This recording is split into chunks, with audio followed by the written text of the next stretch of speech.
didn't come for me. Now, like on the IRS website, it definitely says like alert, but like I paid my taxes now, so like it's just still there because they're so slow. See, I don't know you very well, so I don't want to be disrespectful and say that the IRS just doesn't care about you. But okay, so yeah, I grew up dirt poor with literally no job almost ever that wasn't under the table, and like never had anything until the last few years. So all the taxes that I paid, I'd actually, once I started making money, I went back and paid all of the taxes that I didn't know existed.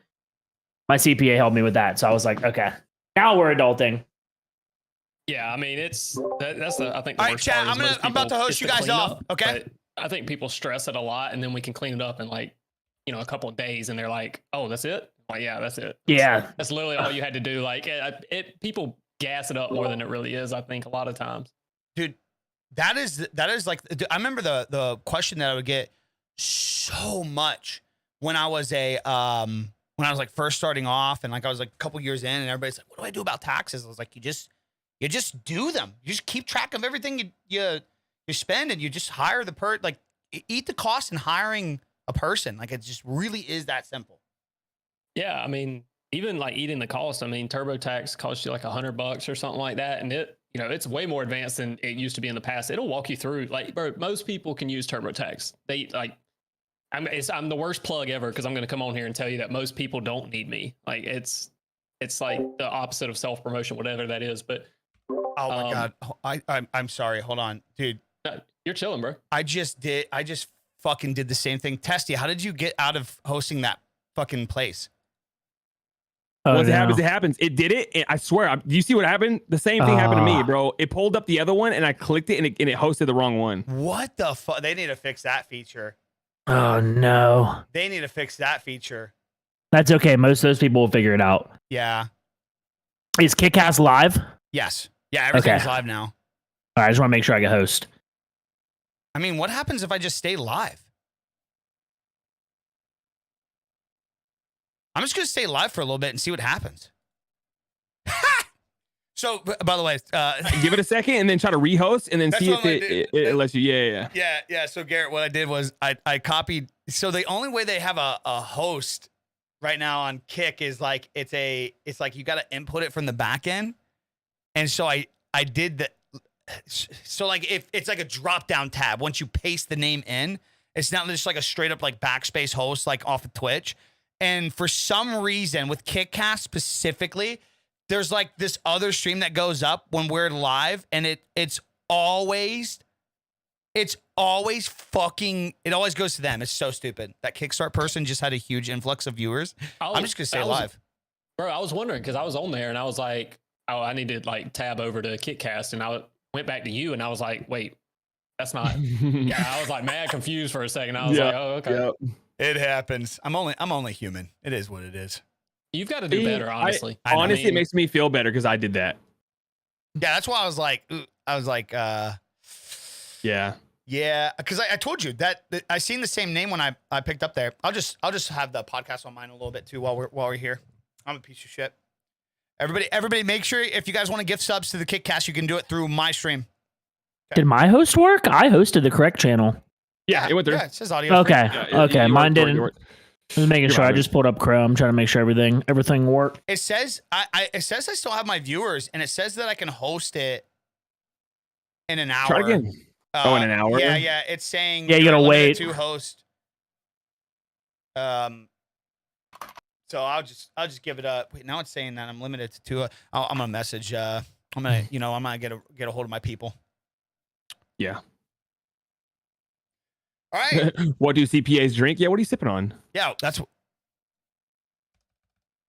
What is that? Yes. Looks like Woodford Reserve. Yeah, it's Woodford Reserve. There it is. You can't hardly see it, but yeah. Double oaked. That's smoky. Yeah, man. I literally went out there. I had no beer. I had nothing. I had like absolutely nothing in the fridge, and I was like, well, I'll just sip, on this. I hope y'all are good with it. Oh yeah, we're fine with it. Well, yeah, I actually don't normally drink much. These guys do. I try to tell them not to like have alcohol around me and stuff like that because it's a little like offensive as somebody who like.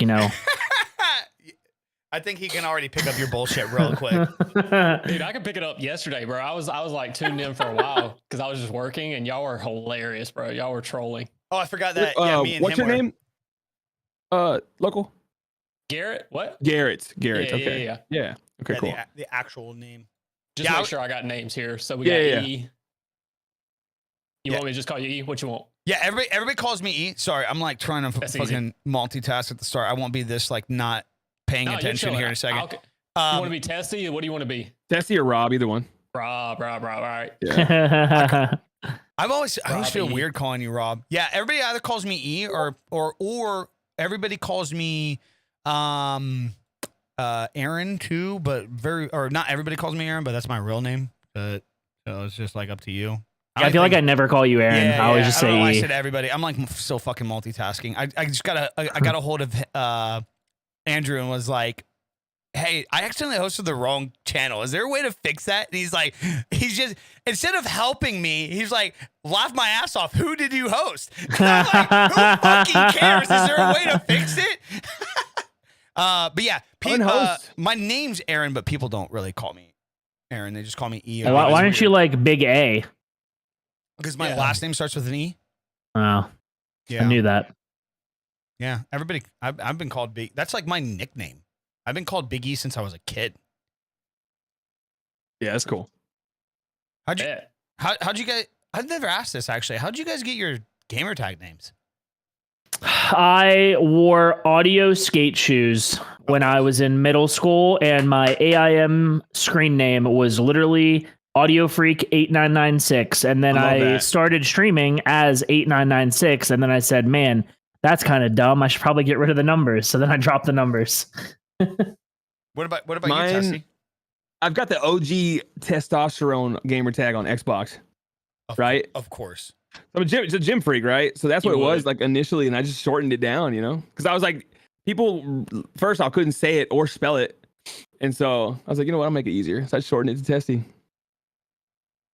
What about That tracks. What about you? You're a local tax guy. Where did you get your? Well, how did you come up with that clever thing? Of course, growing up, I knew I wanted to be a tech. No, I'm just kidding. I literally, bro, I had my gamer tag was Dilligaff, like for the longest time, and I was like, all right, I've got to like. Once I started, like I got out of college and everything, I was like, you know what, I'm gonna change it, and I did it as a troll. Like some friends said, like you won't do that. I was like, yeah, I'll do it, and I showed up in. I think we were playing like Fortnite at the time, and I showed up, and they were like, oh no way, and I was like, That is so good. And it actually went over really well. Like a lot of people like are hilarious. Like every day game chat, everything. Like people are like typing out, "Hey, you'll do my taxes, right? You'll do my taxes, right?" And I'm like, "Yeah." But it was awesome, bro. It was like it went over really well considering what I do and everything. So Yeah. How long have you been doing this? So like, is this like? So I only got when did we follow each other? Well, I mean, I don't know if like were you following me for a while? I followed you in like October or November, right? yeah, it hadn't been that long, bro. I started following Hollywood and and when I started following that whole like bro, y'all's whole clique, like it started with Hollywood and then it like just blew up from there. And it was, Heck yeah. you, Big Rob, Jayhawk, Testy. I think I will say this. I think I've been following Testy for a minute. I think I've been following him a little bit longer because like Call of Duty clips and stuff like that. But Yeah. He's cracked. I don't know if y'all want me to tell him that. He's actually decent at the game, so I don't want to gas him up too much. But Listen, you can if say anybody, that. If anybody put in as much time as me, they'd be good at something. Because I literally, it's not a good thing. It's a toxic relationship. It's a toxic relationship. We know who does Tessie's taxes now. Okay. Well, it's funny because you know how I was like talking yesterday, E, about how like I like to base my experiences on my own experiences and not what other people say. Yeah. I've never opened Testy's stream where he's not dead, so I have no idea. I'm dead all the No time. idea I'm dead all the what time. he's talking about. Cracked? The only thing cracked about Testy is the eggs he has for breakfast. I also, first off, I fast. And my PR is 43 twice. So Eggs? You ate 43 eggs? no, 43 kills on Warzone. My PR. Oh No, I did. What the fuck Okay, are you talking listen. about? To derail, I did a challenge for a month when it was 36 eggs a day for an entire month. 36 So how many- eggs a day? And I got through the first 2 days like cooking, but they swell and it was the worst thing ever. Like, you know what I mean? Just trying to consume that much. shot. So I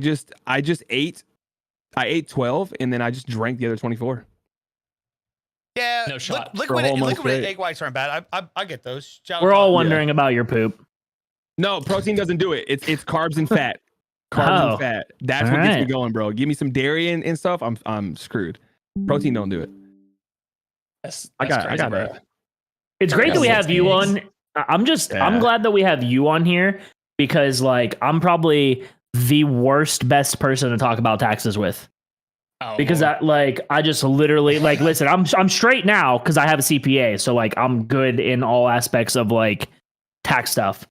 But dude, it wasn't bad. Like I couldn't pay them. I just then realized I had like my CPA. I finally got one, and she was like, "You have so many taxes you need to pay, like just old stuff." And I was like, "Okay." I was like, "Here, gave her my bank account stuff and let her pay all my taxes." And like you were saying, like using TurboTax isn't a big deal, but I think that you either want to spend the time to learn and do TurboTax and spend that effort, or you just want to pay somebody because like your service is tax deductible too, right?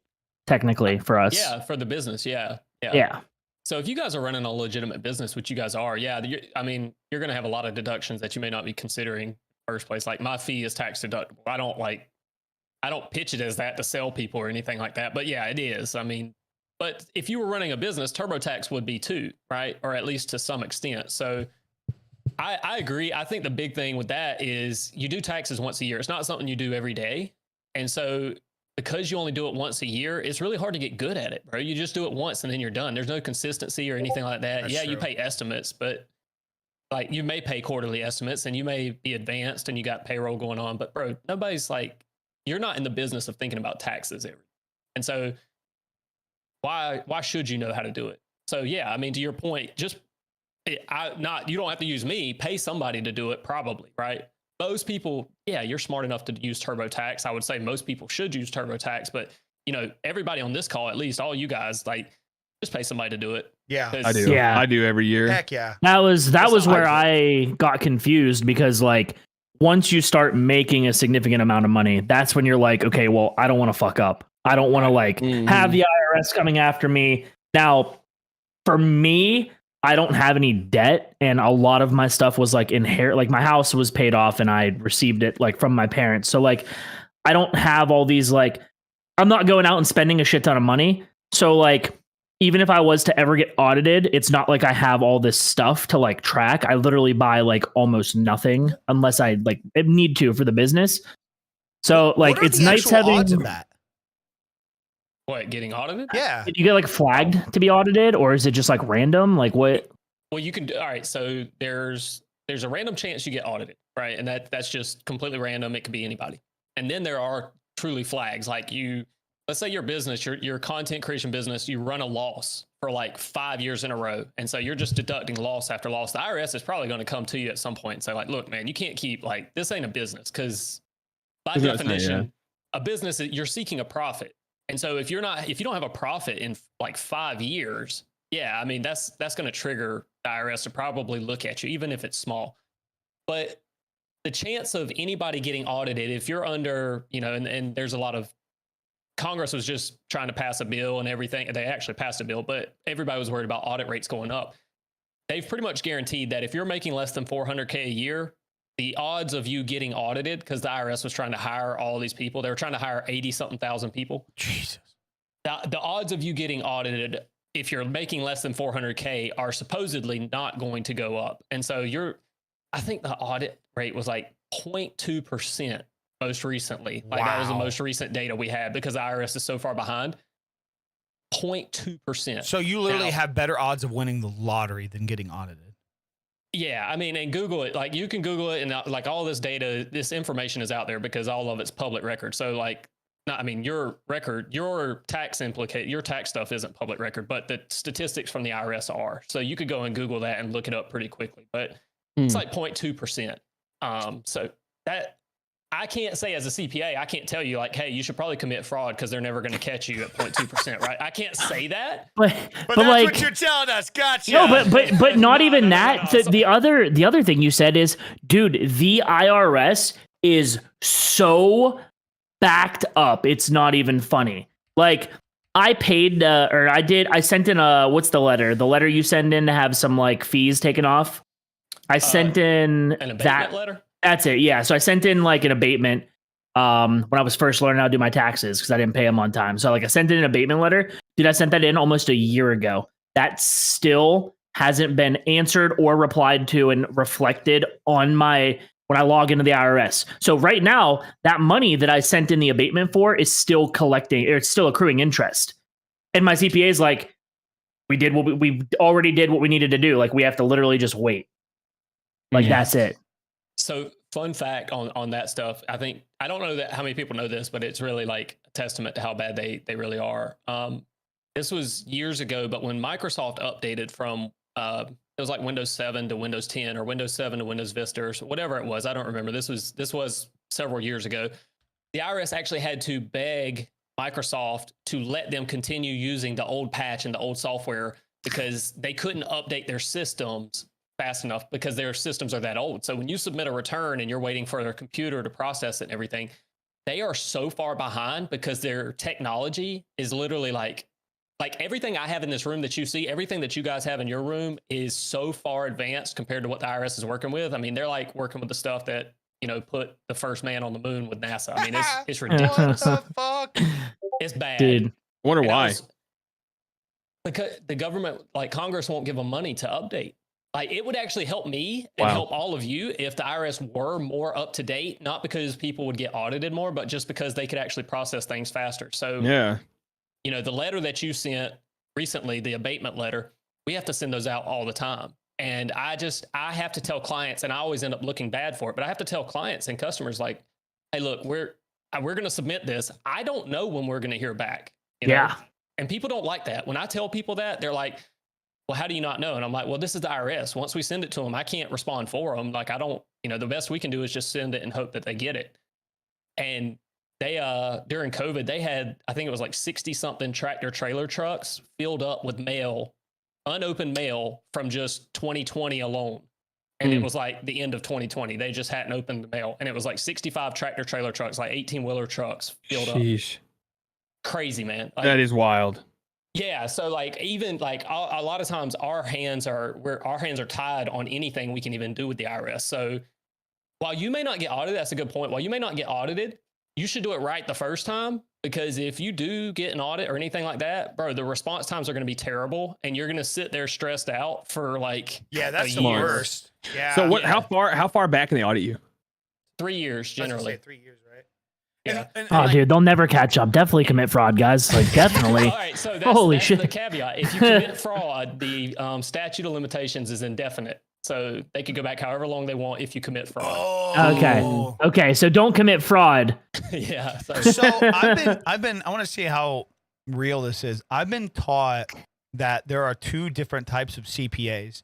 There are like really, really high end ones for big business that will find and literally milk anything they can for big business. And then there's your just good working CPA for your average person. And apparently my CPA was classified as like the good working one, which was, I remember when I first talked to him, was like trying to understand everything. And he's like, look, here's how I do things. If you don't want to get audited, if you don't want to be stressed, what we do is you're going to pay to play. And he's like, we're not going to try to milk out every little thing. So then that way, if you do get audited, if you get picked randomly, or they just don't believe something, which is, he said, was statistically low, and we come along, and then next thing you know, we're digging up stuff, and it's like, oh, wait, actually, you could have written off X amount more in this area. Then you get on a really good basis of, well, we're not going to fuck with that guy ever again. Is that true? Makes sense.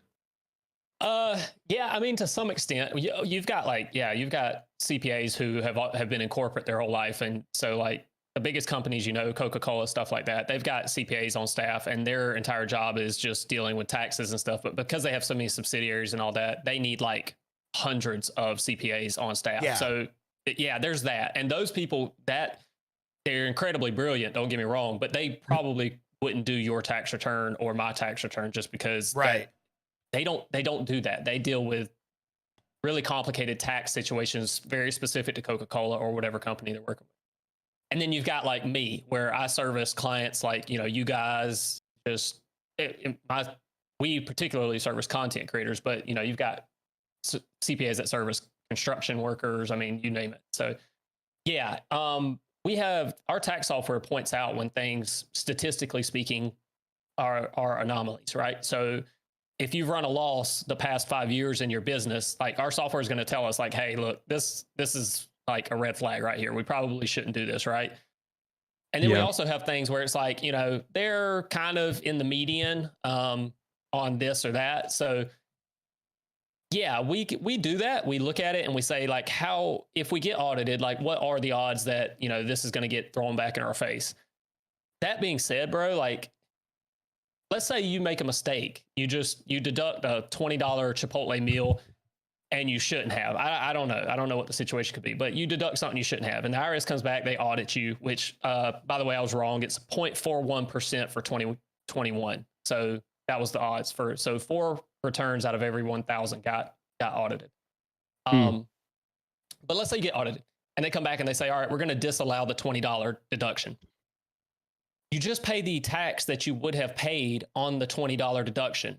So whatever that amount is, if you're in a 10% tax bracket, it's a $20 deduction. You would have paid an additional $2. So you just pay the $2 then and it's over. Like you just like they come back and they say, you made a mistake here. And you're like, all right, cool. Yeah, I did make a mistake. Here you go. Here's the extra change. That's it. I remember one year I had I made a mistake. So like I still have the same CPA that I had in Ohio, just because like the history and like he knows the stuff and everything. And it's just like, he's younger, like, 40s. So it's just like, I don't have to worry about him like not doing that anytime soon. And he enjoys to do it too. So like over the years, he's like liked learning more about this type of stuff. So I like that relation. But one year, so obviously like me living down here, like some years everything's over email. It's just a downloadable file. Like, and he has like pages of the information of like, cut this, here's your voucher, send this, yada, yada, yada. And one year I misunderstood one payment and I didn't pay like a $2,500 payment. I think it was like the previous year difference or whatever for the predicted or whatever. So I didn't pay that. And, like, oh man, let's see if they got sent out in April. It was like December that year. I get a letter saying like, you owe this, yada, yada, yada. And I was like, obviously all I get was a letter saying you owe this. And I'm just, and like, they're very, like the IRS is so like, they don't go in the detail. Here's where you fucked up. Okay, wait, so that I fucked up, but where did I fuck up? So I literally call them and I get on a whirlwind conversation. And I'm just like, this guy was, which I'm like, listen, I can tell your tone. Like it got to this point in the conversation. I was like, I can tell your tone that you probably deal with a lot of dipshits. And I was like, I want to let you know, like, this is not my intent. But like, I'm just simply asking you that that I owe you $2,500. So you say, you're not telling me where I need to look to say, hey, you're an adult. You should know your taxes. And if you're a CPA, they should know. It's not my job to tell you what you owe. You owe. And I'm like, dog, all I need is just you just need to tell me how I owe that. What right. Is it a section? Is it this or that? And it was like a half an hour to an hour conversation going back and forth till he finally said something that was like, okay, perfect. So like, let me look in all these files because I had everything ready to go.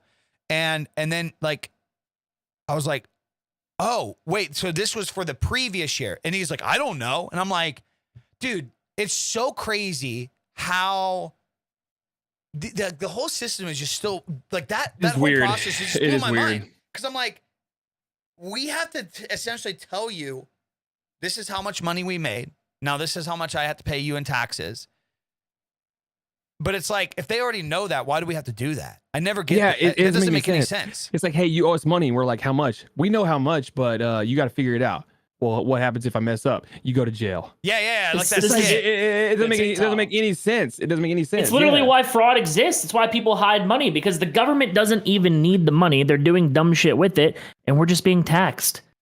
and you Well, just they make don't- you like they they don't just teach don't. us. care. Yeah. They don't They want don't don't. teach this. So like when you do make a mistake, they like bring the hammer down on you, or they, if nothing Yeah. else, they just scare you to death. And you're like, bro, nobody taught me Yeah. how to do this. I don't know what's going on, and you can't even tell me why or how I owe or anything like that. It is very frustrating. Like that Mhm. is, and it's very scary weird. because I take it for granted because I know, generally speaking, you know, what's going on because I've been doing this long enough. But you know, I have to remind myself, like with our clients and stuff, like they don't understand any of this. I have to explain it. You know, I don't want to talk over their head or anything, but I also don't want to talk to them like they're dumb because most people, you know, you guys are obviously y'all are smart. And if explained to you guys, y'all would understand this is why it is, but they don't do that. The IRS does not do that. They don't care to do that. They're just trying to collect. Right. And it's awful because it just scares we people all for no don't reason. know something at some point. We learn it. Right. It's, you know, it's no different. I just hate Yeah. that. It's just lot of like people- it's crazy to me that literally one of the guaranteed things that happens to you the second you are born is like one day you will have to pay taxes, and nobody anywhere. I feel like Yeah. it's on purpose. They do not teach you to pay your taxes because it's planned out. They don't teach you how to pay your taxes because they want you to fuck up because they want to take money from you. Do you think it's that, Like, or do you think they just like? Do you think it's more on the idea of like they don't want you to learn that you could just do this yourself? So the idea of just not even wanting to do it in the first place and just working a job that's a W-2 and just kind of like staying and falling in line. I mean, yeah, it's probably a mixture Yeah, of both. that's what I Probably a mean. Like mixture of both, it's just like it doesn't make any Yeah. sense. Like you have to. Why would you not want to teach that? Why would you not want to Yeah. educate the people on I that? think- And it's like, I think truly, honestly, you guys give them too much credit in the way of like being smart. I think you are giving them too much credit. Yeah. I think you're saying there's some master plan. I don't think, a lot of times, I don't think they Yeah. know what's going on. Because if they did, we wouldn't have the response times and everything like it is. Like True. the US government and how much money it produces, like the GDP and everything like that, the golden goose, you know where literally all of that money comes from? Taxes. So the first thing I would probably dial in if I was, you know, Congress, president, whatever, is taxes. I would have that down to a science where they're like, I would make it so that there's none of this where I'm letting the people figure out how much they owe us and then remit that for the like allowing the chance for mistakes and stuff like that. But they don't do that. Why? Like, why is that? They surely if they were as smart as we give them, you know, we're crediting them to be, they wouldn't just do it do that it. way. They would just do it. They would just Yeah. say like, bro, you're paying us, you know, It's like true. we got the US military behind us. Like you're going to pay us. One thing But- I struggle with, well, like, is I've been in this for like 3 years now, full time. Like 5 years doing it, but 3 years actually full time. The first year I had some write offs. Second year I had a bunch of write offs just because like you upgrade and you trying to get everything you want to, you know, get to. And then this year it's like, last year I didn't have very many at all.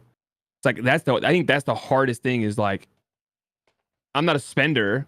If I don't need something, I don't get it. That's how I am. But Well, like, then Uncle at Sam what- gets at- it. yeah, it's like at what point it's like, then I struggle with, if I buy this, does this even fall under a write off? It's like this weird. that's when you start getting into SEP IRAs for what you do. And you do LLCs and S corps, and Right. you right now this year you can put $61,000 into a SEP IRA, right? That's what Yeah. I thought. and that's And a tax untaxable. deduction. It's Oh, untaxable, really? right? That helps you on your taxes. So like my It comes CPA off said your income right off the top, right? my CPA said if I would have maxed out my SEP this year, it would have taken my taxes down $20K. So Holy shit. that brings me to this question. When it goes into the IRA, like, is it something that you can't touch for amount of time? And it's like, There's fees. You pull Fees so for that's it. like your retirement, right? So it's like when you're Right. 60 or something like that, or Mhm. somewhere up around there. But if you take stuff out early, there's just like How's usually the company that your IRA is with has a fee, and then like taking something out early has a fee. how's this Gotcha. work with Roth IRA? It's like the same thing, just a different. you can't put that much in a Roth. No, on a Roth you can only It's like put 6K, I 7. think. It's like, Yeah. It's they gross So it that's up the- every year, but it's like 7. Right so about yeah, so that's the point of like a SEP is like if you're self-employed, it's a self-employed IRA, and it allows you Right. to technically. I think the point of it is if you're self-employed and you have a business and you have employees, it's like allowing you to put money away for your like employees' retirement or something like that. Was how it was. Okay, It would do. okay. So, I went to the bank and they like half-ass explained it to me. So Well, don't let the bank explain it. Yeah, That's, no, yeah. No, my CPA explained it, then the bank explained it half-ass. That's like I remember, that's like the advice I gave. Like, never let a fucking car dealership tell you they give you financial advice, because they will fucking It's make so sure true. they make money. All right, while we have you here, open up this can of worms for me. Why do I need to? Okay, so I'm an LLC. Why do I need to pay myself? What are the benefits? Like, how do I get that going? Like, why do I need to get that going? What's the benefits for that? Yeah. So benefits are generally like from a tax standpoint. Let's say you have an S corporation, right? Because if you're paying yourself, so if you just have a Schedule C, which means you're just a sole proprietor, you may have an LLC, but it's not taxed as an S corp, right? Because a lot of people, they'll get the LLC and then they're like, I got the LLC, I'm saving all this money in taxes. Like, the LLC itself does nothing for you. That's a legal term. It's a limited liability company, so it'll protect you legally. Which is why I got it for like the skits. Yeah. So yeah, if you get sued or anything like that, they basically, whoever's suing you can't go after your personal belongings. Now, this is talking about like law, so I don't want to get over my head, but that's generally the purpose of it. But once you have it, let's say you have an S corporation, that's generally what people turn to save a lot of taxes. So if you've heard the phrase get thrown around, like you mentioned it earlier, what happens is you're separating out. You now have a business and you have your personal, and you do the business tax return first, and everything that comes from that flows through to your personal tax return. The reason you pay yourself is because you have to. The IRS requires it, because now what you've effectively done by separating these things out is any sole proprietor, if you have a Schedule C on a tax return, you're subject to self-employment tax. That's what kills every content creator. So if chat's listening, if anybody's going to clip anything, it's this: self-employment taxes are what kills content creators. Because you're talking about basically an additional 15.3% tax that's in addition to your income tax. So if you were a W-2 employee, that's me. Yeah. So that was me for the first 2 years. Yeah. Mm-hmm. Is there a threshold? So I'm probably paying this tax and I don't even know then. That's what you're saying. Possibly, yeah. I mean, I wouldn't know without seeing it. I mean, yeah, I'm just an LLC, so I don't pay myself. Yeah, and sometimes now an S corporation doesn't make sense, but effectively what an S corporation does is you separate it out and so now we have this business, this S corporation. We'll call it, Big E LLC, Big E, whatever. That's what my LLC is. There you go. I figured both that, dude. It's so funny how every content creator is like, it's exactly the same. Big E LLC, and now it's an S corporation. So that income is now just taxed as ordinary income, and you don't pay self-employment tax on it. But the IRS is like, nah, like that's a little too good to be true. So what they make you do is they make you pay yourself as an employee, and you have to file a W-2 from Big E LLC to yourself. By doing that, you're going to pay Social Security and Medicare, which in essence is self-employment tax. Social Security and Medicare is self-employment tax. Okay. Go ahead. Gotcha. Question? Okay, so basically the tax are being pulled out of your check that you're paying yourself monthly.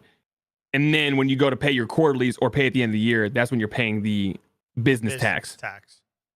Yeah, kind of. Yeah. I mean, so ultimately you pay yourself a salary, and let's say I'm throwing hypotheticals out here. I don't know what you made last year, but let's say you made $100,000 and you're going to pay yourself a salary of $50,000. The $50,000 salary is basically going to be subject to the same self-employment tax. But you made $100K, so there's another $50K out there that's only subject to income tax. That's really good, because now you've basically, instead of paying self-employment tax on the full $100,000, you're only paying self-employment tax on half of it. Okay. And that's, if you take 15, again, it's roughly 15.3%. You do get to deduct half, because there's a special rule. Basically, you get to deduct half of it. So the ultimate rate doesn't come out to 15.3. Call it 10%. But it's an extra 10% on 50K. And so that's $5,000 right there that, I could save you. And I'm not saying like I actually want to save you that. But that's what we try to do in a lot of cases. Now, it does not make sense for everybody. We basically look at the facts and circumstances, and we don't want to do it if, if you're only making like 25K a year, right? I don't want to go through all this effort. So then that's because I was curious as to why my CPA has never pushed that.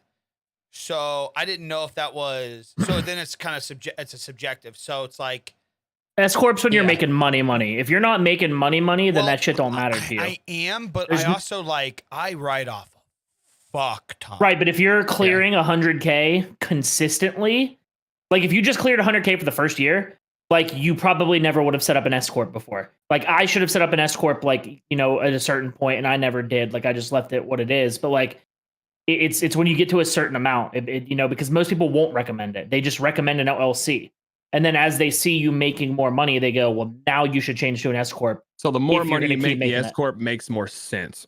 Well, what you're saying. Yeah. well, to be clear, okay, so In to a be sense. clear, so an LLC is not necessarily an S corp or what? No, it's not. LLCs, I okay. guess, yeah, it's just saving you from legal stuff so you can't get sued. So when people post about that, it's like I got my LLC now. I can deduct this or that for taxes. Like if you never got robbed, if you never got an LLC ever at all, you would still be entitled to the same deductions that you would get with the LLC. Like that. The only thing extra that you get to deduct is the fee you paid for the LLC, right? The fee you paid to the state, whatever that amount is, to register for the LLC. Like now that's a tax deduction. But you don't get an LLC for tax deductions. That's like the most common myth that I probably see out It's a there. huge So, misconception. Yeah. okay, so I'll just put you in. So say I'm having a crazy year. Do I want to start? How do I get to save my ass for the 2023 year as a creator? It's a good question because it's not a hypothetical. I'm having a substantially, I'm like up double from like last year already at this rate. Love that. So it's like, should I wait till the end of the tax season to do I just let the year happen and then my CPA will say like, hey, now we should probably do that? Or is this something I should go ahead and start doing? And if so, what is this, what steps do I start giving myself a W-2 and shit? Yeah, that's a good question. So I would definitely bring it up to the CPA now, because what happens is the S corporation to elect to be taxed as an S corporation is easy. You basically submit it's a 2-page document, form 2553 to the IRS.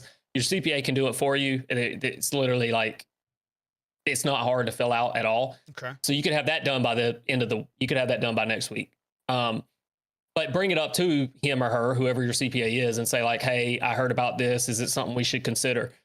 And then once they file it, assuming they do, then you move on to payroll and stuff like that. And what happens is they'll probably want to set you up with a payroll software company, something like Gusto or maybe ADP or OnPay. And that takes a lot of the headache out of it. You'll have a monthly fee, right? So it'll probably cost you like $40-$50 a month, kind of like QuickBooks does. But you'll pay that fee, and then you'll discuss with your CPA on how much you should be getting paid. And so you'll discuss what your salary should be, because the IRS, they know about this. And so like, if you're only paying self-employment tax on your salary and not the other income, what's everybody going to do? They're going to have the lowest salary possible. They're going to try and minimize it. They're going to try and like, oh, I'm going to pay myself $10K this year, and they made like $300K. And Right. like the IRS is going to look at that and be like, nah, we're not doing all that. So it has to be reasonable compensation. And that's, I think, that's where you want a CPA, because that is actually where it gets kind of Yeah, he complex. breaks Makes it down sense. and everything. Yeah, because Yeah. he'll know what I'm actually spending and everything too. Because that was like my other thing is like, if I start paying myself X amount a year, which would be great for would be technically, but if like I have, it's like this year it's just so interesting because I've brought in another vehicle payment. Well, then what's that going to mean for the end of the year if I put a shit ton? Because like that was another thing I was excited to get you on here, because I've moved into two of us have moved into car content. So now we have to start looking at, because we've been writing off our vehicles in terms of like for business. So like, I got to go travel to Atlanta. I keep track of the miles. I got to go to the store to get headphones. I keep track of the miles. I got to go consult with the bank about my shit. I keep track of the miles. But now the where I'm really like, what's so interesting now is like, like I'm going to go record shit with Joe.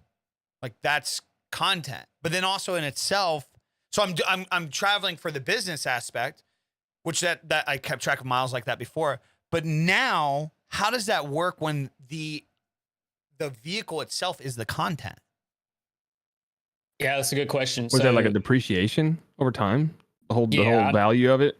yeah, but there are certain elections. So like you can elect to take Section 179, and bro, I'm going to throw out terms, and I don't obviously nobody's expected to remember these because whoever if you're working with a CPA, they'll know this, but you don't have to remember this by any means. Section 179 basically allows you to depreciate all of it at one time. So if you bought, a Hellcat, for example, and that's strictly for content, and you're going to depreciate it, then Section 179 would allow you to take all the depreciation in the first year, provided that you have enough income to eliminate offset it because you don't want to go into a negative on your business, and then that looks weird.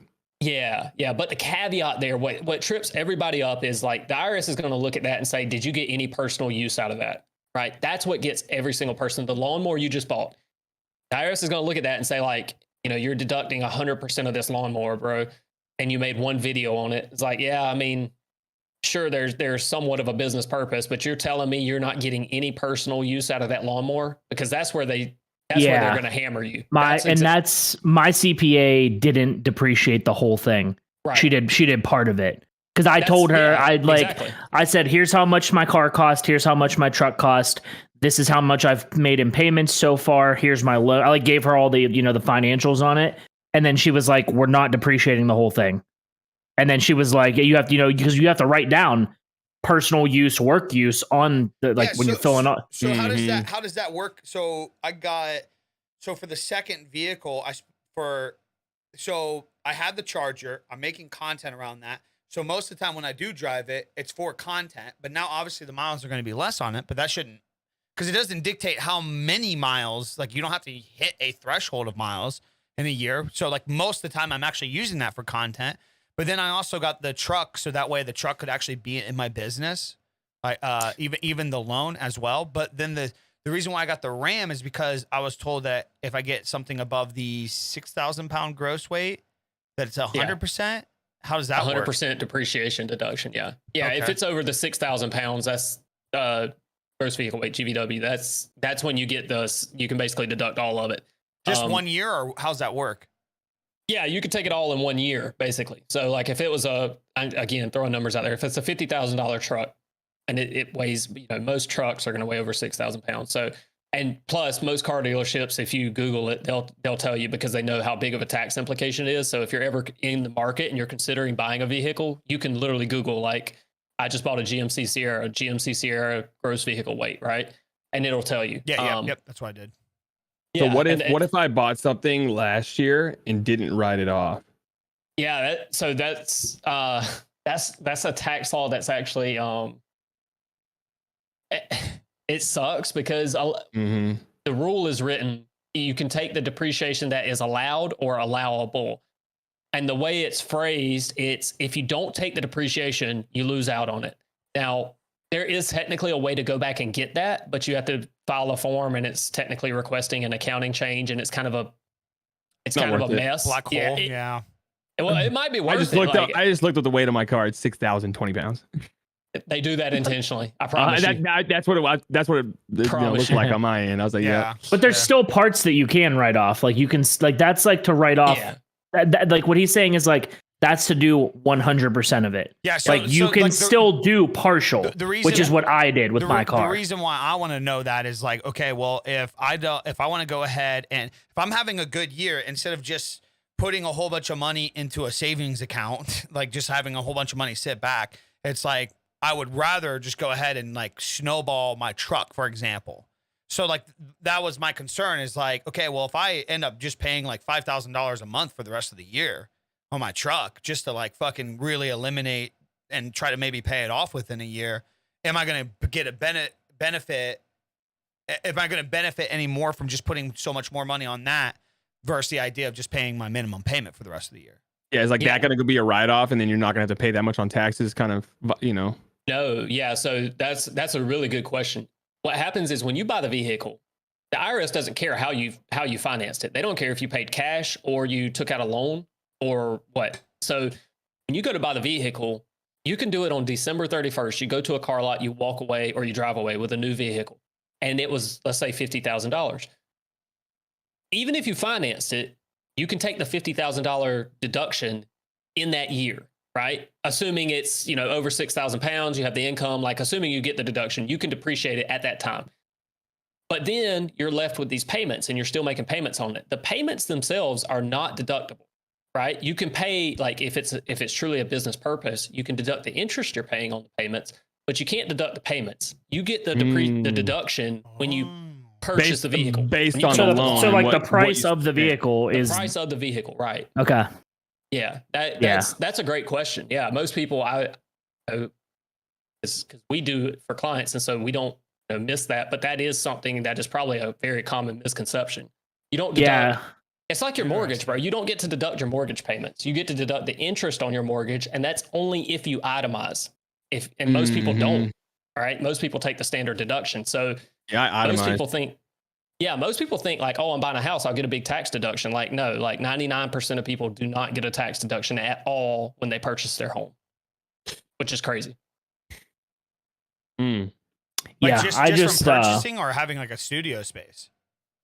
Well, no, that's different. Okay, you wrap the square footage. Yeah, that's different. I'm sorry. Yeah, that's different. So like, that's a great. I'm sorry, I scared you. I know it. No, dude, there's so much. No, well, I'm even still thinking back because also too, I bought my Hellcat literally on December 31st. So how does that work? Because I didn't put that on last year's taxes. I figured since I picked it up on December 31st that it attributes to this year's taxes. So what do I do in that scenario?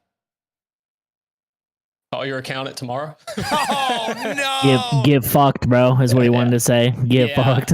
Man, it's tough. Yeah, because how's that? Yeah, that's what I'm so curious. Is how does that work with the? I'm pretty sure you purchased that Hellcat though on January 1st, didn't you? I picked it up New Year's Eve, literally New Year's Eve, like I'm not even sure capping. I'm pretty sure you picked it up on January 1st. There you go. Oh, see? yeah. I'm pretty sure you got it. Hey, oh wait, no, actually, but it didn't go through till Monday, which was the 3rd. There, see, I was able to get them the check, but since it was through a credit union, they couldn't cash it until Monday because it was the weekend. You're welcome. So technically, the purchase wasn't on. Woo! My God. The thing with tax is a couple things. Like most of the time, you're not going to do something that can't be fixed. Will your accountant fix it for you? Is the question, and will it cost you some money to fix it? Yeah, maybe. But and also you can pay money off over time with taxes, right?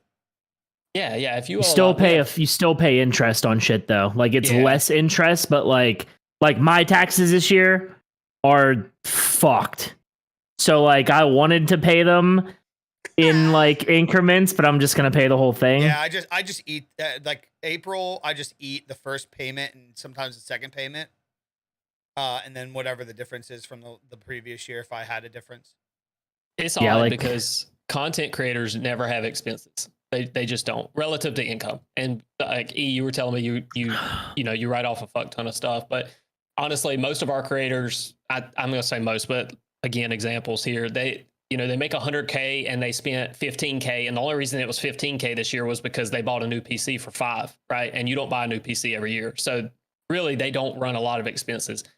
And yeah, sometimes it's more than that, but they have a lot of income. And then we get to the end of the year and all of a sudden I give them the tax bill and they're like, damn, I don't have the cash to pay that.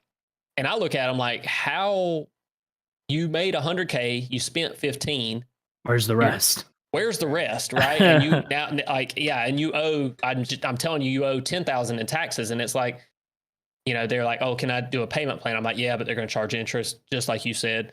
And but it's very curious because that's what we run into a lot is, the first time we get clients, like after that, we fix it. We do quarterly payments. We make sure we get them on a payment plan for the current year and get it all paid in so we don't run into this. Yeah, you got to, man. You've got to, because once you get behind the ball, you're now paying last year and this year. Yeah, but you make chump change compared to Facebook streamers, so your shit doesn't matter. You can literally miss you can miss six figures. I haven't even seen that amount in years, bro. Yeah, poverty. Okay. This cocksucker. He's flexing. This dude's over here like, I made less than your tax payment this year, bro. Flex. Y'all, not to change the subject, y'all want to talk about content creation? There was a point in time where the Facebook creators we serviced were blowing the other creators out of the water. Like, it wasn't even. Facebook creators got the bag. Well, that's the huge misconception is that Twitch streamers get the bag. Nah. Hey, Only the very, very top upper echelon. Yeah, there are some who get the bag, but they don't get it from Twitch. There are nobodies. There are people that you've never even heard of that are Facebook streamers with 20 CCV who made 500 grand off Facebook, and you will never hear about them ever again. And you know what? But the downside is like the downside is now you guys got to fucking find a new place. So it's like, I don't know, that's the only bad thing about that. Like, he gave a whole bunch of fucking money, and you know what I mean? Make enough to retire and don't spend the money. It's one of those things where you get the bag and you deal with it later. Yeah, I agree with that. But like he said down there is like, people don't think about that, man. When you get cash flow, you just think that it's going to be coming in forever, and you don't think about the future. And then most do that. When you grow up the way we did, you don't think like that. Hence why I have the money to pay for my taxes. Like he was saying how some people go, well, I don't have that on cash. Can I ban this guy in chat? Is that cool? I don't know who he is. You can ban. I literally don't know who he is. Sure it wasn't your guys' boy. No, I have no idea who that is. Anybody, it don't matter. If he's our boy, you ban him anyways if he said that. I gotcha. Yeah, I have no idea. But yeah, bro, I haven't even been reading chat. I bet is it going crazy? Am I missing something here? I guess he was like, there's somebody being stupid. I guess he was getting really like worked up because somebody even texted me and was like, "Hey, this guy's being a weirdo in chat." Well, the first comment got deleted, and then I don't know why the second ones didn't. The mods deleted, or somebody did. But our Twitch live streamers that make good money, it doesn't come from Twitch. It comes from brand deals, sponsorships, and YouTube. Yeah, so like with Facebook stuff. Like, I got a fucking bag over the year. Like, over the years, I've done really well on Facebook, right? And that's from a million different things. But, like, I have spent virtually none of that income for the purpose of now I'm doing the worst that I ever have been. And I'm not stressing about the money part. I'm stressing about the what's next part. Right. I have money and investments to keep myself going. So I'm not in, like, full panic mode of, like, oh, fuck, I got to go get a job. I'm in the like, oh, fuck, what's next phase. So like, I still have to like, I had all the cash to pay my taxes this year. I have all the cash to pay my taxes for next year. I'll just pay all that. But like, then you're in the what's next, How great is that though? That truly, it's a blessing. Like that's awesome to hear from you, but also like with Kick now out, like doing its thing, and it's still, it is incredibly new relative to the other streaming platforms out there. And then there's also Twitch and all that, and you're not building a community from the beginning, but you get to almost, if you wanted to ever reinvent kind of how you're doing things and really start testing the waters and seeing what works and what doesn't. I mean, how great is that, considering you did get the bag to front load a lot of those expenses, right? Now I can take the risk. You can take the risk and comfortably, right? And that's what I'm doing. So like right now, I'm just kind of tired of Facebook, though. Like, don't get me wrong. Like, we'll do a podcast on this, but I was treated very well for the whole beginning few years of Facebook, and I got a bag. I did everything I needed to do. Everything was cool, and then this last third of everything has just been a horrible experience, from the staff to the platform to bugs to creators to all the stuff going on. So it's like, it's not like it was this bad thing the entire time, but now it's like, okay, well, how do you move that community? What do you do? What's next? Like, you have this gigantic amount of people who stopped watching you because when you start doing bad, your mindset goes to shit. So then your attitude on stream is shit. You're rude to people in chat. You're always on edge, or just, and that's where I was, because I talked about this with my community. And I actually did a stream today where I was like, I finally decided, like, I'm with Facebook until the end of August. And I decided this week, like, no matter what the outcome is, I'm just done. Finito. I'm moving on to other shit, moving stuff over to Kick, doing YouTube stuff. I'm doing a bunch of, so I don't want to be like tied down. So like, that's the scary part. And so I made this stream title today that kind of clickbaited people in a sense, but they were like, oh, you clickbaited. I'm like, no, I didn't. I was like, all of the people that stopped watching my content don't come in here to listen to me tell you that I'm like, things are different. You haven't been here in 9 months, a year, 2 years, right? So I put this stream title out, and all these people come in, and I'm like, listen, here's where my headspace was. Here's where I am now. Here's the things like I'm self-aware of. It took a while, this and that. Here's what's next. And you have all these people who are like, fuck yeah, they're like supporting. You had like, I had probably 2 assholes out of the entire thing. And the one guy was just so mad about Kick because his reference was one streamer who got a bag from every single platform so far, and he said all these big name streamers already leaving Kick, and I said name one big name streamer that went to Kick and already went back to Twitch, and he couldn't, and then he just got mad and he said my tone wasn't okay, and I was like, whatever, bro. I was like, and he goes, that's fine, bro, go get the bag for 2 years, and I said, oh, what's wrong with that? There's nothing. I hope I get a fucking. I'll keep it a buck. I want to get a steak bag. I would love a steak bag. I would love us three on a stream together running steak shit. I'll do steak streams. What about us four? All day. Hey, Us come four. on, Hey, man. let's do it. You want in on it? Let's go. Let's go. All right, let's do it. Yo, this is it. I think me and Rudy's got the same mindset on that because like I never increase my expenses with income increasing. Never. Now you will though, because you'll know, Yeah, you will. like Now in I term have in to. Now I have terms to. of investing. Because, but I mean- that's. We good? Did you freeze? What just happened? You just froze. Why are you frozen? You're frozen. We Oh freeze? my god. Hello? We good? Oh my god. We good? You're back. I remember I had to learn the hard weird. way. I had to learn that during the pandemic.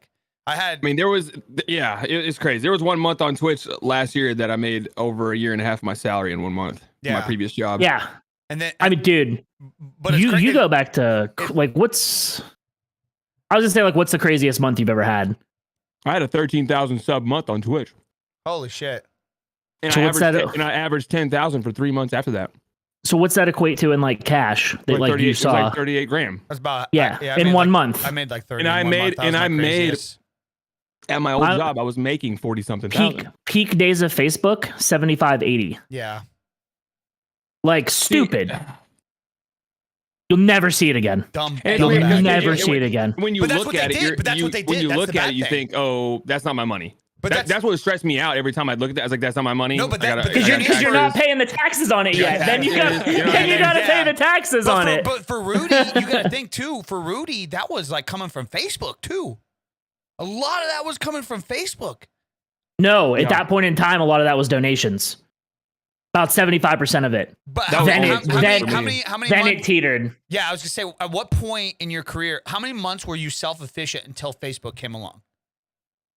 So in my books, I was doing nothing in life, so I was self-sufficient from technically day one. No, right, but you But get what like I'm saying. full- Like no Facebook contract, no monthly bag from them at all. Like, how I many got months? I got one 4 months in, so I Right, can't right. I can't even answer that because I didn't have enough time where I had to That's- do that. You know what I mean? That's one thing. That's one thing that is so different. And I'm not taking away from you from that by any means.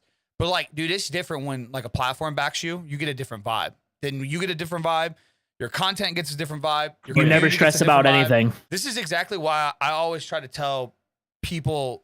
Like I always try to tell these companies and stuff. I'm blessed. I get in meetings with like YouTube and Kick and shit. And like I've been harping on them for like the last year.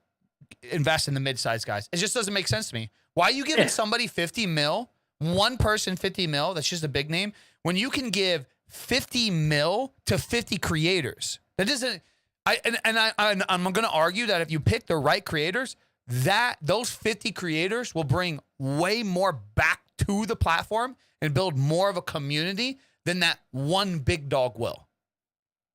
I do think Kick I truly agree with that. I agree with that. has a middle ground. I think they want to do that in some way. But I think so many brands are also, they're seeing what happened to Facebook where they invested in all different types and look how much money they lost. But also too, me and Rudy's talked about this. I feel like Facebook lost a lot of their money from investing into celebrities and shit that had no passion in the streaming. I now personally, I don't know who was in charge. I won't say anything because I don't want to get in trouble for saying anything bad about people specifically. But I don't know who let somebody sit down, how long they had their career for, their job, that they were like, you know what? Fuck it, dude. Neymar Jr., let's give him 30 mil to stream Yeah, one what day a is week. that? Like, let's do this, bro. That motherfucker, I never saw another post from him about Facebook after the first day. Dude, Ronda Rousey, she was like streaming from her bed like 3 days a week. Like, dude, they had celebrities. The only big name celebrity that I would say actually has a passion for gaming, streaming, and streams a fuck ton, Max Holloway. And who's that? He does. MMA UFC fighter. MMA fighter. Yeah, Yeah, and he's- he he's cool. streams. Yeah. Like he cool. goes hard. I just Yeah. seen MMA guy was in my chat today, and then yesterday, and then some NFL player was in here in my chat today. Who's the NFL player? Remember? His name was I don't even know. His name was something money. And he said he was like he was talking about. He's like, yeah, I tried to be like one of the first athletes on here, and I clicked this page, and he's some NFL player. I think NFL. Maybe it was just college football, but yeah, he's some football player. I don't know. cool. I don't pay attention too But much. Bro, I love that. Like athletes are getting into it like much more than they used to. Like athletes are coming forward, like being so outspoken about the gamers they truly are. They're doing that so much more than they used to be doing it, and they're streaming it. Like there are so many Von Miller. I mean, like Hall of Fame linebackers. Like why streaming would you all the time. not? It's so Yeah, well, but he doesn't do it for the money because he doesn't need it. He's just doing it because he truly enjoys it. Like the community That's you were talking awesome. about, like That's the those are the dope one. celebrities you need to find because he's Yeah. just doing. Bro, he's so like well, he's got to be. I'm not his CPA, so I don't know how rich he is. The But thing Sauce is, Gardner. Yeah. the thing Yeah. is, you find the funny people. You find, God, I'm trying to think of which one of my friends' chats he went into.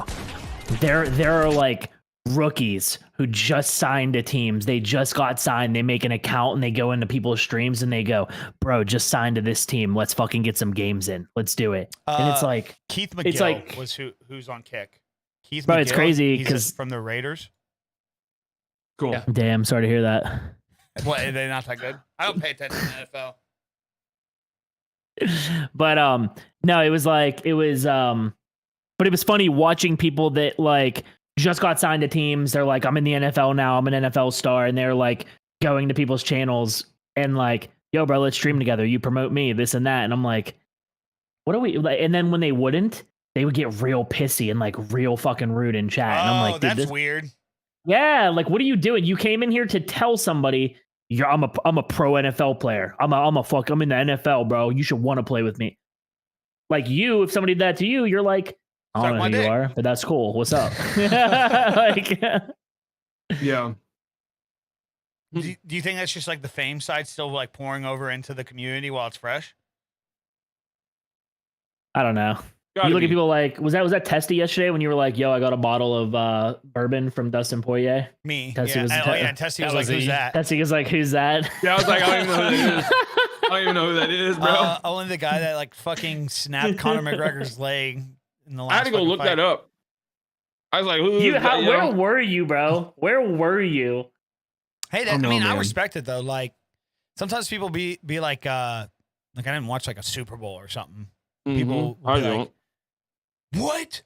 I I'm like, watched the "Sorry, Super I'm Bowl busy," because like- it's a social drinking experience. Yeah, like when we moved down here, it's not for me. You know, we didn't know anybody down Yeah. here, so we didn't like this year. We Hey, did hang because out we with a got our bunch of neighbors, nerds. we got our community and shit now. So it's like we got somebody's house to go to and something Yeah. to watch, watch that shit with. But when we first moved down Yeah. here, we didn't have that. So I was like, I'm just gonna fucking stream. Fuck it. You know how I got into sports? How? I downloaded FanDuel. Bro, that's Oh, a slippery wow. slope. I've been doing Yes. prize picks lately, bro. Prize Something, picks, dude, is lit. I don't have prize picks here, bro, and it makes me so sad. That's the one thing It's not almost in better than Pennsylvania. FanDuel. And I did know. FanDuel. I've hit Dude, multiple big ones on FanDuel. Like, I've Well, hit the also biggest kinda one I much. hit on FanDuel was 3K. I bet $1, and it was a 24-leg 2 bases parlay. that's huge. That's huge. It paid What? for The baseball it parlay, pays for all my other crazy, stuff. bro. Hey, I that's don't taxable, I by the don't way. even, Good luck, have fun. the gambling part. Anything Yeah. over like 600 and something bucks, I think, at one time. Yeah, we were that's the trying to figure that out. 1099 requirement. I don't want to have an on-stream talk about this because like it's personal to somebody else, but they're Uh-oh. basically talking about how like once you do a deal with stake, like it just works out a little differently than other deals and different things like that. But like basically we're trying to figure out where like, you know, when you do gambling sponsorships, like they give you the money to gamble. Yep. And then like where do you write off the loss and where do you write off the gain? And when they give you that money to gamble, is that money income technically because they gave you money and then now you're gambling that money? So like, are you double taxed because you think in the got money and then you gambled? The way the contract's written, the way the That's way a the real contract, conversation I had Yeah, with somebody. okay, well, we got a fucking CPA here. the way the contract's written that I've seen and heard is that's non-taxable because you can't pull it out. It's not your money. Until you pull it out, that's when it's taxable. Once it hits So, Bitcoin, so everything in once it stake hits is a Bitcoin. It's stake currency in depending if you're US or if you're overseas. Yeah, so it or goes to wherever. a Bitcoin wallet, then you have to buy stake cash on Stake US. Yep. So like, But what they do is they put the stake cash right on your balance. That money has no tracing on you until you pull it out and put it in Bitcoin or put it in PayPal or put it in your bank That's- account. Convert it into I- revenue.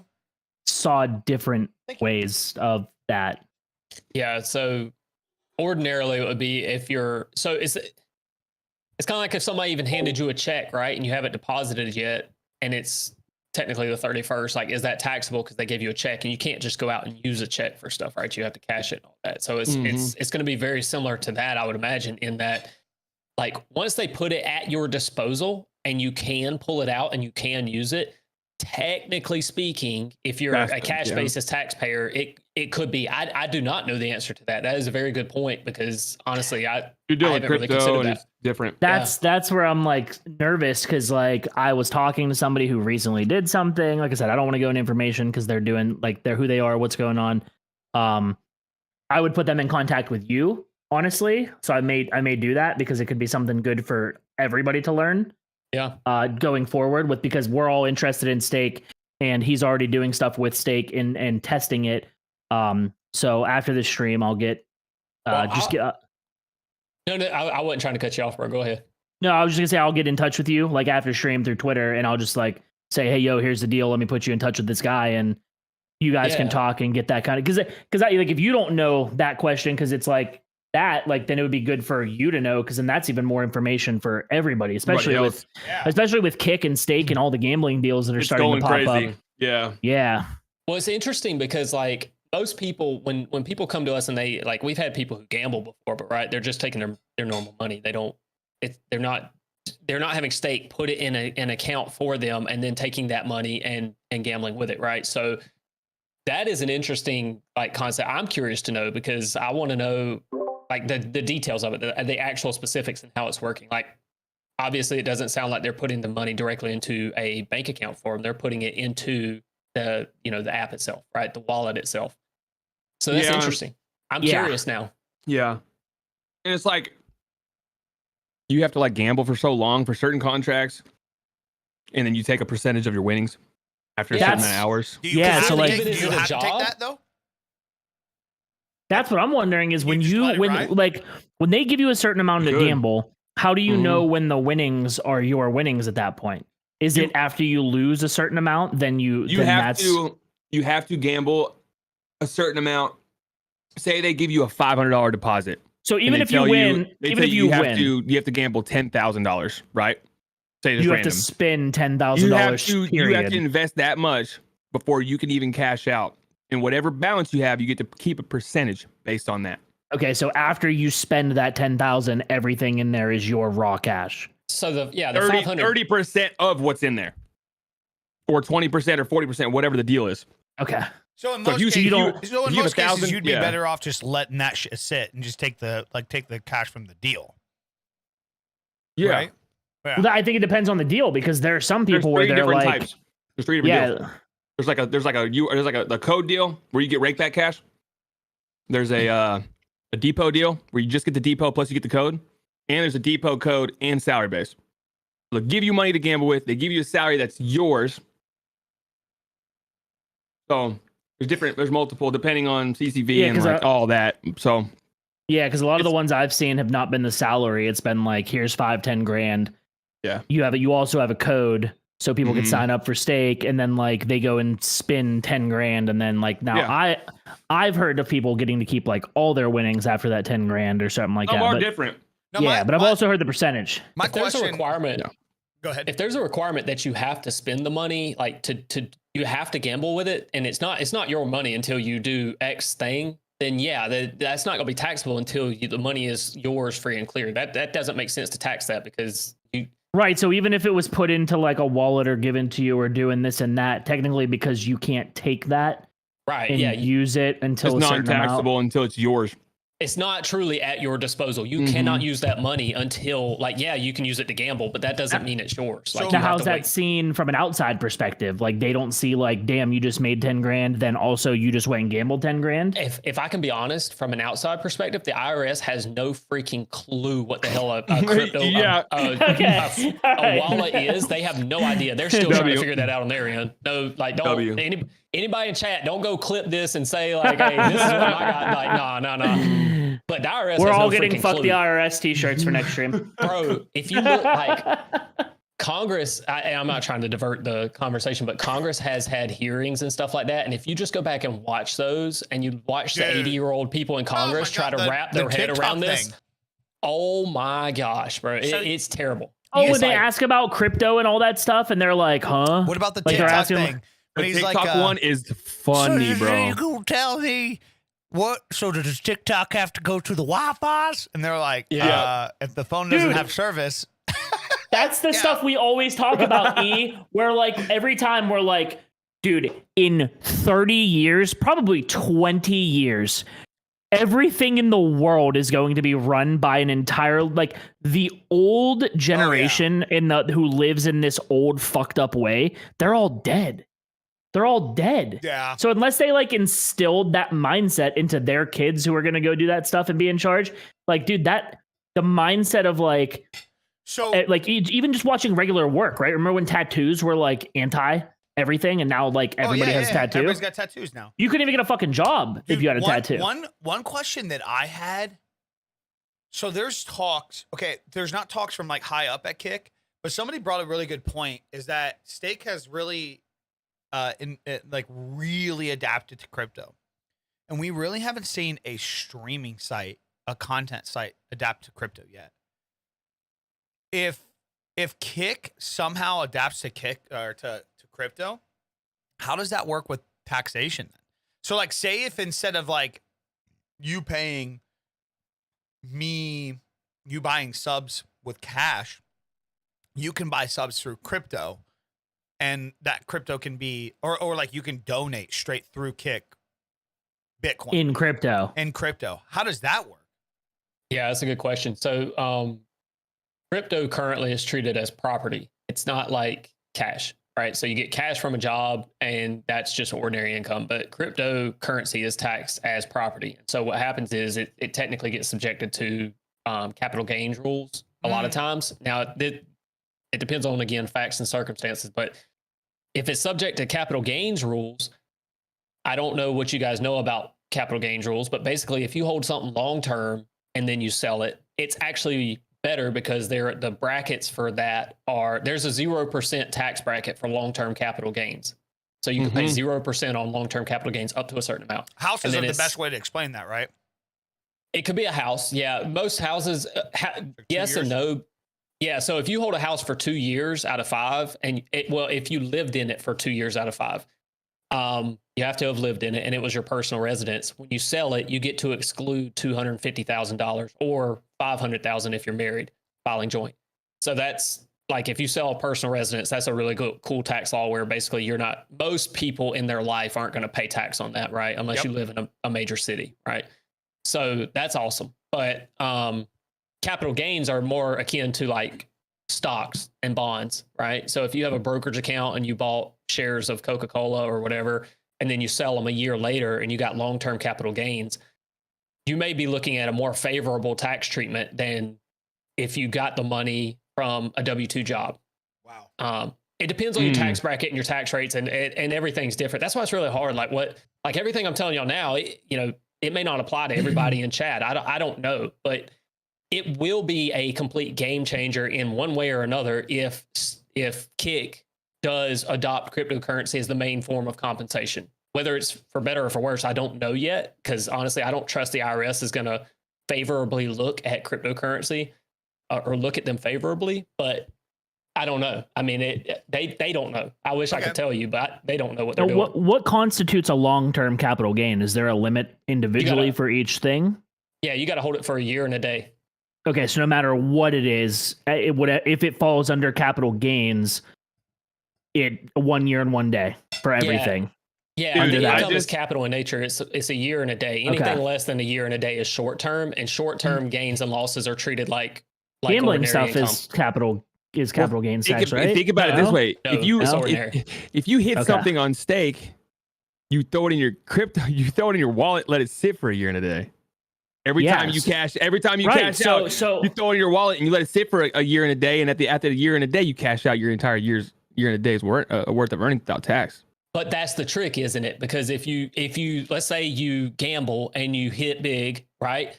And then Stake sends you what's called a W2G, which is it's the form, it's like a 1099. It's the form you get for gambling, essentially.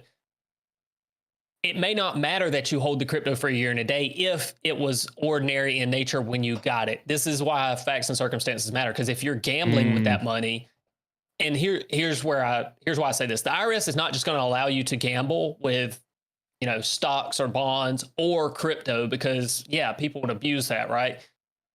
They're not going to allow that. They may not come out and say it right now, but I'm telling you, they're not going to just allow you to gamble with crypto, in and out with crypto, and get away with it as capital. Right now, maybe. because That's how it is. that's how Stake is. You literally you literally get Bitcoin or buy Ethereum, a fake whatever, currency, and you gamble with a fake currency. for US for it to be legal. But my question is Stake issuing the W2G for that, and are they doing it correctly? Because right now, the guidance on it is very limited, and so they may not know what to do with it. I'm genuinely curious, because I have one creator who is actually sponsored by Stake, and I'm not going to give this person's name, but I haven't done her return yet. She's a first-year client, and I don't want to jump the gun and say it's going to be one way or another until I see it. But I'll see it soon, and I'll actually be able to let you guys know. But I'll have her. We just grab you for all of our Stake stuff. Well, that's the thing. I mean, you don't need We don't me even have necessarily. these deals yet, by the way, Chad. Just to be very clear. We hire him when we have them. Chat. They just told y'all how much. They told y'all they had the bag. So don't listen to them. They probably do have the Stake deal. They're not talking. Had. See, you Oh, said the it right. Stake- the Stake deal? Had the No. bag. No Stake deal. Yeah, we don't have Stake Yet. deals yet. I'm more. Testy's not got the yet. ghost deal. I don't want to hear it, bro. Testy's getting the ghost deal. He's got the bag. We're in restructure rebuild phase. The ghost deal. The Ghost Lifestyle? Ghost lifestyle, baby. Oh, Yeah. if only I could talk about that stuff. Yeah, you can't talk about that, and we can. I know. can't talk about. It is what it is. It is what it is. I Not was everything gonna is always as grab a appears what it can. seems. I'm looking around my desk. I have like 1,000 different alcoholic beverages and like literally not one Dude, thing else. I need a coffee sponsor really bad. That's what I want. Black Rifle, dude. Yes. Okay, listen. It's a collaborative whole on social media. Every time we see anything from Black Rifle, we just tag Big E. Every time we want everything to be attached to Big E from Black Everybody used Rifle. to do that with these guys. look at that. Literally, they will not Yeah. sponsor anybody. Which I Dude, fuck did with you it. see C4? So C4 used to directly partner with people. They now released a creator program with a Oh, that's cool. guaranteed $1,000 a month. And like they put you on all over their socials and stuff. They like That's just pretty dope. announced it like yesterday or something. Because I wanted a C4 deal for like a while. I was chugging C4, but now I've been drinking Celsius because I don't crash from Celsius. So I've just been kind of doing whatever. You guys are the creators. Are brand deals drying up? Not for me. Depends on if you have the right people. If you have the right people, Yeah, I got a then manager. you're man. good. I'm Yeah, picking- mine are picking up. I have a team. But Yeah, all that. I have like a couple. That's it. My TikTok's Yeah. just. I'm turning away some at this point. I don't We've had- actively go out and like seek them, so I just have the ones that I have.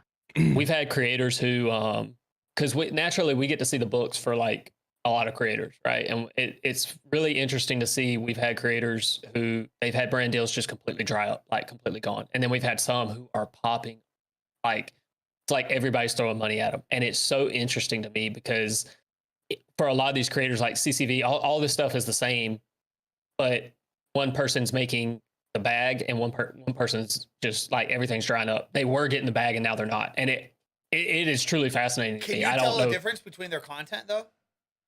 See, that's the thing. This year we've seen the drastic changes happening this year when we're doing the returns and stuff like that. And we've asked them and we're like, have you changed your schedule? Have you changed the type of content you're putting out? Are you putting out more shorts or more long form? Like we ask these questions all the time.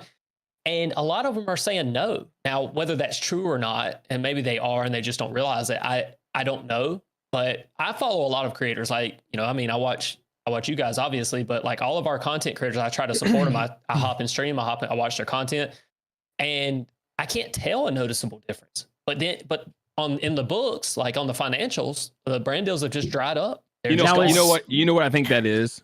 Why? I think that's the post-COVID effect. Oh yeah.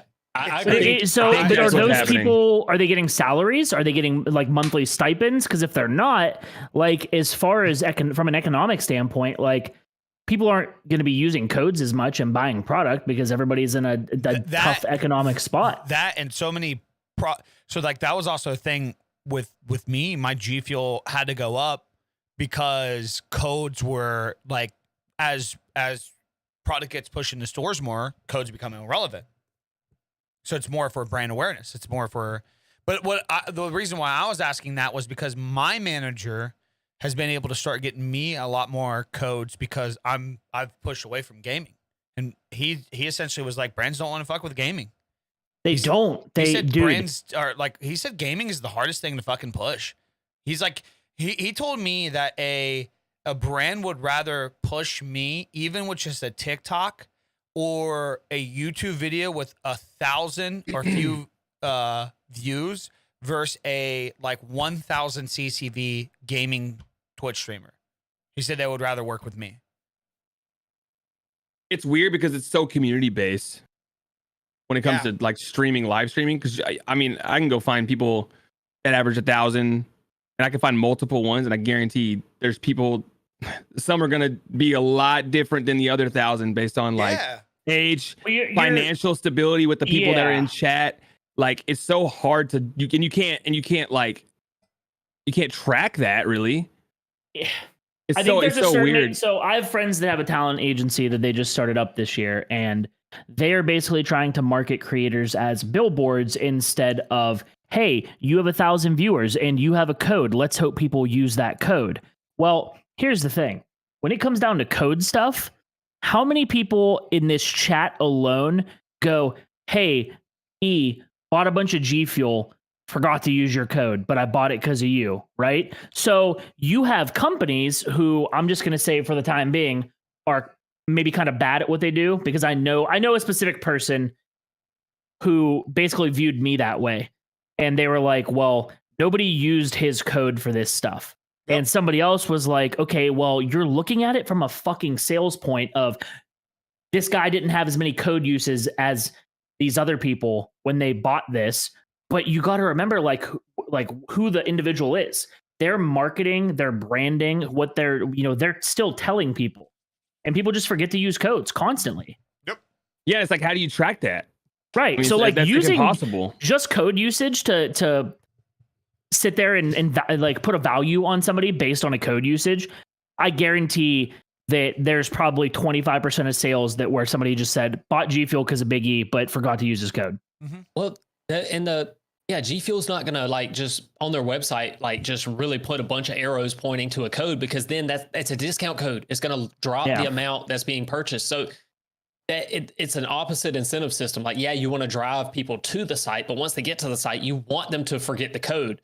But then E's gonna get punished for that, right? Because it's like you didn't drive sales, or at least you can't prove that you drove sales, even though he did. And so, because I'm the same way, bro. I get to the website and I forget to use a code, and I order ghost ups all the time. I order all kinds of stuff all the time. I forget to use codes. I just do. But you got there because you saw one of your favorite creators repping Ghost, like Testy's repping Ghost, and you're like, oh, cool. He's got a big ass G Fuel hat on. You're like, sick. I'm gonna buy some G Fuel. But you weren't like, and that's where like when a company buys a billboard, you don't just see a fucking number pop up and your sales go up because you got a bill. Like, you can't track how many sales a billboard brought in. Nope. It's a marketing expense. You put a banner on E. Nobody used his code, but here he is getting these views. He's got a viral TikTok and he's wearing a G Fuel t-shirt. I was just saying, yeah, like G Fuel, that. I don't want to. So I found out that, I obviously don't want to ruin anything. I found out from like quite a few people that, like, I've told people with 2 million subs what I do with G Fuel, and they're like, what the fuck? They're like, how the fuck did you get that? And it was, from my understanding, it was just a mixture of like, when codes were big importance, I pushed I was told at TwitchCon 2019, my manager at the time was like, I didn't know the impact I did.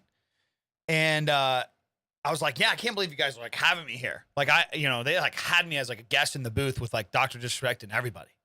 And I was like, what the fuck? Like at the time I had like maybe like 10K on Twitch. Like my total social media blueprint was like maybe 70,000 across everything. It's like, what the fuck? And Mike's like, do you realize the numbers you pull? And I'm like, no. And he's like, you see that girl over there? And I'm like, yeah. And he's like, that girl has 1 million Instagram followers. I'm like, what the fuck? He's like, you quadrupled her numbers last month. I'm like, well, really? And then I would get like around 300 code usages a month at G Fuel. And like, when I started telling like even my bigger friends, they're like, what the fuck? And like, and that's what people use your code. People probably forgot your code. Yeah. Rudy So said, I had that, but then I also, I just think, you know what the biggest thing is? And I think this is a grit that a lot of creators lack out.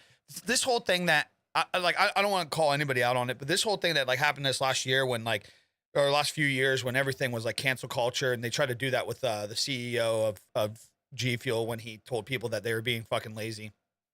And people like came at G Fuel and stuff. And then it was like, the funny thing is everybody just went to another brand to try to just have another same type of sponsor with another energy drink, and just, it was pretty much the same situation.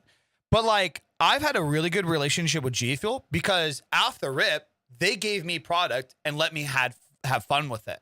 So I took advantage of that. I got code usages and I got dumb fucking views with them. I would tweet out shit like 5 years ago on my Twitter that would get like 100,000 views with their shit, just memeing with their stuff, and they loved it. And so now I've created a relationship with them too, and I think this is like what I think this backs up with Rudy saying. Like, we don't even track I hope I'm not like burning a bridge here, but we don't even track my code usages anymore. They don't give a fuck. Sometimes what I'll do is I'll give them a fucking, they'll ask me like, hey, you want to be a part of something this month? Like, we'd like to use your face to like push the ambassador, like make a video. I'm like, sure. Yeah, hell yeah. Let's do it. But that's the way it should be. And then what I'll do is I'll fucking alley-oop them. Hey, I think this is going to be a banger. Get involved. And so I'll have like a skit that I might think is good, and I'll message somebody, get them involved. Do you know how many like top comments G Fuel is on like TikTok and Instagram and some other places? Like, they're the top most liked thing on like a fucking video. It's good branding. Like you go views out there. Like, I tell them early, like, hey, this is gonna probably farm. Get up in the comment, or sometimes just naturally they do that. They just like interact with the comments. Next thing you know, here's a video with 4 million views, and they're just the top of the thing. You know what I mean? Mm-hmm. They can track clicks, FICO. That's actually, but a lot of them won't. Like when you put a link in your stream to a website, like I'm sponsored by Meta PCs, right? So like I can go on their website and you can actually see how many clicks my link has specifically from everywhere, whether it's on Twitter, Facebook, somebody just went to the site or clicked on it through a bunch of things. Like, you can track all that stuff. Now, is a company going to pay you based on that? Because, you know, if you don't buy anything, probably not. Some companies just don't fucking care. Yeah. But like some companies do. Like, the E is to a point where when you look at big people like, you know, Tim the Tapman, Nick Merck, stuff like that, right? Those dudes, nobody fucking's using their code. They don't have codes for stuff half the time. They're getting a bag, and they're also promoting your brand, you know, like massively. And that's like, you know, some companies just like to your point, like I don't have a contract with them, but like this has been one of the biggest headaches with my management throughout the years is I made Secret Labs like $250,000 in a year. By myself, just from a couple of videos. I got 11% from code usages, but in 1 year, it was like 300. I sold 300 shares through my codes in just a couple videos. But it's like, it's the nature of the beast. Like, they don't fucking care.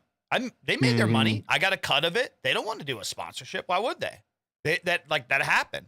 And their whole thing, So- like, you know, the whole thing. Now I don't want to make videos about it. So now I deter from it. But their whole idea is like, their whole reasoning is like, those videos got lucky. And I'm like, okay, I guess you could be right. But I don't know. It's just that some companies look at it completely different.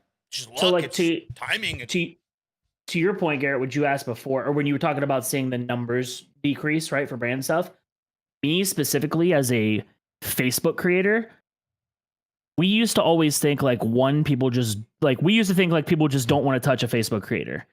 Now we've finally learned that you can literally target an audience so perfectly. That's how good Facebook is as a marketing site, right?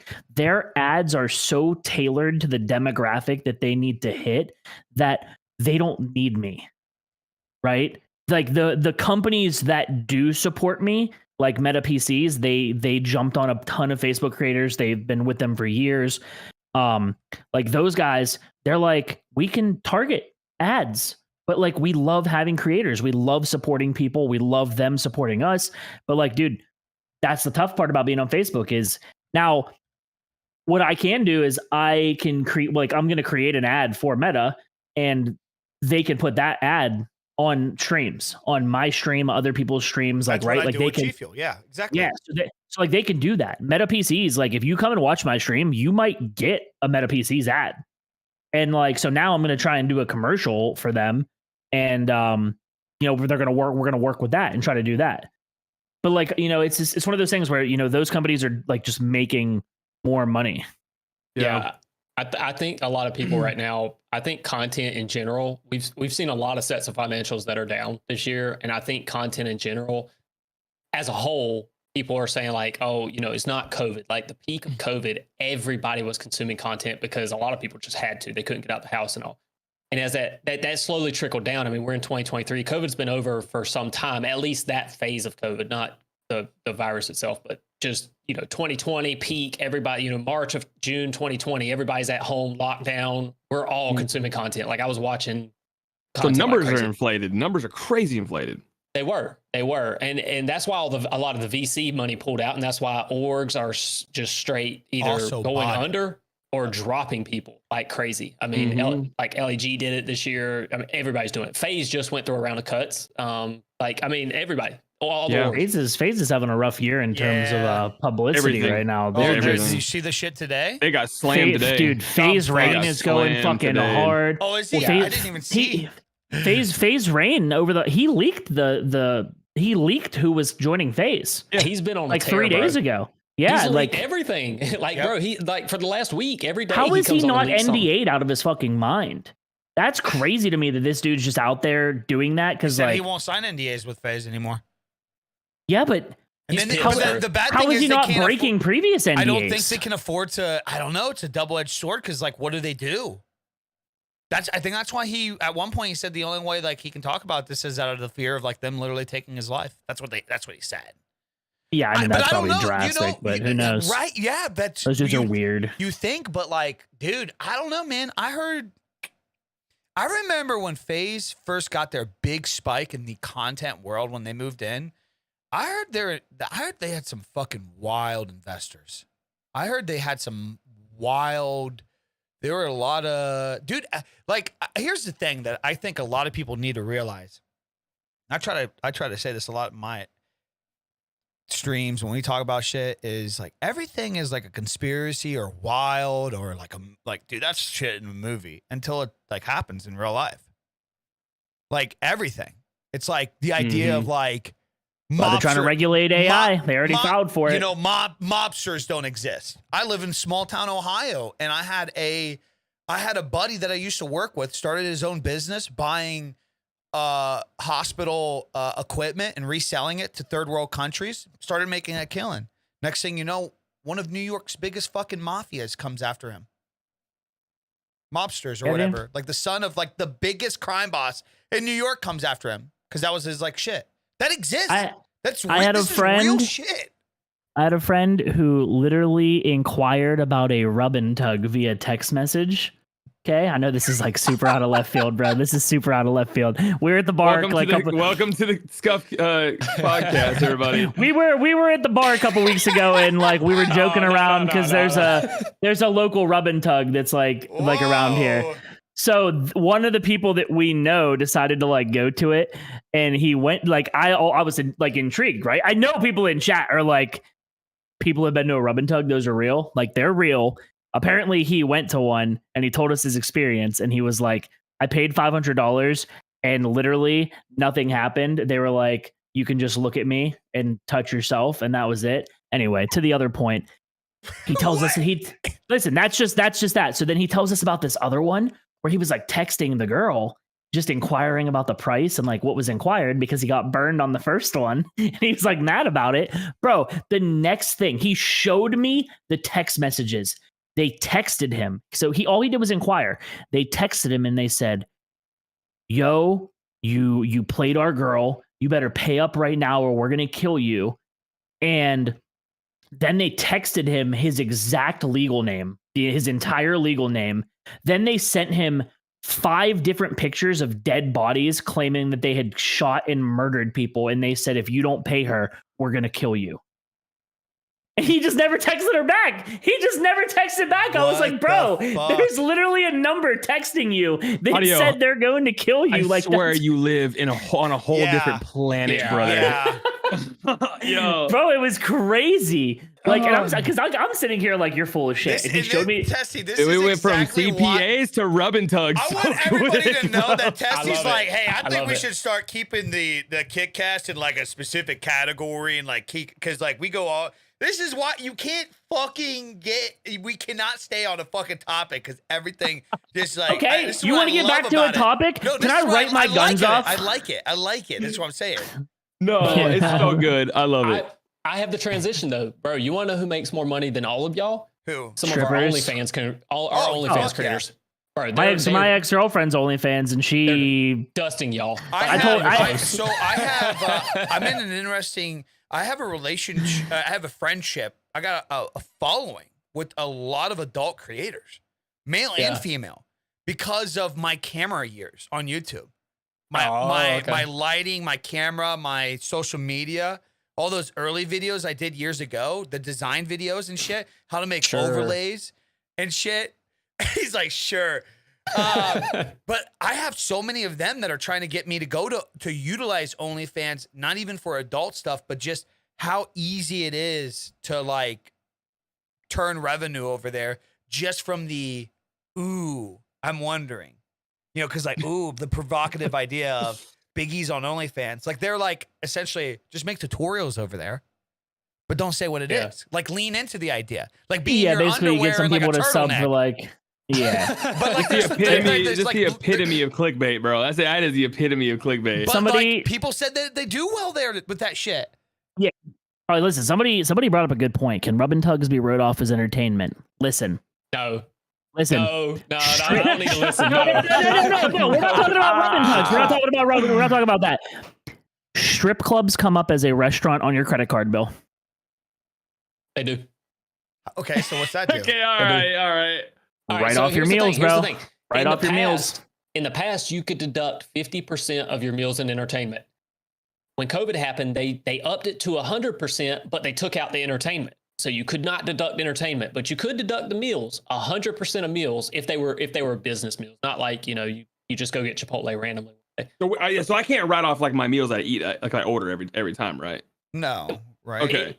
No, yeah, it has to be truly a business meal. And so, all right. Let me back up. So for the IRS code, the code to deduct anything is it has to be both ordinary and necessary to your business. So like ordinary, do other content creators write off their meals, and necessary, is it like, do you genuinely have to have it in order to operate your business?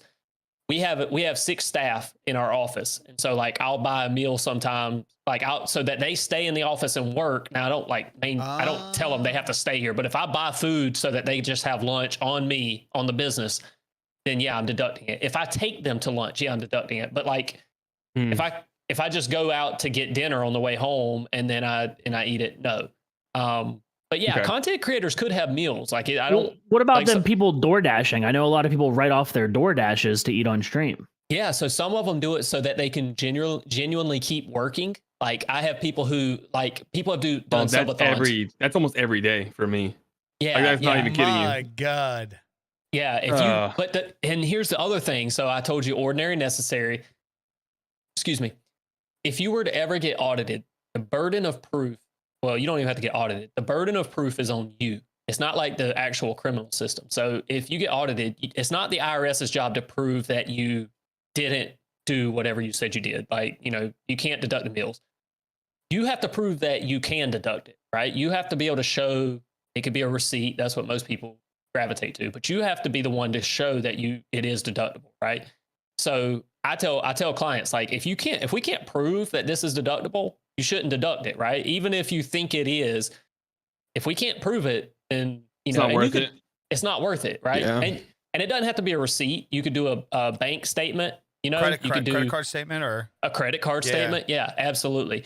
But yeah, if you just paid in cash and you have no receipt of that transaction at all, but you're trying to claim it and the IRS says like, no, that's not a deduction, unless you can prove it somehow, you're going to lose. Like 100% of the time, you're going to lose. How often do they look into meals? Like if you make 500 grand a year and you wrote off 5 grand in meals, do they care? Are they looking at that? Are they going to audit you? That's a good question. It's not that they look into it specifically. It's like if you get audited, they look into everything. But if you don't get audited, they don't really look into it at all, right? And if you get audited, it's just the battle of making sure that you have all of the receipts and everything from that year, right? Yeah. Just the proof. And if you get audited for a you pay year. Like not like everything. You get audited for the one thing they're looking at. Only if you don't get caught doing fraudulent shit. If you get caught doing fraudulent shit, you get audited for the lifetime. Yeah. Now let's just say you get audited because you put something on your taxes that you just didn't know. The consequence is you just now have to pay taxes on it, right? Like you're not like they're not going to take you to jail. Yeah, well, that's what I mean. Like there's criminal if it's fraud. Yeah, I mean, yeah. if it's So let's say it's not fraud, and E was just like I wanted to write this off, and to be clear, messing up and getting and them just saying like, hey, by the way, you actually owed on this, and getting audited are two different things, right?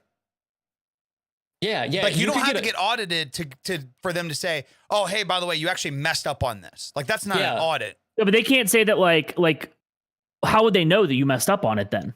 That's what I'm saying. So you would get audited, right? No, you don't. No. Yeah, go ahead. He had an example earlier where he said he said he paid an estimate, but he didn't, or whatever the case was. I don't remember specifically. Oh yeah. What they did was they have their payments in the system. Like when he made the estimated payments, he sent a voucher and all that, but he didn't send one. But then he claimed that he sent it on tax return. So what the IRS did was they tried to match it up. They said, on your tax return, you said you made these payments, but we only have the record of these, right? You missed one. And so what they did was they just sent him a letter. And that letter is not an audit. It's what we call a tax notice. It's a notice and it's a bill. And that doesn't mean they can't get it wrong. Sometimes we respond to it and like, yeah, he did make that payment. Here's we have the canceled check or whatever. Yeah. And then but that's not a full blown audit. That is a specific item that they sent you a letter for. But you will never get that for meals, right? If they're going to audit your meals or any other true expense, they're going to audit the whole thing. Yeah. But if you miss a payment, like if you said hey, I paid in $10,000 this year, but they only have a record of $7,500, they'll just send a letter saying hey, bro, I think you made a mistake. Basically. Yeah, I got a bunch of those when I paid all my back taxes. There was I paid the taxes, but then I had the fees, and they literally mailed me for 4 years, and I had 4 different letters that were hey, you owe the interest on this, and this, and then I was okay, and then I just. Their website sucks too. For the record, if anybody pays their own taxes and doesn't have a C, you go to their website and they literally don't tell you. So they give you a balance, and half the time the balance isn't there or the balance is wrong, and then you just have to literally type in the number that you think you owe, and then hope it's right and hope they don't mail you shit. Because when I went to pay my taxes the first time, I was I had to literally grab all my paperwork, and I was I don't even know how much I need to pay. They sent one of my clients. It was terrible because it was this little old lady too, and bro, she panicked. They sent her a letter. They said she owed 77 cents. That was the difference. It was basically interest because she paid a day late, and she owed $300, and they said you owe 77 cents. But But the letter, it came in and she's like, I got this IRS letter. I don't know what to do. Are they going to show up at my house with guns and take me to jail? I'm like, I don't know. Bring it in. Let me see. And I opened it up. I was like, this is the biggest waste of freaking time and mail and postage. It And cost more to send that out. It did, yeah. I remember I got something for like, I was $5 short on like my city taxes. I was like $2 short, but it acquired interest, so it was $5. I was like, why did you even fucking waste my time with this shit? Well, dude, it's like I was saying. That's what we deal with every day. That's what we deal with. And it's like we have to keep clients and we have to be fast and efficient and do things because that's just the world we live in today. And clients expect that of us. But then we get on a call with the IRS and they're like, yeah, bro, I don't know. You know, I'm like, what do you mean you don't know? How do you not know? I need you to know. Like, I'm trying to solve this problem because somebody's paying me to solve it. I need you to know. I need you to figure it out. And they're like, I don't know. And I'm like, well, here's how much we're going to send you. And they're like, okay. And then we send it. And then they send us a letter saying you didn't pay the right amount. Here's the amount you should pay. Like, how is that possible? What would you say is like at this? How long have you been doing it with content creators, by the way? We niched down into content creators probably like 2.5, 3 years ago. So I worked at a larger firm. My background is with a larger firm. Like a regional firm. I'm in Georgia. And so we worked with we were licensed in all 48 states, or we were licensed in 48 out of 50 states. And so I worked with a lot of bigger companies and then really, really wealthy individuals. And then my partner and I, we went out and created our own firm, and we were about 6 months into that firm. And I was like, I think I really want to focus on content creators because it was it was just a space. Like I was already in it, right? I was already following all the big creators like Nick Merckx and all them, like Ninja, because Ninja at the time was really big. So this was probably like 2020 when all this was happening. Mm-hmm. And yeah, I mean, like I just love the space in general. And so then we started doing that, and we got one client, and one client turned to like 3, and then 3 turned to 9 just from referrals and stuff like that. And so now like we've got a really solid client base of content creators, and I don't take any other clients now. Like I have a couple of clients who are in real estate, but they're friends of content creators who also invest in the same real estate. Yeah. So gotcha. That's cool. Yeah. So I don't it's a privilege now. Like I pretty much solely work with content creators, but before I had doctors and lawyers, which makes it good because you can hone in and you get really good at it, and you know different ways around things, and you're learning when it's new. And yeah, it's dope. I get to hop on a podcast with you guys. I mean, like stuff like this is really awesome because it's doing the things that I enjoy doing already anyway. So for me, it's like, I mean, it's work. Cool. Like, yeah, but it's so cool. Like, well, these are like the important things that like these are the conversations that people like are just not having that need to be having. Like, and so other accountants are doing it. No, it's funny. It's funny because I was on a phone call with my CPA a couple weeks ago, and she was like, "I've been really thinking about making some videos about this." And I said, "You have no idea how good that would do." I was like, "People, do you guys make videos and shit yet?" Know. Yeah, so we have a YouTube channel with one video, but it has like. We haven't. That's a start. I know. Hey, it's a start. You would say that's a start. You took the action. He is foaming, bro. Thank you, E. No, dude, it's an embarrassment because, quite frankly, like it is. There's no excuse for us to not create content, but it's a blessing and a curse. It's a double-edged sword because we have been so busy. Like we have had so many. When people have found out this is what we were doing, we've had people coming in droves, and we're trying to hire fast enough to fill the need, but it's really hard to find. We don't want to just hire accountants. We want to hire accountants who are passionate. You got a nice camera. You got a nice mic. Like this like PC, bro. That's like, nice. I mean, PC. come on. I'm out here, bro. What? Like I respect it. You have. Thank you. Like get fucking on your phone. Write some like start keeping a note of like good like you should have jotted down 5 questions that we asked tonight. Those are 5 different video ideas. You know, like writing your car off as a content creator, writing this off as a content creator, and then you just sit down right there like this. Don't overcomplicate it, and just record. I'm clipping the VOD. Yeah. Then you build it up, and go back and clip the VOD. Yeah, that's the worst. Then you go thing live. That kills so many YouTubers or so many people that aspire to want to do YouTube is they think too far ahead off the start. Like you just literally it's putting in the reps, getting the conversation getting. And I had to learn that from him just not texting me back the other day when I asked for advice, like just straight fucking egoed. And I was like, whatever. I guess maybe he's just like, do it, bro. Who cares? He's bullshitting, chat, because I answer everything about shit for him. Go to it. Pull it up, bro. When I'm not, and the bad thing is like when we're not working, receipts. Yeah, you got to keep the receipts. When I'm not like obviously doing the work and everything like that, Joseph and I, he's my manager and he's right hand man. He knows, like Joseph knows about Testy. We've been following, like we've watched Testy and a lot of the content creators playing Warzone and stuff like that. But we're literally in like Almazar playing, like we're on Warzone, we're on Apex and stuff like that. And I think that kind of separates it too, is because like a lot of creators, every time I get on a call, like a discovery call, the prospect or the creator is like, I'll tell them, like, I guarantee you when you told your other CPA what you did for a living, they were confused as hell. Like you said, I play, they're like, wait, you play video games for a living? I'm confused. I don't understand. Yep. Every time. Every single time. And that's like, dude, it's so free. Like you can imagine, like we just get work like crazy just because of that. And they don't even know if we're good or not yet. They just know like if we can relate to that personal relationship with that, it goes a long way. Yep. And then like I drop into, I'm dropping Observatory and frying Testy off rip. And it's like, I can basically get with him the next day and be like, hey bro, look. I stream sniped you yesterday, so you got to hire me now. Yeah, exactly. I want to know who's better at Warzone, Rudy or Testy. Because Rudy, I'm way you're better a big than Testy. Yeah, I'm way better than. I don't even need like. I pulled up his stream once and I know. You said Testy. I was about to say you're not better than me. I'm frying you, bro. We dropped right now, bro. Before I quit playing the first one, I was literally like top 40 in the world for wins. Win grinder. Yeah, your wins were crazy, bro. Yeah, I was like the way I played Warzone is very like just kill hungry. I'll just drop hot. I didn't know you played that hard, Rudy. Yeah, Rudy did. I did like 12 hours a day. I had the most games played on Warzone 1. Most wins season 3 of Apex as Octane right here. You ran Octane? The number one Octane in the world, baby. Did people play Apex in season 3? Fuck yeah, dude. That was when Octane came out and everyone talked shit on him. And I was like, dude, I get the bounce pad straight into my death. This is perfect.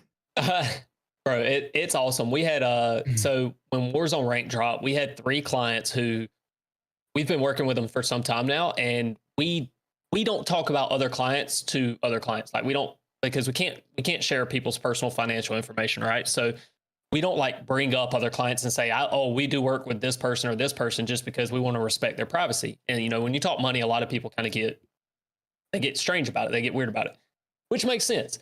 But we don't tell people. But we had 3 clients who I don't even know if all 3 of them knew that they all work with us, but they all were dropping into Warzone rank the other day, and we had them. Me and Joseph had them pulled up, and it was really dope because it was like we work with all 3 of these cats, and that's cool. They're all top 250, and so it was like it was really dope, to see that. That's cool. That's so much fun. Like I would not trade that for anything, because we get to do. We'll make overtime. We'll make our money. Like we're gonna get the bag either way. It's not like, and I'm not trying to brag, but I'm saying like over time, quality over quantity. If we get to work with these people, that to us means so much more than like we could go hire. Like we in Savannah, Georgia, where our office is, we are in the medical district. We could probably have like 10 doctors as clients tomorrow if we just went door to door, because accountants are in short demand. Yeah. But we don't know them like that.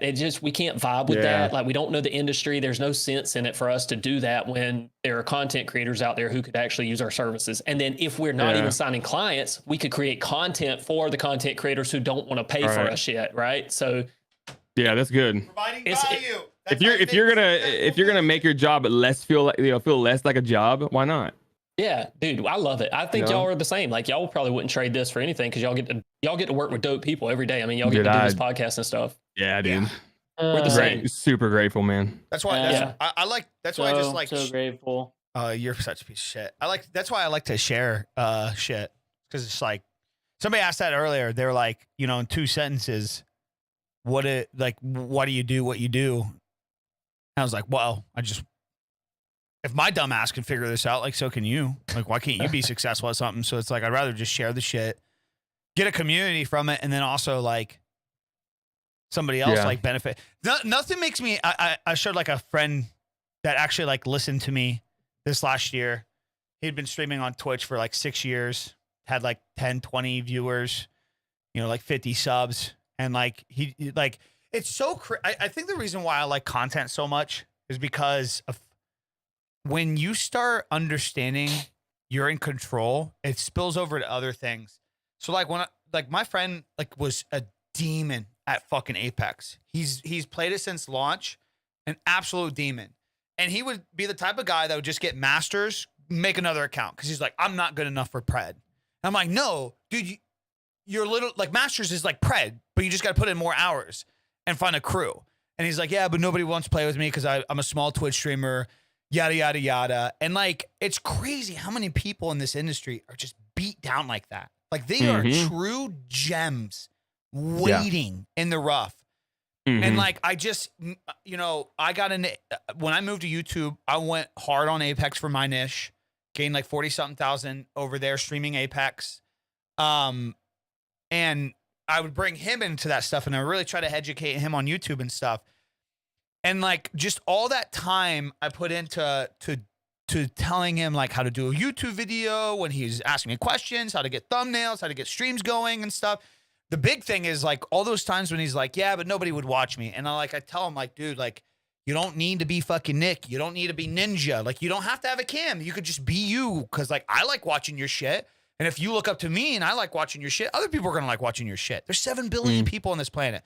The odds of like 1,000 people being able to relate with you and who you are as a person is so it's actually so high, high. And like some people, it's crazy that we are in an industry where some people actually get annoyed by doing the things that I just simply did with my friend, which is just like, if he had a question, if he's stressed, like I got you. Like, let's figure this out together. And then now, like, he's about to hit fucking 10K on YouTube. This dude gets like 100, 200 viewers there now. He's making way more on YouTube than he's ever, and he's top fucking 50 Pred in the world right now. And like, on one side of me, I'm so encouraged by the idea of like, fuck yeah, I want to do this more because I want more of my homies to succeed. But on the other side, I also get angry and I get encouraged more because there's so many motherfuckers that are the next big thing in something, and they're just wasting their ability. They're just wasting their fucking talents. That's this fucking bearded piece of shit over here who discredits me and says that I don't say nice things to him. This guy. No, I said you didn't answer my text. This guy could be the next big car YouTuber, the next big fucking party YouTuber, and I think he will. But like, you gotta like you just said with the niche, you gotta hone in on it. You gotta fucking. Like, you got to enjoy what you create, or you're not, like, nobody's going to enjoy to watch you. Oh, Ghost. Watch out, my number's in there. My number's in there. Watch out. Nah, yeah. Imagine. I done wrote it down now. Yeah, you're getting spam, buddy. I don't you guys wanted it's 336. I don't have that phone on me. What did you ask? I don't know. I think I said I'd put a video on YouTube. Tell me if I did it right or something like that. But I mean, if I pulled this up and you were behind me at a sporting event, you'd go, damn, that dude's girlfriend is fucking pissed. Why? Because it's just so much. The novel. I think I sent you. Well, one text was from a previous conversation, and the other one was. So it was just funny that they both lined up in 2 giant blobs. Yeah, but I mean, that's how me and you became friends. Like, yeah, you asked me 100%. something about YouTube, I asked you something about Facebook, and then it was just a back and forth. Bro. Now that we're on this subject, can we talk about our fucking Twitter engagement today, dude? Yeah. Holy shit. Dude, people are... by the way, I think about keyboard versus controller. That one? Y'all have any opinions on that? By the way, I'm a hybrid, so I got the only opinion that matters, but I'll let these guys speak. Go ahead. Oh, wow. Okay, I play controller my entire life. I can't for the life of me play mouse and key. Controller has a ceiling, mouse and key doesn't. I feel like mouse and key I like that view. I think mouse and key is the superior input, and it's more rewarding. On Call of Duty? But I also in anything. But I also feel like if you're good at it, if you're freaking good at it, if you're good at mouse and key, bro, you can beat any That's controller player. That's what's great about controller. You don't gotta be good. You can just suck and still have literally 3 kills. This is my input. Let me grab my controller. That's the reality. So I learned how to play mouse and keyboard when I became a streamer. Mouse and key is instant, right? From left to right. Instant. Controller isn't. Nope. If you want to go left, you have to go back to the center point to be able to go left. You have to go back to the center point to be able to go right. That's the reason why aim assist was invented, to actually make up the difference, because mouse and keys is far superior. But in my opinion, I'm 33, aim assisted living. I need this shit. I can't play anything else. Yeah. So I'm glad it's invented. All I'm gonna say everybody is here is old. Can I acknowledge that? Like, we're all old here. Yeah, I we're think in our I might fucking be prime, the youngest. baby. By the time we're old, by the time we're actually old, the average lifespan is going to be up. So I technically, just turned 30 in January. You guys want to Okay. see my keyboard? Okay, hold on. I got Do we? I don't know. Hold on. I got an interesting. Hey, No wonder you play controller, you fucking loser. It's a Logitech. What high school did you steal that from? Bro, I got this when I first got a PC. I got it like 6 years ago, man. I bet he was ecstatic. Is it wireless? It was $15. Yeah. I bet he was To just your ecstatic that it was counter wireless. argument, W. keyboards and a mouse what is were made for literally typing things on a computer, and Yeah, that's controllers true. were literally made for gaming. Gaming, So, yeah. yeah. But there's a reason why the competitive shooters are mostly on mouse and keyboard. Well, the competitive PC games, yes, but I mean, the highest the highest ranked Call of Duty and Apex players are all on controller. No. The highest paying, highest watch competitive sports are on mouse and keyboard. Yeah, because they're like CS:GO, and they were 'Cause they're created actual before like people were competition. doing a lot of controller shit like Here's that. the thing. I don't think it would even be an argument if it. Here's my hot take. Ready? If skill-based matchmaking didn't exist, it wouldn't even be an argument. I think that's the bigger issue. That's why I put that in my Crossplay. tweet. Was that It's what you cross- tweeted it's earlier? It's crossplay. crossplay. It's crossplay Yep. and skill-based matchmaking. The issue is not that it's an actual controller versus keyboard debate. Because here's why. Because you will find controller demons that can play M and K and still be a demon, and you can find M and K demons that can play controller Absolutely. and still be a demon. The issue is the average, and this is why cheating is everywhere too.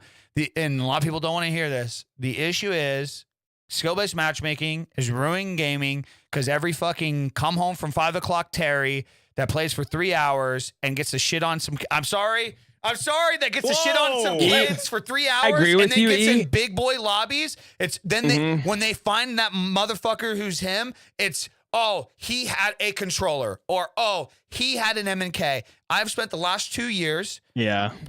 grinding Apex Masters player, and I'm in a constant back and forth battle of like which one I want to play.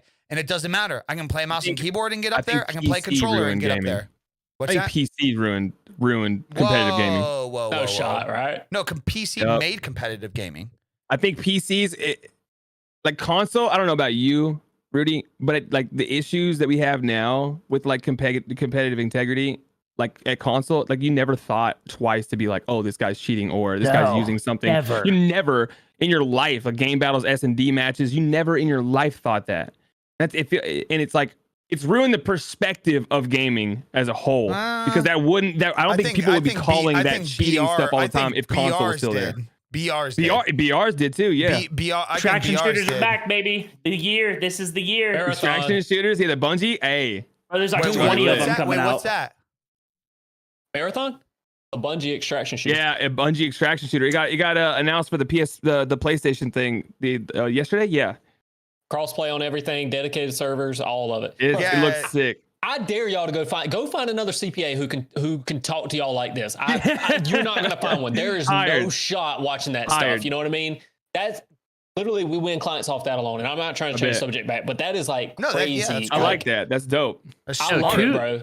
Bro, to change the subject back, actually, because I think this is something that creators should know sure, about. More work stuff, bro. You're here for work. This time we're is good. this I'm here time for is y'all. tax deductible. I'm here for y'all. Shit that is in the background of your stream is all tax deductible for the most part, right? Bro, Technically. there ain't no way you're deducting the artillery you got on that. No, couch that over I there. did not. No. That You can It's deduct. that artillery. Yeah, the Oh, firearms. and that's the the- and absolute that's that was the- another weapons. question. Can you tax deduct firearms? If you're making content around them, right? I have a professional skeet shooter. Actually, yes, he's deducting 100% of that. Okay, I was he's just a curious in professional. general. making a gun channel. Yo, Move down, E- baby. Yeah, we get up tomorrow. E's got a skit of him just shooting skeets, bro. I mean, I just found Dude, out I have can mount my. so- I can, dude. You can go live from your GoPro straight to any page, and you can go live from a 360 cam. I'm gonna mount that shit on the barrel. I have a whole directory. I have a whole directory of like when I open up that can of worms, I have so many skits ready. Like here, you're gonna hear. Okay, well, dude, it's a whole culture because it's like so. Like here's this one. Okay, purple baby popper. So it's like gender reveal. Poop pops. It's purple. And everybody's like, what the fuck? It's purple. What gender is that? And it's like, oh, well, we would like our child to be, gender neutral. That's for its child. So controversial, yeah. bro. So like, I got a whole slew of like ideas ready to go for like when I break into like, because like I feel like whenever I get into gun content, as I educate myself more, that's when it's just like, well, then the floodgates are just open. Like that's why I'm like on the verge of gun content, because I'm like, dude, when you start doing stuff with guns, people in the background watching the video, you did this wrong, you did this right, you shouldn't be doing it like that, this and that. I mean, dude, because we're talking about something dangerous. Videos are doing the same thing because of that. The ones that do well, or it's because everybody thinks they're a fucking genius. But when it comes to like performance stuff and parts, yes. But a gun, everything from the way that I go and pick that up off my couch right now, somebody's going to comment on. Yep. You pointed that in the wrong direction. You did this. Your fingers on the trigger, like just you owning it.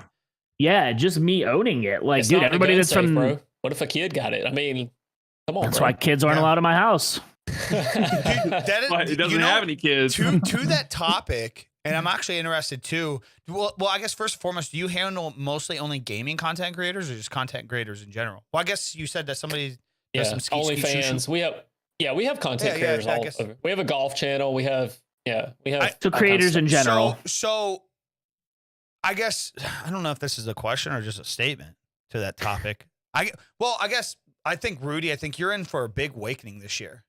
And like my taxes are going to be lower, baby. Let's fucking go. No. As you educate yourself more on the content you want to create, you're going to like, I am just now realizing over like the last year and a half that the gaming community, the gaming content world is such a tight.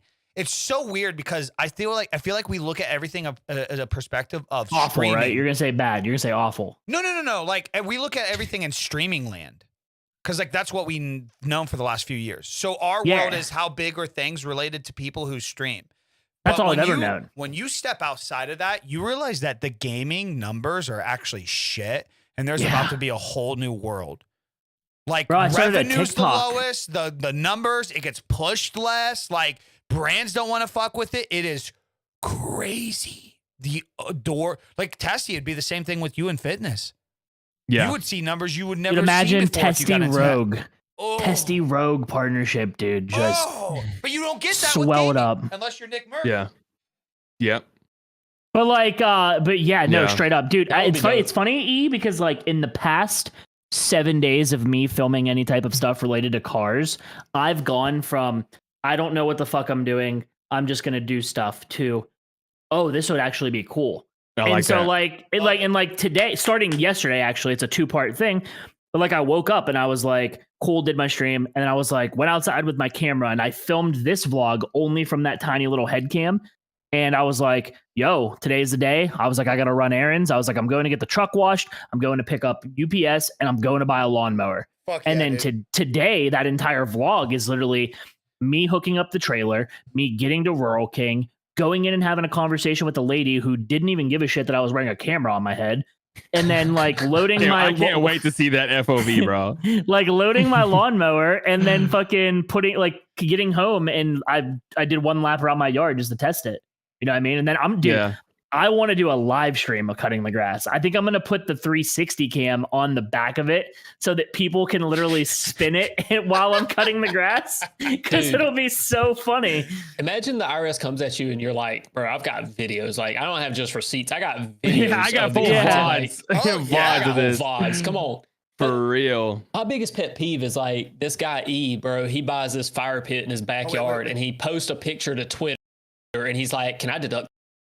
No, you can't deduct the freaking fire pit in your backyard because you like put a picture on Twitter. Like that's not how that works. Like you can't just deduct everything. You know what I mean? But it can. Yeah, if you don't get audited.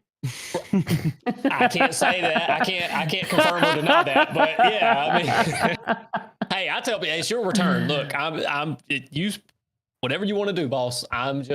I am. Bro, if you're tax deducting your own manual labor, like it's one thing, but I mean, like shit, get that thing put in and then tax deduct it. Yeah, it's like I'm gonna vlog it, but like, what if you film the whole process of him building it? Is that different?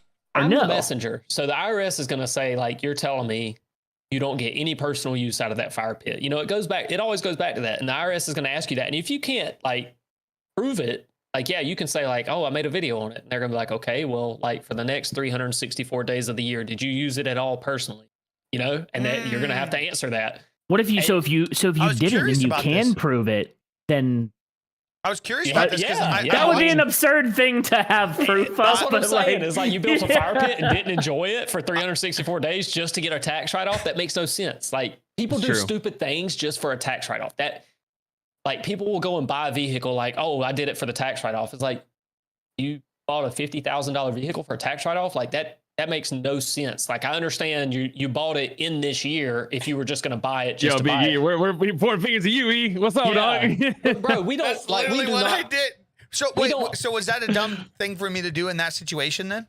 It may or may not have been. Like if you were going to buy the vehicle to run the channel and do that, and the tax consequence is what it is, and you just happen to get a tax benefit for it, then great. Okay. Like, and if you lined it up specifically to get a tax benefit, but you were going to buy the vehicle anyway, yes, then that's fine. That's okay. But there's a saying, it's like, don't let the tax tail wag the dog, right? We don't make business decisions based on taxes. We make business decisions based on what we need. I wanted to make sure it made sense from a tax perspective before I even did it. Sure. And like, yeah. And I understand I only get those questions like, you know, hey, I bought this fire pit. Do I get to deduct it? I know that I get those questions because I am the CPA, right? They're not asking other people those questions, right? It's what I signed up for. But still, it is kind of frustrating. Like people are like, hey, you know, I just bought this shirt. I'm only going to wear it on stream. And I'm like, really? Like, really? So you can't even partial write stuff off like that. You can. Yeah, you can partially do it, but you have to be able to prove, like you have to be able to show your work for the allocation. So however you do it, you just have to be able to prove it. My Travis Scott's and DJ Khaled Crimson Bliss is our background decor, right? So I can just write those. So here's the thing. Everything in that room, if it's truly like your home office, I could argue with the IRS now that everything in that room is tax deductible only because you don't use it for another purpose outside of creating content. And truly your content that I watch, all the Activision stuff that you're making, I literally see it, like, or not all the Activision stuff, but I saw the most recent one, like Welcome to Activision. It was freaking hilarious, Thank bro. you. And like, you know, most of it's like in that room or somewhere, you know, around there. Yeah, that's a home office. That area is used exclusively for business. Your living room, like people like cooking streams, right? People are like, can I deduct my kitchen? Like, no, you can't freaking deduct. You're only doing, That's why. This is what you do, E. You move your entire setup to the garage. No, there's a whole nother car in the background, bro. Dude, there's a whole nother. No, that's what I'm saying. Like, what if you created Big E's fire pit channel, and you only do videos around the fire pit and nothing else? Like he never lights another fire. So if you do that, you will have 0 viewers and 0 money. But yes, I would say 100%. So that is a win-win that I did though. Is during the pandemic, setup videos really popped off on my channel. And we moved to this bigger house that had so much more square foot. So what we essentially did was we converted wasted space into more places, more setup spaces for me. So I could have multiple setups, which is great for clear of mind. Cause like where I recorded that video is in the like creative area, you know, it's where my recording area is, which is out in the loft. It's just wasted space. So I utilize that space for business. Then downstairs, we have a formal dining room. It's like I use that for overstock and filing and Megan's space. And just if I need to shoot something in a big open area, I'll bring lights down there and shoot down there. So we've utilized them. So now we've also did a win-win where I can have more things to put in different space and have different areas to work. But then on top of that, now we write off a larger portion of our house because a larger portion of our house is actually I can't remember what it, so, and I wanted to bring this up too while I was on that, how you're explaining like, if you get audited, it's the idea that the IRS is going to want to know that you're actually using it for business. I remember my CPA said like a rule of thumb with like an office space is it should have like, I think it was something as silly as like file cabinets. Like that's just something, or like cabinets of some sort. Is that true? I mean, yeah, it may be easier to like, Justify. People don't put filing cabinets in other rooms that they're using, right? So yeah, I mean, if you're trying to prove it, then sure. But the rule stipulates the area has to be used exclusively for business. So Yes. like, no, for a home office. And so like I saw a TikTok the other day, and it was about a couple who use an RV, and the girl was basically saying like we deduct 40% of all the costs for our RV. So like fuel, when we hook up to electricity, whatever, the generator, all that stuff. And that's technically inaccurate, right? Because you can't just say like, oh, I use 40% of my home for business. It's like, no, the IRS stipulates you have to have an area exclusively for business to deduct a home office. So that room that you're in, absolutely. But to say like, oh, I just had my setup in my kitchen. That's why I was saying earlier, you can't just deduct your kitchen based on that. And you don't even get actually a portion of the kitchen because it's not exclusively used for business. Now, again, are you going to get audited? What are the chances this is actually going to get caught? Probably slim to none. But technically the code stipulates like it has to be exclusive. So like your office, like all the offices I'm looking at now, I could easily argue these are 100% business, right? Now, you're clearly streaming. Here's where I'm going to open up a big fucking question, a big can of worms. At what point do you cross the line of renting out your space to yourself, to your business? How does that work? All right, that's a good question. So if you have an S corporations don't actually have home offices. They have what we call reimbursements. You only generally have a home office on a Schedule C if you're a sole proprietor. If you have an S corporation, you're doing probably a reimbursement. You are reimbursing yourself, the employee, for having an office space. That is almost like renting the office to yourself. Now, in any other form or fashion, the IRS probably isn't going to go for it because you're paying rent to yourself. They're going to call that, they're basically going to look at that as they're going to disregard it.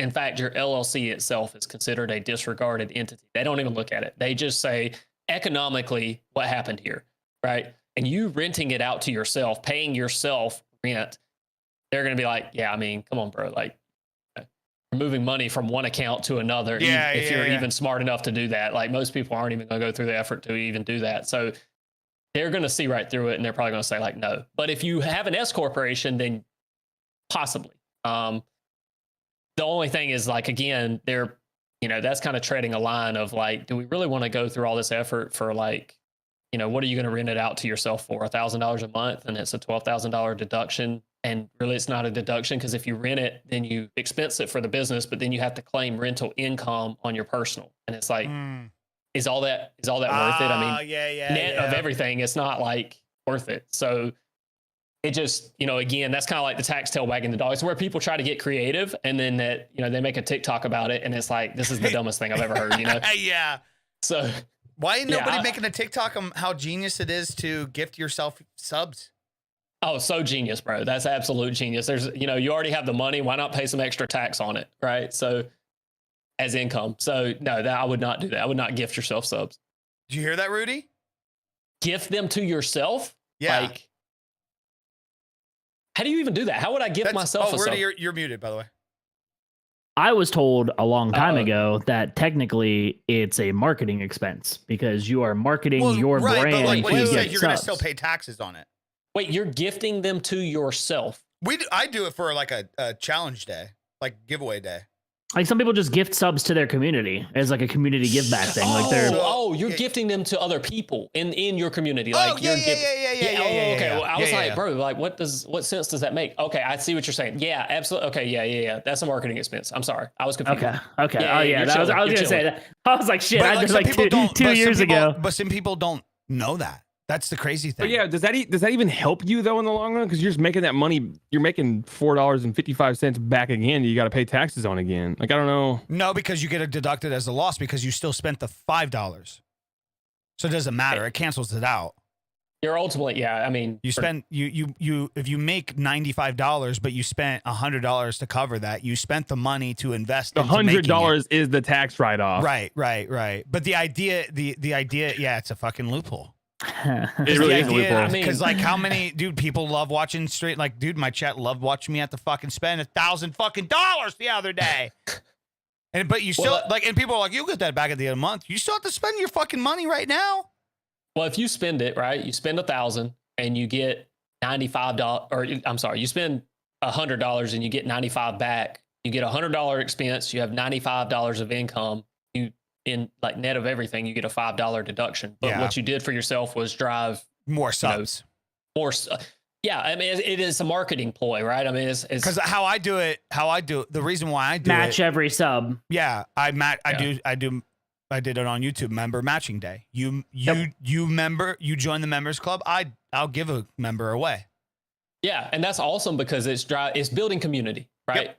And yeah, Right. you do get It's a good small all tax around. deduction, but Because then how I really alley-oop it is then I do when we hit milestones, I'll give something away to everybody, to any of the subs. Right. So that way, right, anybody right, that right. I gift, anybody that joined, anybody that was gifted, like it's all for all of us. So it entices the idea that everybody wants to be involved. Yeah. oh, you want the actual like, you want me to blow your mind here and actually probably scare y'all a little bit? Always. Okay. So let's say G Fuel. Let's use that example because we were talking about it earlier. G Fuel sends you a G Fuel fridge and a bunch of like stock it up. Like they send you just boxes of stuff, right? And you throw it in there. That's technically income. Now they may not give you a 1099 for it. They may not give you they may not actually give you the 1099 because a lot of companies get this wrong. But technically, you don't have to get cash to receive it as income. If you get that stuff, technically speaking, that stuff's income. Now, is it claimed as income on everybody's tax return? Absolutely not. I can tell you 100% of the time that is always missed. Yeah, I'm not saying it's okay. I just want to point that out. I just want Guess to say who's getting audited this year? yeah.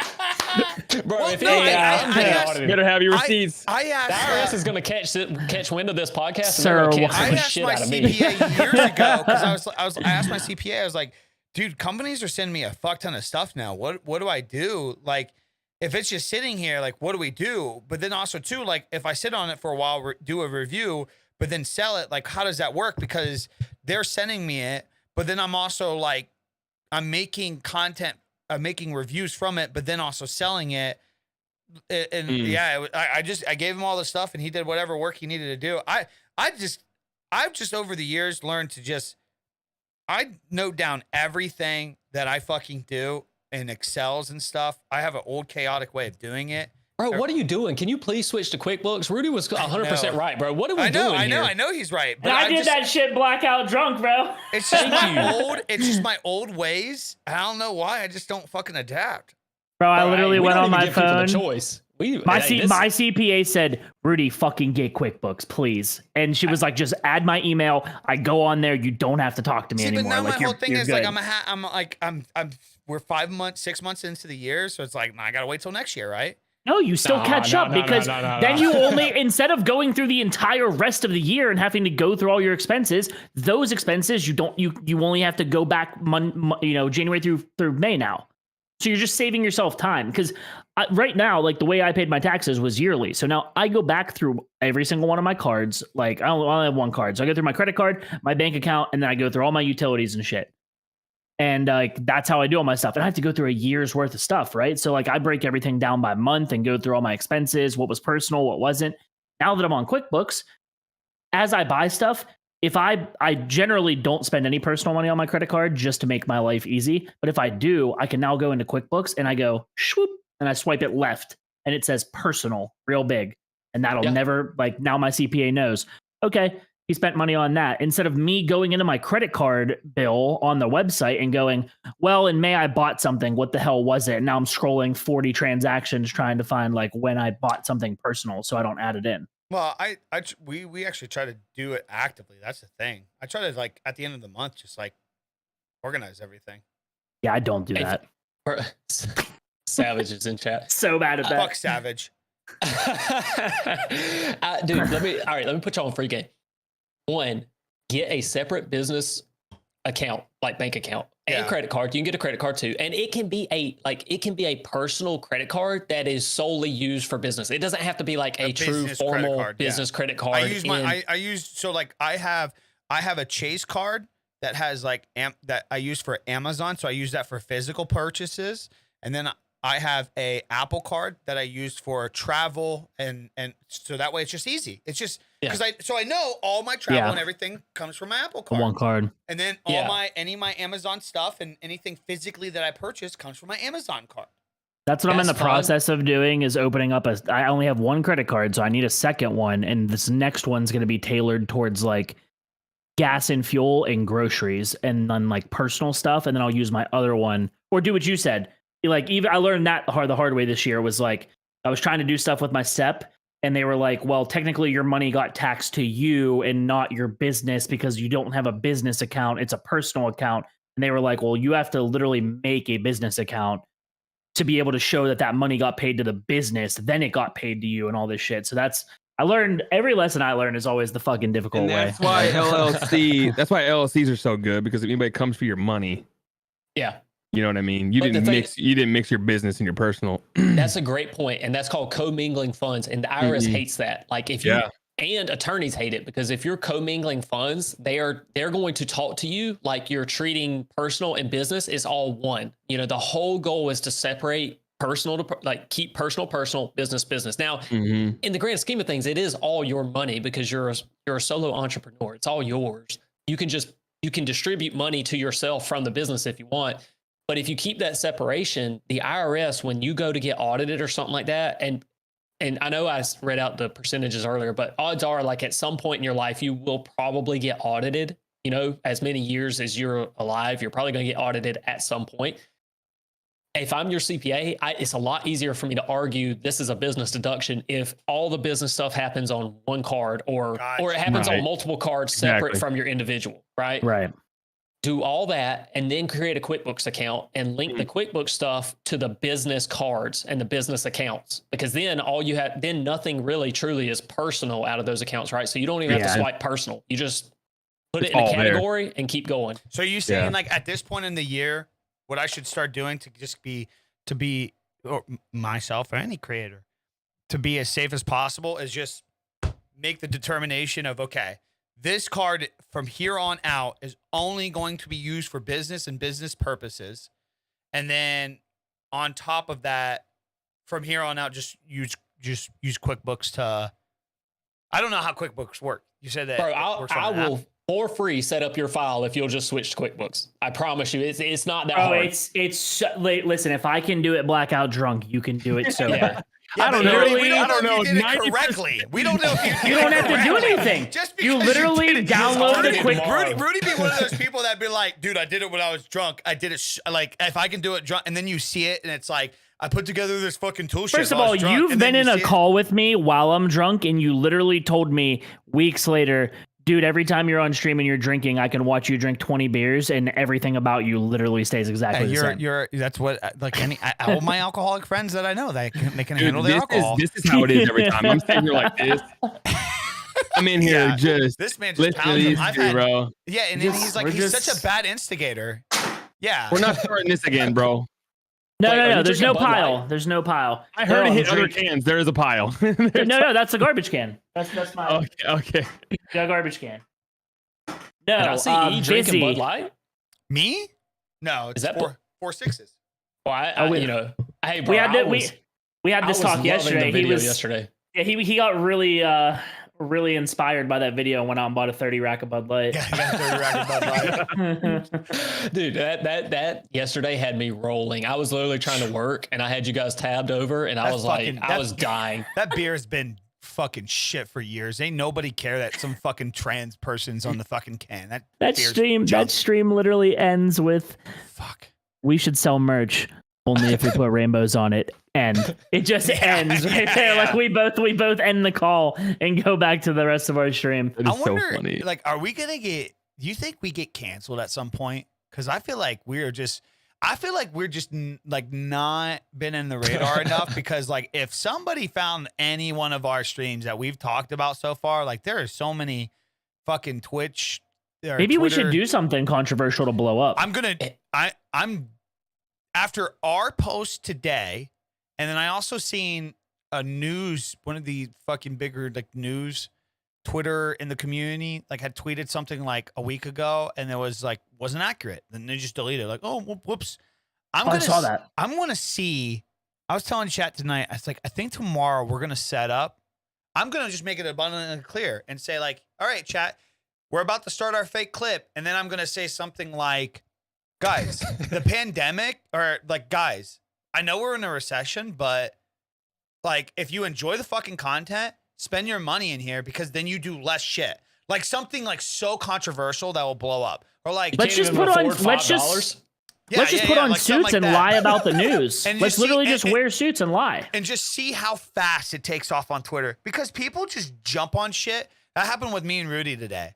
Like these weird gremlins that don't even know either one of us. They don't follow either of us. Either of us just start jumping in our comments because I used a meme referencing how something about making money, and they were like, "You're such a fucking tool to be." And I'm like, dude, it's a bunch of IRL NPCs, man. Bro, I'm in Rural King crying while I'm texting you guys because I'm literally reading this, and E tweeted something about like controllers. I didn't even read the full tweet, and then I just went. He does this, dude. He starts a fucking fight with my shit. You've literally played Apex once. And then so all the people that love him that have never like seen me before, they're at his defense. But then you have these other people where he like replied to me with a meme, like a copy pasta from like months ago. And there's people below it like, wow, bro, you're just going to flex your fucking income and your belongings on this guy that replied to you. More than me. Dude, he's just fucking, and like, dude, like 4 different people. And then one guy caught himself. He went, fuck, I did it again. Yeah. The copy pasta so funny, bro. Copy pasta says, "Don't you dare compare yourself to me.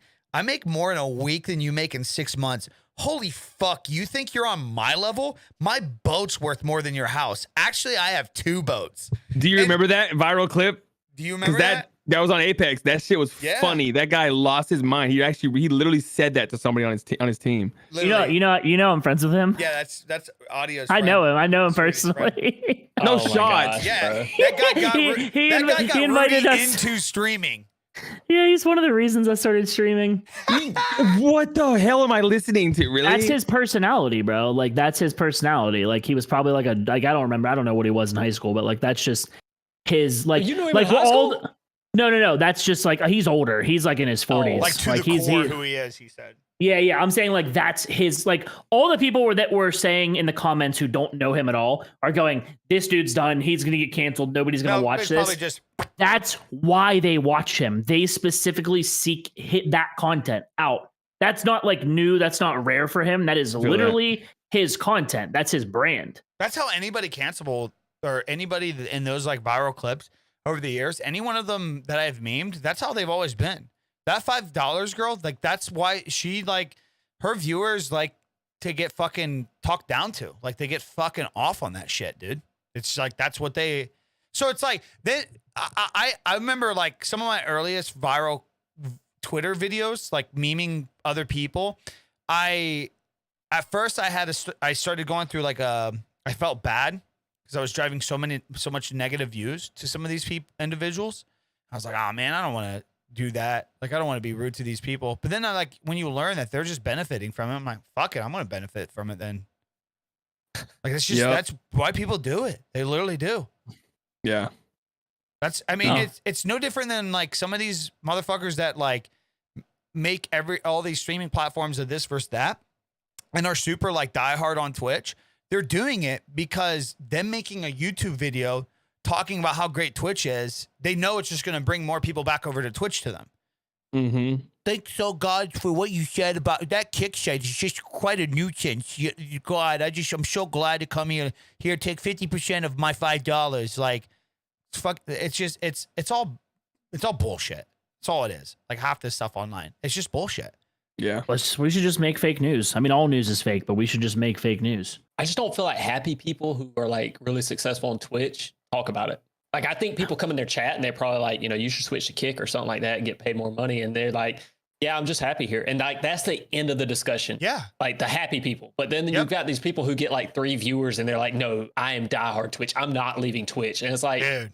I mean, like, bro, I don't think it matters. Like, whether you go to Twitch or Kick, you know what I mean? Like, No, the community is what matters. So the diehard community that's there for you is going to follow you wherever you go. You should, Bingo. first of all, you should do where you're doing better. So who the hell cares? Bingo. yeah, But that's what I'm like- saying. Like, I told E the other day, go read any tweet that you see. Scroll your timeline, type in Kick, type in Twitch.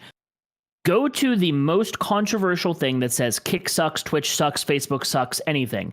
Read the top comment, click on their profile, go to their Twitch and see how many They're followers they relevant. have. 13. They are 60 fucking followers. nobodies. The loudest voices are fucking nobodies, and it makes no sense Smallest dogs have the biggest bark. Bro, to me. Dogs get put down. hey, funny. No. Yeah, That's my friend that's has one that way on to his put it. controller. Yeah, I mean, that's a bit extreme, but I mean, yeah, I guess. Dude, my friend Rex literally has that across the top of his custom controllers. Bro, look at the bag. Like, Ninja literally leaves, goes to Mixer, gets the bag. Twitch plays porn on his site. Twitch, but it whatever happened, it was played on his site. Like, and he's like, I'm never going back to Twitch. And then, look, where's he at now? He's on Twitch. Everywhere. And it's Yeah, like, now he's everywhere. and I'm not hating on him. I'm just saying, like, bro, one, people are going to follow the money first and foremost, because a lot of people, this is like truly what they make their living on. And so, like, people who convert to Kick, good for them. People who stay on Twitch because that's where their community is, great, good for them. That's what they think is best for them.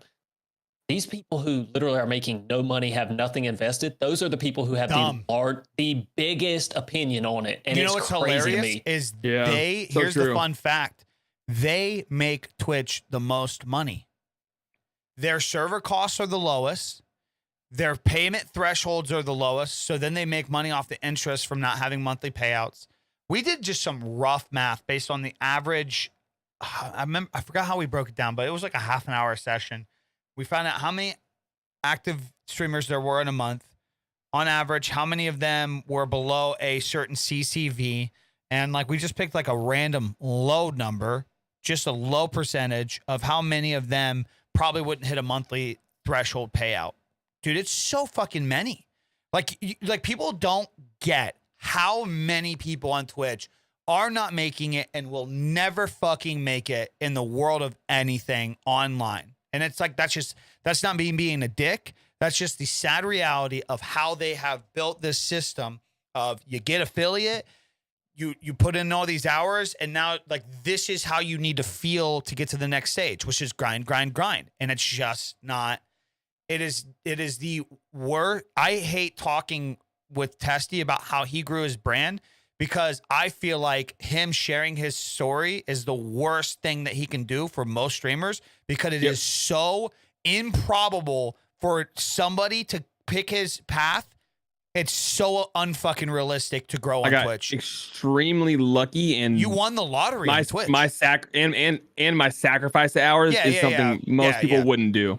Yeah, that's very Like true. there was weeks that go by where I'm like, oh, I got to talk to my wife. Time is irrelevant. And shit. I would go. We all do. I mean, it is. I would grind my ass off, but like you said, they argue looking for back, it. They battle I know for it. it. You know what I mean? They'll sit there all day with no. The biggest thing that like, and this is why people drop the big ego thing all the time, is like, don't fucking try to educate me on something you don't have no education in. I'm not gonna have a conversation with you. It happened to me today when I was streaming. Some dude, when I said I'm going to Kick in September, and they were like, well, this. I said, just get the information. I said, you're misinformed. I said, if you can go get me the information and bring it to me and tell me what it is, I'll have a conversation with you. And they just kept getting angrier and angrier the more I disproved their opinion. And I was like, dude, listen, if you can go get the answers to any of the questions I asked you and tell me I'm wrong, I'll tell you I'm wrong. But I was like, you can't. Because you listen to 3 of the top streamers in the world who make $1 million a fucking month, who don't care where they stream because it doesn't matter to them, give shit opinions on a platform. Does it matter if Ninja says Kick is shit? No, it doesn't. Because Ninja's a multi-fucking millionaire. His opinion on Kick doesn't matter to you. No, but it doesn't matter. But then again, also too, that's the issue. Ninja actually had a great opinion on Kick. That's the weird thing. Ninja He said did, yeah. one realistic thing, which is, hey, don't rely on subs. That's it. Or don't rely on gifted subs. That's it. Don't rely on that. Don't make dumb drastic decisions. I'm gonna quit my fucking job because I got 1,000 gifted subs this month. That's not a mature thing to do. Spread out forms of revenue. Like, be smart about that. But then, like, where was the clip that blew up? I showed this in a stream.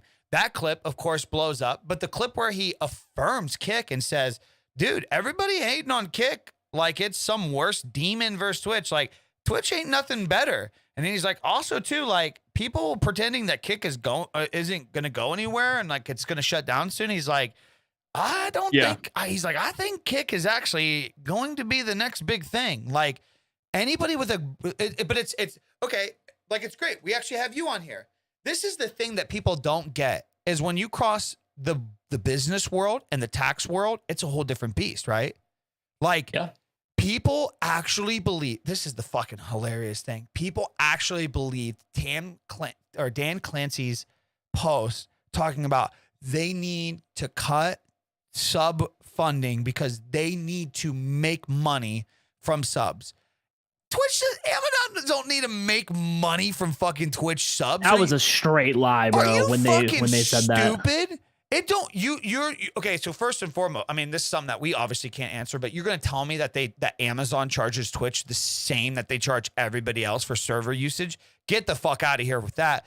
But then also to pretend that Twitch isn't some big giant tax loophole for fucking Amazon is just mind-boggling.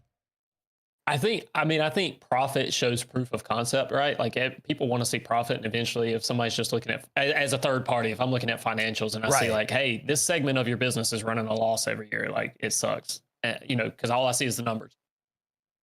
I would probably want an answer for that, like, why is that? And they say, oh, well, it actually drives a ton of our revenue. It just, it shows a loss, but it drives revenue to these other sources, right? And sure, that's one thing, but I don't think people look at financials. They don't understand financials, because when I look at them, I have to really dig. I have to find, like, to find out the information I'm looking for, I have to really, really dig. And it takes a lot of background, and I'm pretty well educated. And you mean to tell me that little Timmy over there with 60 followers on Twitter knows something that I don't? Yeah. Like, that's hard. Like, I'm not saying, that could be possible. It's just very hard for me to conceive that. I think it's mob mentality, and everybody just said, like, Twitch isn't making money. Twitch isn't doing this. Like, there are a lot of smart people out there that know better than most of us. Mm-hmm. And if they, again, I just, it's hard for me to believe that, Amazon would keep Twitch around if it wasn't doing something. Yeah. Like, there's no way it would happen. And Kick would not start if there wasn't a profit, if there was not something they thought they could do better to take market share. Why would you take market share from a failing industry in the first place? I promise you, when Kick was being founded, they didn't say, like, this seems like a really good way to lose money. Yeah. And that's a reality that a lot of people don't talk about, is that streaming. And that's the answer as to why YouTube has not taken the big, fast, immediate rush push during the pandemic to shift all their eggs into streaming. Is the streaming present is actually a losing business. It's just. And why would they, if Alphabet is already making so much money other places? Why would I create content if I'm already making so much money from doing my accounting services? I don't need to take the risk on content. Now, you would argue, like, hey, everybody should be doing content, and I would agree with you. But that being said, like, I'm making a killing. Why would I do something else? They're thinking the same way. Why would we do this if we weren't going to make money? Now, again, the people at Kick said, I think we can do it better, in a better way to take care of the content creators themselves. And I think that over time, quality over quantity, I think people will see that. They will start using our service and come over to Kick because they'll get paid more. They'll be treated better. That's what it's founded on. That's everything. That's why, Eddie and them are coming in chats, gifting subs. It's not because they just want to throw money away. It's because they want to build these creators up. And if they're doing that and putting that much effort into it, they're trying to grow it. They're trying to make this thing something that is ultimately profitable. They're telling me, Eddie was saying that they're signing 3-year deals. 3-year. Will it work out? I don't know. And I think that's what Ninja's whole thing was when he was talking about it. Because I did see the clip and he was saying, like, I don't know if it'll work out or not. You know, if people are getting the bag over there, that's awesome. Good for him. You know, he wasn't like overtly hating on it by saying, you know, I'm going to stay here on Twitch, but he was saying like, you know, if they're getting their money, great. I think the biggest thing that actually Kick has, try to watch what I'm saying because I'm a little buzzed. I think the biggest thing that Kick has here is I haven't seen you take a sip all night. And no disrespect. I literally, I'm sitting here, but you were drinking beforehand. But how are you feeling? Because you've been sipping bourbon. That's that's Bro, no joke. I just cleared out one glass. I'm chilling. I just cleared out 6 glass. cans since I like when I got up to go to the bathroom last. I was like, holy fuck! How many have you drank fucking tonight? 6 cans over here. Me? You drink 6 tonight? Yeah, I'm drinking fucking ranch waters too. So these got a fucking bite. Dude, I had 3 drinks tonight. You're like getting a little while. Like, we should probably sit down and have a talk. Listen, so I Alcoholic. think the big sleeping giant that Kick has is Andrew. I really do. I think Elaborate. Andrew is the head of strategy, and he is a former high up at Amazon and Twitch.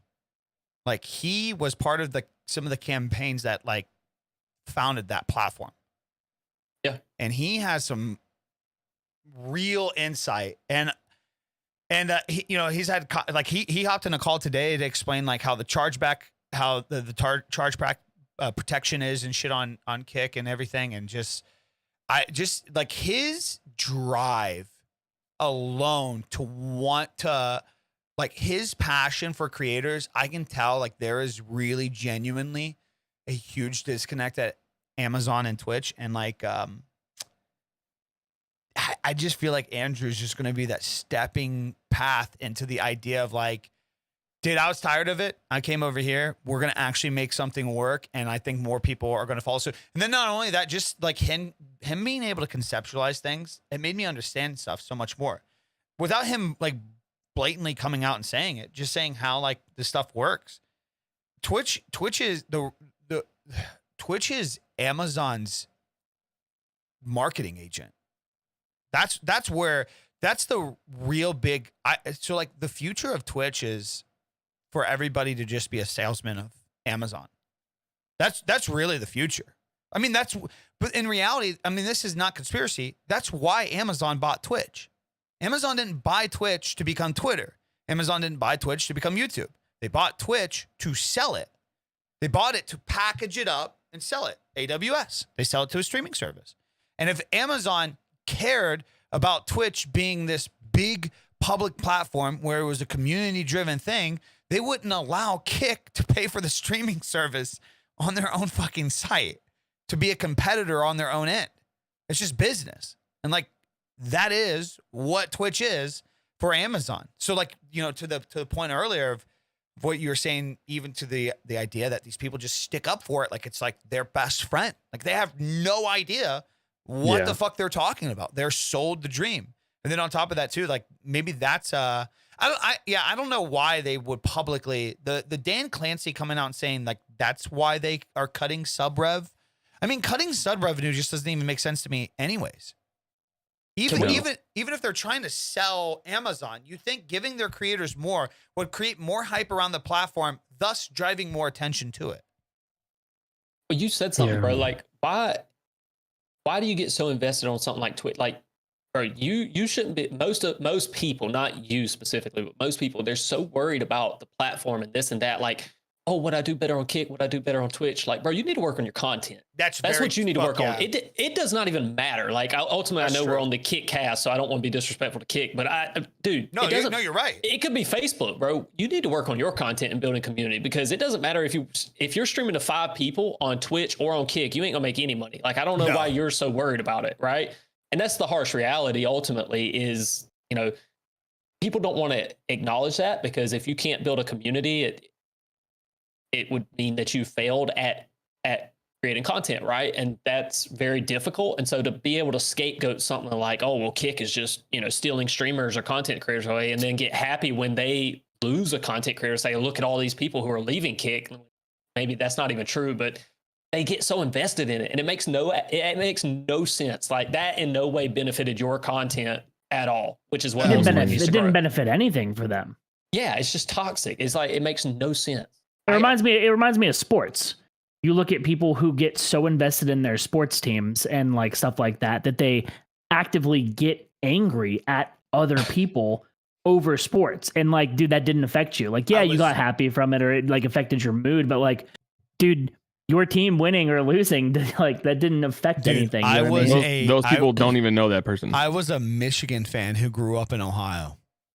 I experienced nerd sportism to its fullest. Dude, I was talking to a girl one time for like a month. And then like one day the conversation of, oh yeah, I'm a Michigan fan came in. Like we're having great conversations. And I like, well, we can't like see each other or anything. Like we couldn't make this into anything serious. And I'm like, crazy. Oh, that's funny. And she's like, no, I'm serious. Like my family's diehard Ohio State fans. I'm like, all right. What? This is a sports team. Like what? Yeah, the people fuck? are invested into stuff that honestly is a waste of their time, in my opinion. But I mean, that's just my opinion. Well, and people are allowed to do that, but to get on and like literally shit on, like if he goes on and literally tweets about like, look at everything Kick is doing for me. Yeah. People will just actively say like Kick really come and all out that. Like, yeah. bro, what does that have to do with anything? That has nothing to do with anything. Like, let him be happy and make his money. And if you can make more elsewhere, great. It doesn't. Those individuals too. I did that last week, and those individuals in itself will completely bypass anything positive that I say about Twitch, because I say plenty of positive things. I fucking grew 17,000 followers over there. I put my time and effort over there. They do a great job of building a community. I said plenty of positive things there. I compare all the time. If X site would take something from Twitch book, which is a good thing, it will do Y. It will do good, you know? No credit there. It's just always like, well, you shit on this, so I'm going to shit on you. And it's like, no, I don't shit at it.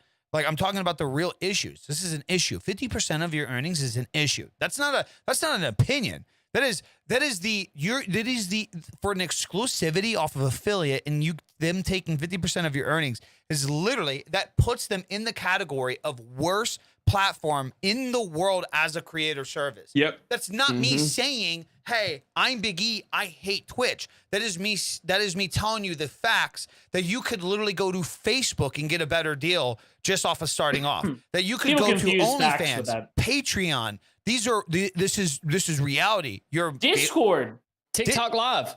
all these things. yeah.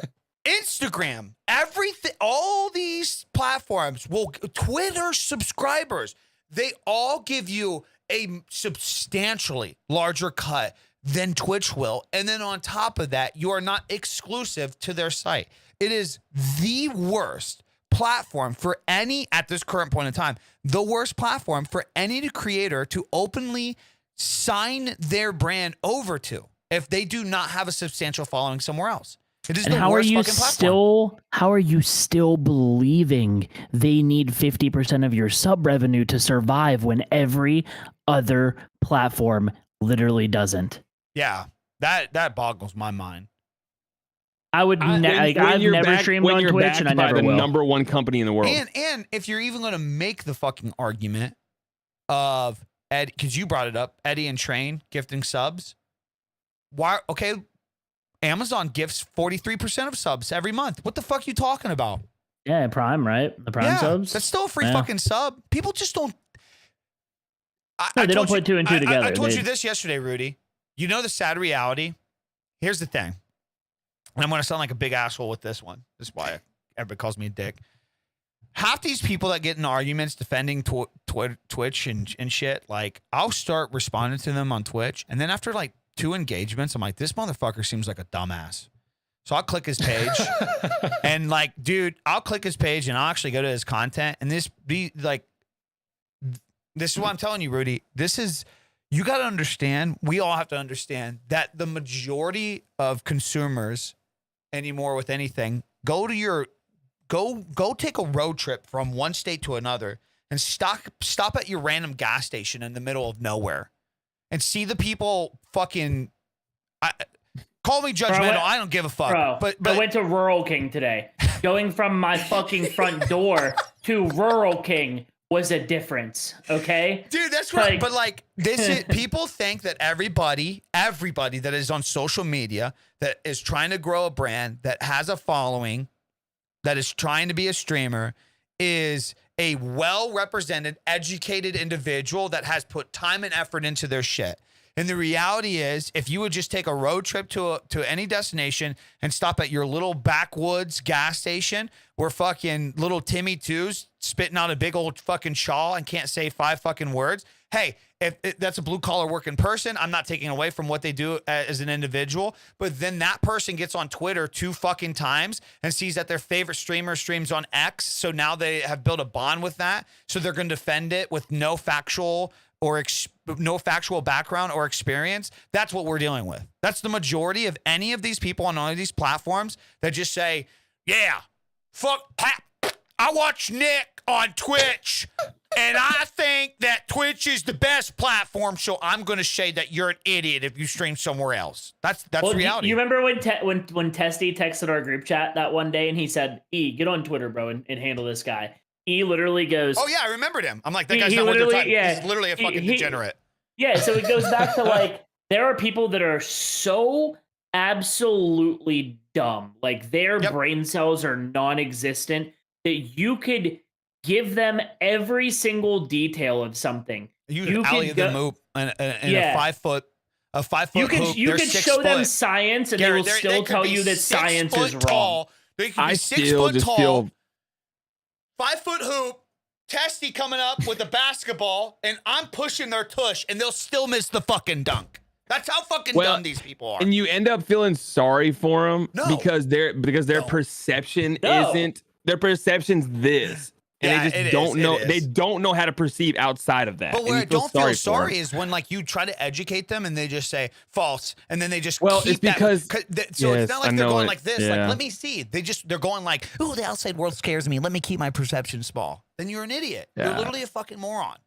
Right. It's because they think their opinion is fact, and that's the issue with the like me. We can have an argument, right? Because I know all of us probably see things differently. But we wouldn't have an argument. We'd have a discussion. Yeah, and you educate me. I'd be like, okay, that's cool that you perceive that way, and we talk about it. And that's the issue with this day and age, especially people sitting behind a keyboard, man. It's just sometimes you got to argue for 20 minutes to figure out that you're wrong. That's true too. Like sometimes you literally need to sit there and argue with somebody until something finally clicks in your brain. You go, holy fuck. Damn, you're right. Like I get it now. Like it just took that much explaining to get to that point. And you could be completely wrong. And dude, they're just people that are wrong and won't be like, I know it. They're just like, I'm eating the wrongness. This is it, you know? Y'all, do you want to know why I like Twitch? Because my clients and some of my favorite content creators just stream on Twitch. I don't like Twitch. I go to Twitch because that's where they stream.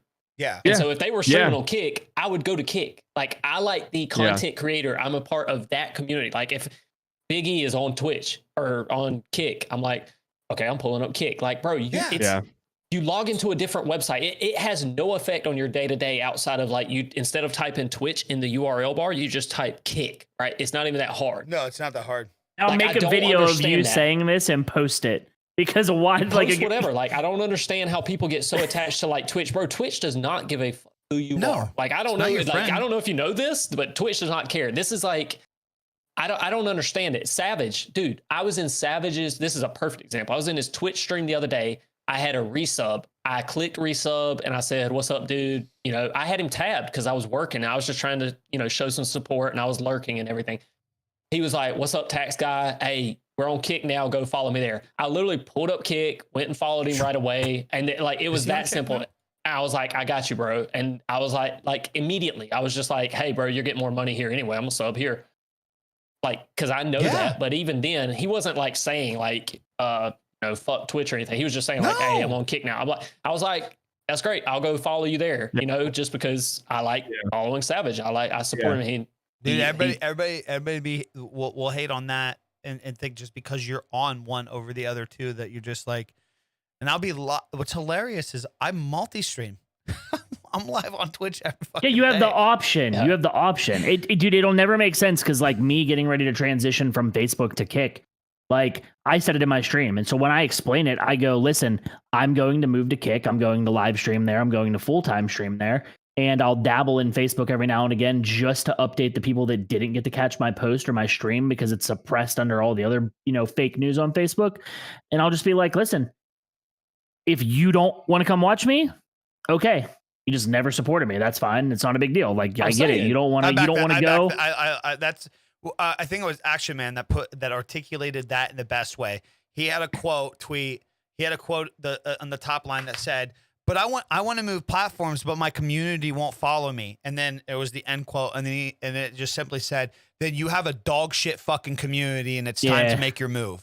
And that's not your community. Exactly. That's not your community. That's the problem. Those people just happen to be on Facebook scrolling past my shit, and they don't give a fuck about me. So when I leave, they're just going to move to the next thing because they happen to wake up and scroll Facebook in the morning, right? The true ride or die people, those people have the other apps. They're already watching other streamers who move. They're already ready to go, I've already told the story about how, like, when I went to Facebook, I had people or when I went to YouTube, I had people on Twitch try to tell me that I was bad. We know that happened to Rudy. Testy, did that happen to you when you moved to Kick? No. Bingo. You got a good community. That's why you made it on Twitch. I'm gonna keep it a buck.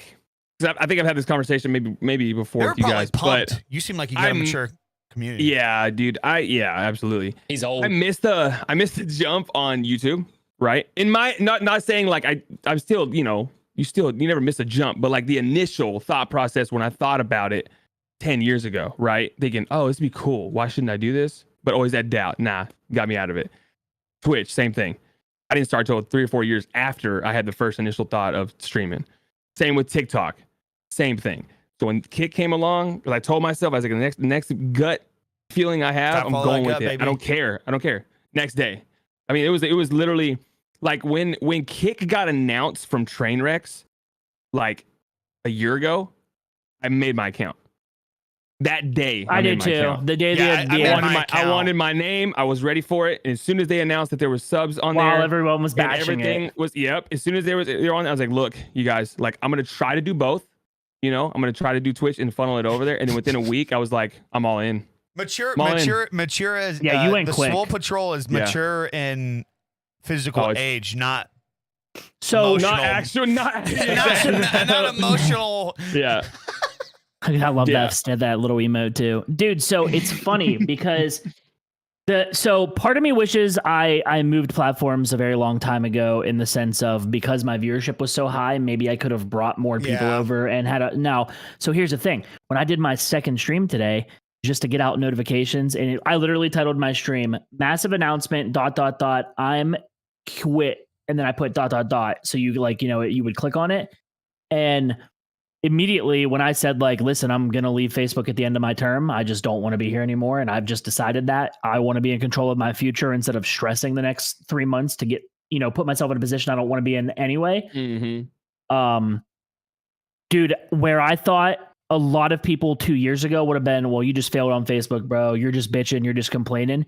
Dude, every comment. Well, bro, I'm so excited for you to move. The viewing experience on Facebook is absolute shit. It's dog shit. Love that. I'm told taking a shit, dude, and I was so confused that I think that was today. I was like, is this live? Yeah. Am I live right now? Or am I watching a video and you're like I was like, yeah. But like a lot of those people are ride or dies and don't really want to tell you how they feel. Yeah, but then when you say that, they're like, "Oh, I love that for you." Like they're backing you. You know what I mean? But they're not going to come out. I had a Facebook engineer in my stream at the time of me saying that. And what did they say? Did they say anything? They were trying to help people fix issues. And dude, the engineer that was in my stream, if he's watching this, he's fucking great, dude. There are a handful of people at Facebook, like, it's not their fault that shit is going wrong. Like they're great fucking people. Some people are not so great, and that's where the layoffs are. But like, dude, it's crazy to know that he wanted to help, but like he can't help at scale, right? Because he only has his particular job to do. Right. But like, dude, to imagine being an employee at Facebook Gaming, opening a stream, and every single comment is, "This is unwatchable. Can't send stars. Can't donate. Can't send subs. Stream is freezing. Stream is buffering." That's what it's like to live stream on Facebook. Wow. I go live, and my chat at this point it either doesn't move because of lurkers or it doesn't move because people physically cannot fucking access my stream. Wow. See, that's So- a problem. That is something like I'm a Yeah. viewer and I consume a ton of content. I would genuinely say like, all right, you probably shouldn't stream there. But like Right. Kick and Twitch, it's almost identical from a like chat looks the same, like Viewer the UI, standpoint, yeah, the everything UI. from a viewer. That's what like people And- that compare Kick to Mixer are so fucking dumb because dude, Mixer was a mess. I never Yeah. made a Mixer account because it was so fucking confusing. It was confusing. Oh, I Kick hated understands Mixer. it. Kick understands. They know Twitch is, the top dog because of what the UI But Kick needs experience, like to stay on everything. top of it. They need to stay on top of it. 100%. Because if you can listen, Facebook started out as the good guy. They started I out get it. on I get top it, of yeah. everything. If Yeah, they that's like true. when it grows and it scales, if they're not still, they need to keep Yeah. a handful of creators that give feedback. And that's like what I am with Facebook. I give feedback. Now that feedback just isn't being heard, it's not Right. being That's there's taken no care of. action, Not right? used, So yeah. like it just, if they don't see that, it's going to be the same thing. But I think there's a potential for it to be different, and that's just an Yeah. optimistic outlook on it. But like, dude, look, even in my chat's literally sitting here saying things that are broken on Facebook. So if you're watching my stream on Facebook and another streamer goes live, it has the potential to just randomly suck you to their stream. So like, say I'm live on Facebook and Testy goes live, there is a random chance that you will just get sucked into his stream because he went live, and somebody will come back to my stream and they'll go, Testy just went live. I just got sucked into his stream, pulled out of yours. That's Like, it's just weird Trash. shit, bro. Weird shit you can't explain. Mm. Like, so much. It Like, is there really is so weird. many bugs that you literally, like, you would sound crazy explaining them. But if you go and, like, read a chat, the chat is just like, dude, I have screen recordings of the most wild shit. Where somebody will, like, click on a notification and it, like, opens Pornhub. And I'm like, what are we doing here? Wait, what? That was like Yeah, that was like a weird. like, dude, Nice just shot, right? weird. That never happened, but like that was like my that Just was a like random link. that was my over exaggerating where like you click a notification and it would just take you to random Take you places somewhere like- else. That's yeah. wild. So Right, now I'm yeah, just like, yeah. I told my chat today, and my reasoning was, I said, listen, if I go to Kick and I have less viewers and I fail, at least I'm happier because when I look over at chat, you guys are watching in true good quality. The chat works, the features work, the staff are like right there if you need to fix something. I said, my mental health is taking the front seat this year. I said, I got the bag. I did what I needed to do. I had the time of my Yes. life. I'm down bad right now. So Ooh. why am I clinging on to something? Like, why am I clinging on to the money aspect of it?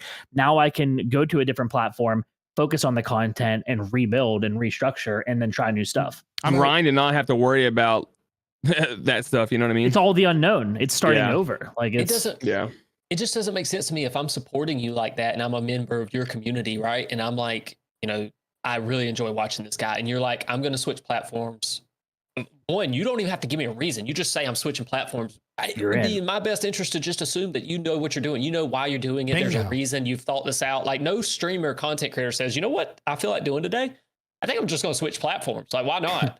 Like nobody does that. They're just like, hey, like there's a reason behind it. And if you're a part of that community, why would you not just follow that person? Like if you enjoy their content, like, Mhm. but people get hung up and they're like, I'm not leaving Twitch. that's crazy. Like, Really that easy. It's so really that easy. refreshing to hear that What? from a dude. It's I'm a third party. I Because you consume like content. it. Exactly. I watch shit on like even when I was on YouTube, and I openly said this. There was some Twitch streamers that like, dude, I just still had to watch Touche. Like Touche is like I gotta watch Touche. He's a Twitch streamer. Like it is what it is. But like Mhm. still to this day, like my most watched. And I will say, like, after you get an experience, you may enjoy the user experience because of another site. So for like example, like honestly, I prefer like if I'm kicking back and watching a streamer on a TV, I prefer YouTube. I watch my man Vita slay some Apex.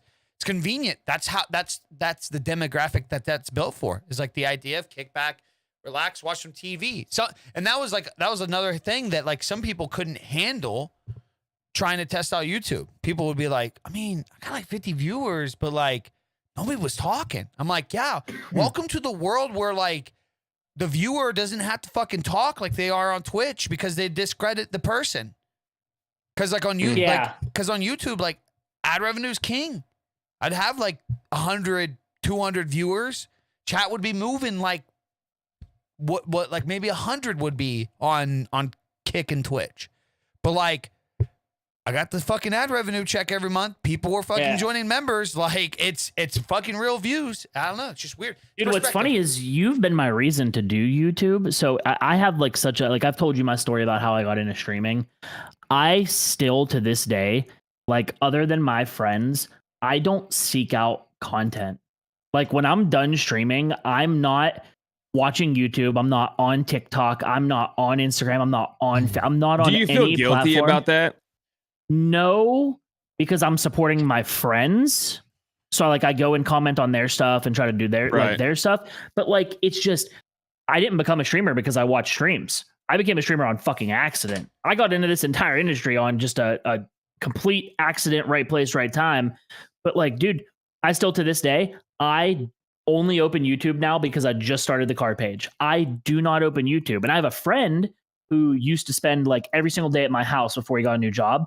And I would wake up in the morning, he'd be on the couch. He had been watching like Tim the Tatman videos on YouTube. And I'm like, I have the YouTube app on my TV. They have a TV app. You watch YouTube? What do we do? I'm like sitting there like, yeah, holy shit, there's people that actually like, and you know, you've given the numbers on YouTube and all that stuff, but it blows my mind because for me, I don't do that stuff. And I think I'm probably an outlier there in terms of like, how the hell are you a streamer and you literally had never consumed any content around it? I don't know. But how much more does that mean though when you do support your friends? Because you have such limited time, and the time that you do have, you give to the people like that you're, you know. And I mean, that's how I feel. Like when I come through people's streams, I'm like, you know, I don't have a lot of time, so I'm just coming through to say hey, and I feel like that means something to people because it's like, I mean, I know I'm busy, right? And that to me is like I'm just coming through to say hey, I'm taking time out of the day. But a lot of these people, they have all day. They're just scrolling this shit, bro. And they're like, oh man, you know, like this Big E guy just fucking, he should be on Twitch. Like, what is he talking about? Like Twitch is so much better. Like, bro, how do you have that much time in your day to literally do shit like that?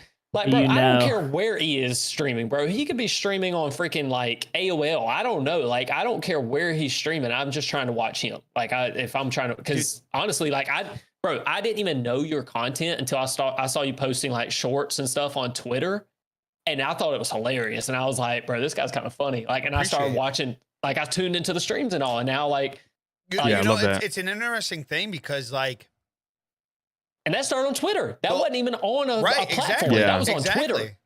Twitter's powerful, bro. That's how I even got my Twitch following in the first place back years ago when I had my viewers. But like, it's so interesting because like the whole like everything that happened to me that I allowed to happen to me and get in my head on Twitch, thus making me move to YouTube, and then that whole experience of how diehard people were, even though I found success on YouTube because I just honed in on a niche and I just looked at it from a business perspective. I know how to create content. I picked somebody up with me. I taught him how to edit. And like I made it into a business quick. But like that journey, Twitch, going over there, how everybody treated me from like the community standpoint when I moved over, like it was so weird. I remember like all my friends, like Big Rob and all of them, where they were like, I'd get in calls with them, and like it was like every month for like a year, I was just like, dude, I just want to quit streaming. And they're just like, what? Like, dude, they're like, when I think of you, I'm like, you're a fucking streamer. They're like, I don't know anybody else that, like, this is their word, like Rob's. He's like, you were like one of the best streamers I know. And I'm like, I just think you're just gassing me up. Like, that's literally like any of my friends that for like literally the last year that was just like, you're a great streamer. I was like, you're just saying that. Like, I literally, all the SOAR guys, I was like, you're just saying that. And like, I didn't realize till I started streaming on Kick again, like, dude, I love this shit.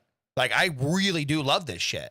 And it fucking sucks that like people tie that, like you said, that they tie that bond to that platform to the point where they make somebody feel like shit for just like wanting to be in a better situation. And then you start doubting yourself. And then you just feel like you suck at your own fucking job. And you're just like, you're just not, like, I like March this year, I was so, with what I was doing with Joe, my brand deals, my YouTube channels, my like brand deals, just doing side projects and stuff, and then also my actual monthly sponsors and just a lot of big plans this year.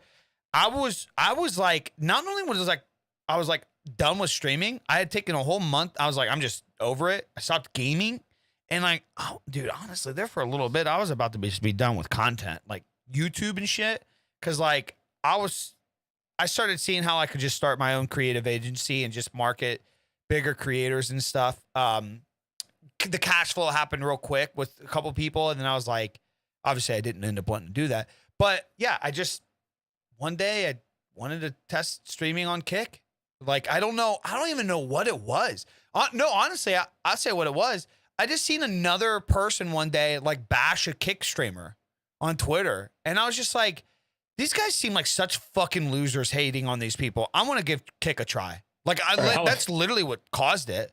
Like, somebody hating on a Kick streamer. And I was just like, you know what? I'm letting all these fucking degenerate losers say all this shit about this platform, and I'm listening to them. I'd like to give it a try. So I messaged a couple people. I was like, how do I set this up? They helped me set it up. And it was just like, I don't know. I went from I had to literally remind myself, dude, get on and stream. You'll make a couple grand this month. It's okay. Get on and stream. It's just the easy. Like, I was on YouTube. I was streaming once a fucking week. 1 video a week, 1 stream a week, 2K a month. Easy on 1 channel. I have fucking 4. That's where I feel now, dude, where I'm like, I don't even. Just to do that 1 stream because like people fucking just made me hate this so much. And I had to turn it into a job so I could just have the middle finger up at these people. And then like, since I got on Kick, it's like, dude, I'll go. It's just freeing. You feel like a content creator again. Yeah. I'm like, I'll take a day off and I'm like, it's like 5 o'clock and I'm like, I fucking hate my chat. Fuck it. I'm going to go live. I gotta go. You know what I mean? Like, I got to. Like, I don't know. It's weird, but that's what I'm struggling with lately. Is like, I wake up early as fuck, and I'm like, I don't want to go live. Bro, I love it. I'm outside looking in, and I look at y'all, and I'm like, bro, they're streaming to like we have 110 people right now. It's like that's filling out a small a small venue somewhere, and I'm like, I don't even give a fuck about that number. It's just like if I got like 5 motherfuckers to vibe with in chat, dude, I could go 3 hours. But I see that, and I'm like, so. I'm not like envious, like but I respect that. I'm like, that is awesome for you guys. Like, to me, that is such an opportunity. I have to remind myself that for other people, it really is like, you know, there are a lot of days I don't want to go into the office, but for you guys, that's what it is, like every day. And so I hear you guys talk about it like that. And I'm like, you know, that's just so wild to think about that is the hardest part of your day, even though it is very much a real thing. Like, I completely understand that. It's very hard to be 100% all the time. You got to go hard because, you know, that's what your chat expects of you. That's a difficult job. And I don't think people respect that as much as, like, you know, and they never will. Like, well, that's why Lil Timmy can get on Twitter and talk about it like that. Is like, he doesn't understand what goes behind it. Like, that's why you guys have the viewer count and the subs and all the success that you guys have, is because y'all do it well, like, consistently. And somebody like that, they're like, bro, I don't understand. You switching to Kick and this and that. Like, go Twitch. I'm like, bro, I don't understand the half of it. Like this. Yeah. So you think somebody, if you're working a 9 to 5 and you've, you know, gone up the ranks and management comes to you and does an evaluation and says, hey, we're giving you a pay increase, you're going to be like, no, I want to stay loyal to my salary. No. I want to stay loyal to my salary. Yeah, get the fuck out of here. Yeah, I'm loyal to the company. I want to get paid less. Like, shut up. Like, no. Fucking stupid. Absolutely Same not. Concept. Dude, and most companies don't give a shit about their employees. Yeah. Like, especially large companies, and especially now, listen, I know Kick is like doing good right now, but like, generally speaking, platforms do not give a fuck about the creator. You on the back end to the person writing your deal on the older platforms, you are a statistic. Your name, your content, everything you do doesn't mean a damn thing. It's cooking.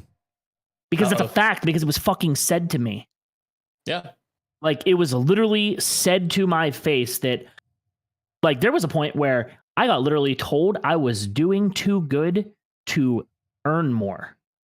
Like, I just wasn't worth. I was like thinking to myself, I'm like, that's right. LeBron has a great year. You know what, man? You had a great year, a lot of brand deals.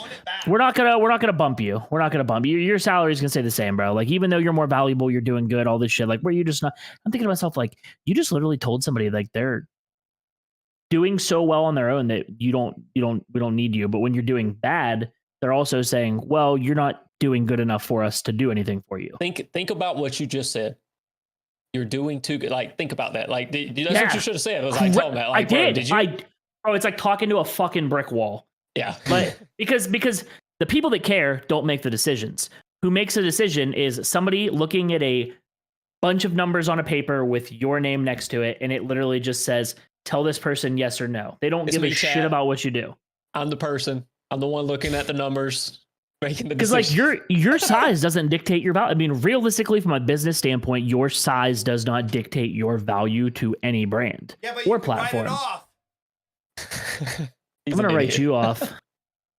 Yeah, I mean, it really is crazy that all the slander that Kick gets, and it's like Kick just set out to literally build something, like to come out and say like we're gonna pay 95%, 90%. What, it doesn't even matter, more than 50% of the sub split. Like, we're just gonna pay more. And We've been asking for it for years. Yeah, and people hated that. Like, they were furious. Like, how? Like, I don't even know. You don't even have a vested interest in this, and you are furious that Kick even exists. Like, yeah, just furious. Or do you have an opinion at all? I can't believe you like. This has nothing to do with you from an outside perspective, and your opinion is so strong on it. You know, it's like you're a viewer watching a streamer, and you're like, "Well, that's fucking stupid." You should be happy, bro.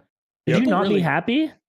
Yeah, people do ask us, and like, because we're obviously, I'm not in you guys' shoes, so I'm not a content creator from that standpoint. I can't speak 100% on that, but they say like, you know, you guys service a lot of creators. What do you like? What helps drive revenue? Like, well, I need to get my numbers up. I need to do this, and I'm like, make better content. Like, do you think I should switch to YouTube or do this? I'm like, make better content.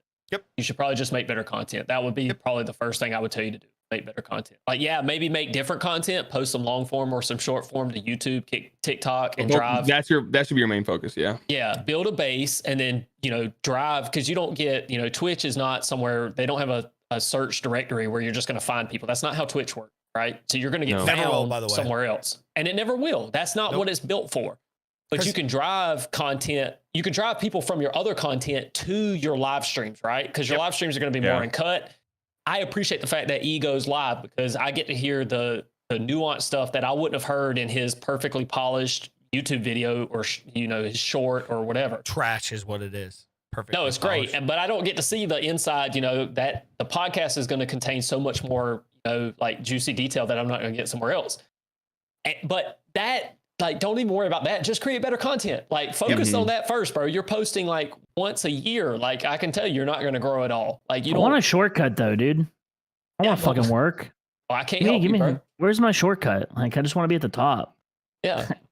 And people are, I don't know. People are weird. I mean, that's how, like, I guess like what he was saying, like, you do one thing, right? And then like when I started, I was doing like 3-hour streams, and I was like, oh, this is working. And I did a 4-hour stream, and then I started going to 8, and then I was like, wow, when you put more time into something, it actually pays off. And then that's when I started doing, you know, and like right now I'm like unmotivated, so I'm streaming less. I know it's hurting me, but like I've been going and making content, like, you know, I've been going and filming.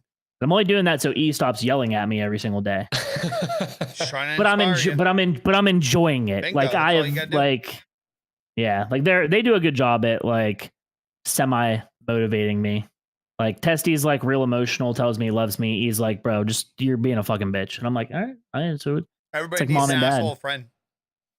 Yeah, that's me all the time, constantly. Dude, I'm always an asshole because I tell people how much they owe in tax. So I'm always I'm the last person people talk to. Like, you had a great year. That is a terrible thing. Like, now we owe a lot of tax. You know what I mean? Fucking weird, dude. It's hard. It really is, because we get the worst of people. Not that they do it. They don't do anything wrong, but, you know, they have a great year and they're like, wait, oh, how much? And I'm like, yeah, I mean, I never understood the argument. Like, I never picked an opinion on when people would say like, yeah, tax the rich and shit like that, until like I started making more money. I'm like, wait, this is stupid. This makes then you're no like, sense. no, don't do that. No, like I never really thought of it. I'm just like, oh, that can't be that big of a deal. Then I'm like, wait, what the fuck? So because it was like, it was especially the years where it was like when you start breaking into that, like from 50 to 60K range to like 80 to 100, you're like, wait, what the fuck? What? I only made X amount of more this year, which really in today's society attributes to fucking jack shit. Like, what was the statistic that we seen like the other week? If in the 1990s, a 40K salary is equivalent to making $340,000 a year now. Yeah. But why is there no tax changes to that? Nothing scaling, and that's where you get the problems with the economy.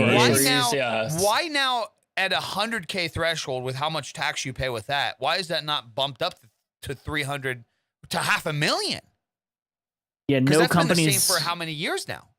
It'd be different if companies were scaling their pay, and they're just not. No, so every expense is going up. The average house has gone up 148%, while the average income has only gone up 20%, 27% since 2002.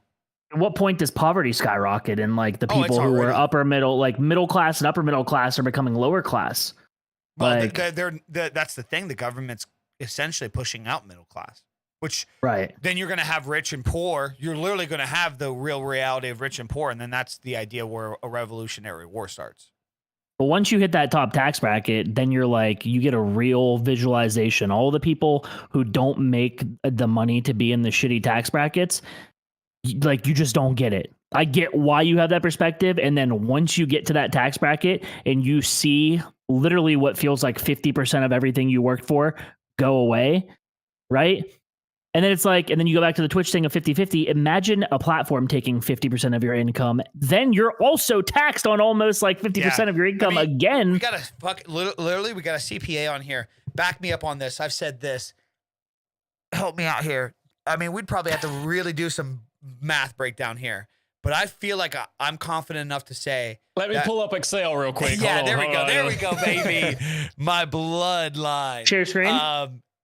I feel like the majority of Americans who are in poverty mindset and make below X amount a year and say that the tax should be taxed, the rich should be taxed more.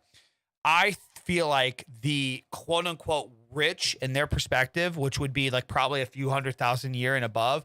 I feel like that all those shitters that make X amount and complain, I feel like they don't even attribute to a fraction of the United States tax economy compared to any middle class and wealthy. Yeah, they don't. I mean, that's why I knew it. People, and like Elon Musk has a segment where he talks about how he pays more than any individual ever in the history of American history has ever paid in tax. And I mean, obviously scaled for inflation that, the Rockefeller family, stuff like that, like it's not necessarily to scale. But that being said, he has paid so much and contributed so much, but people hate him because they don't think he pays enough.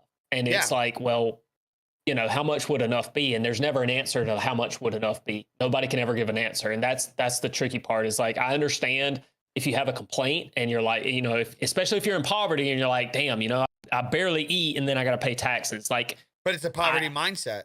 Because some of the people in this call, like you mentioned earlier, like you came from nothing, right? And when you were coming from nothing, it was all you had was $20 and all you paid in tax was, $5. But damn, if $5 was all you had, right? That was that there's very much a real consideration to that, but it's very hard to look up and say like, oh, you ain't paying enough tax. Nah, some of these people are paying 50% of everything they owe in taxes. Like you make $1, you pay 50 cents on that. Like it would be very hard for me to get out of bed some mornings if I knew I was paying 50% of everything that I earned that day, considering I have to pay employees. I have to pay for software. I have to pay for all kinds of things. Like I am very much responsible for employees getting fed. Right. And I mean, they got to come to work and I get that. I'm not saying like I'm the end all be all, but that's my responsibility. And then whatever's left, that's what I get. And then I have to pay 50% tax on that. Like, that is hard to, it's tough. But the thing is, people do it because once you hit a certain threshold in income, it doesn't matter anymore, right? I have people who I've had a doctor sit across from me and write a check for $10 million to the US government. And they were like, should I just do check or money order? Like they did not care. They just wrote the check out, sent it in, whatever. Because once you have that kind of money, like you can't buy enough stuff.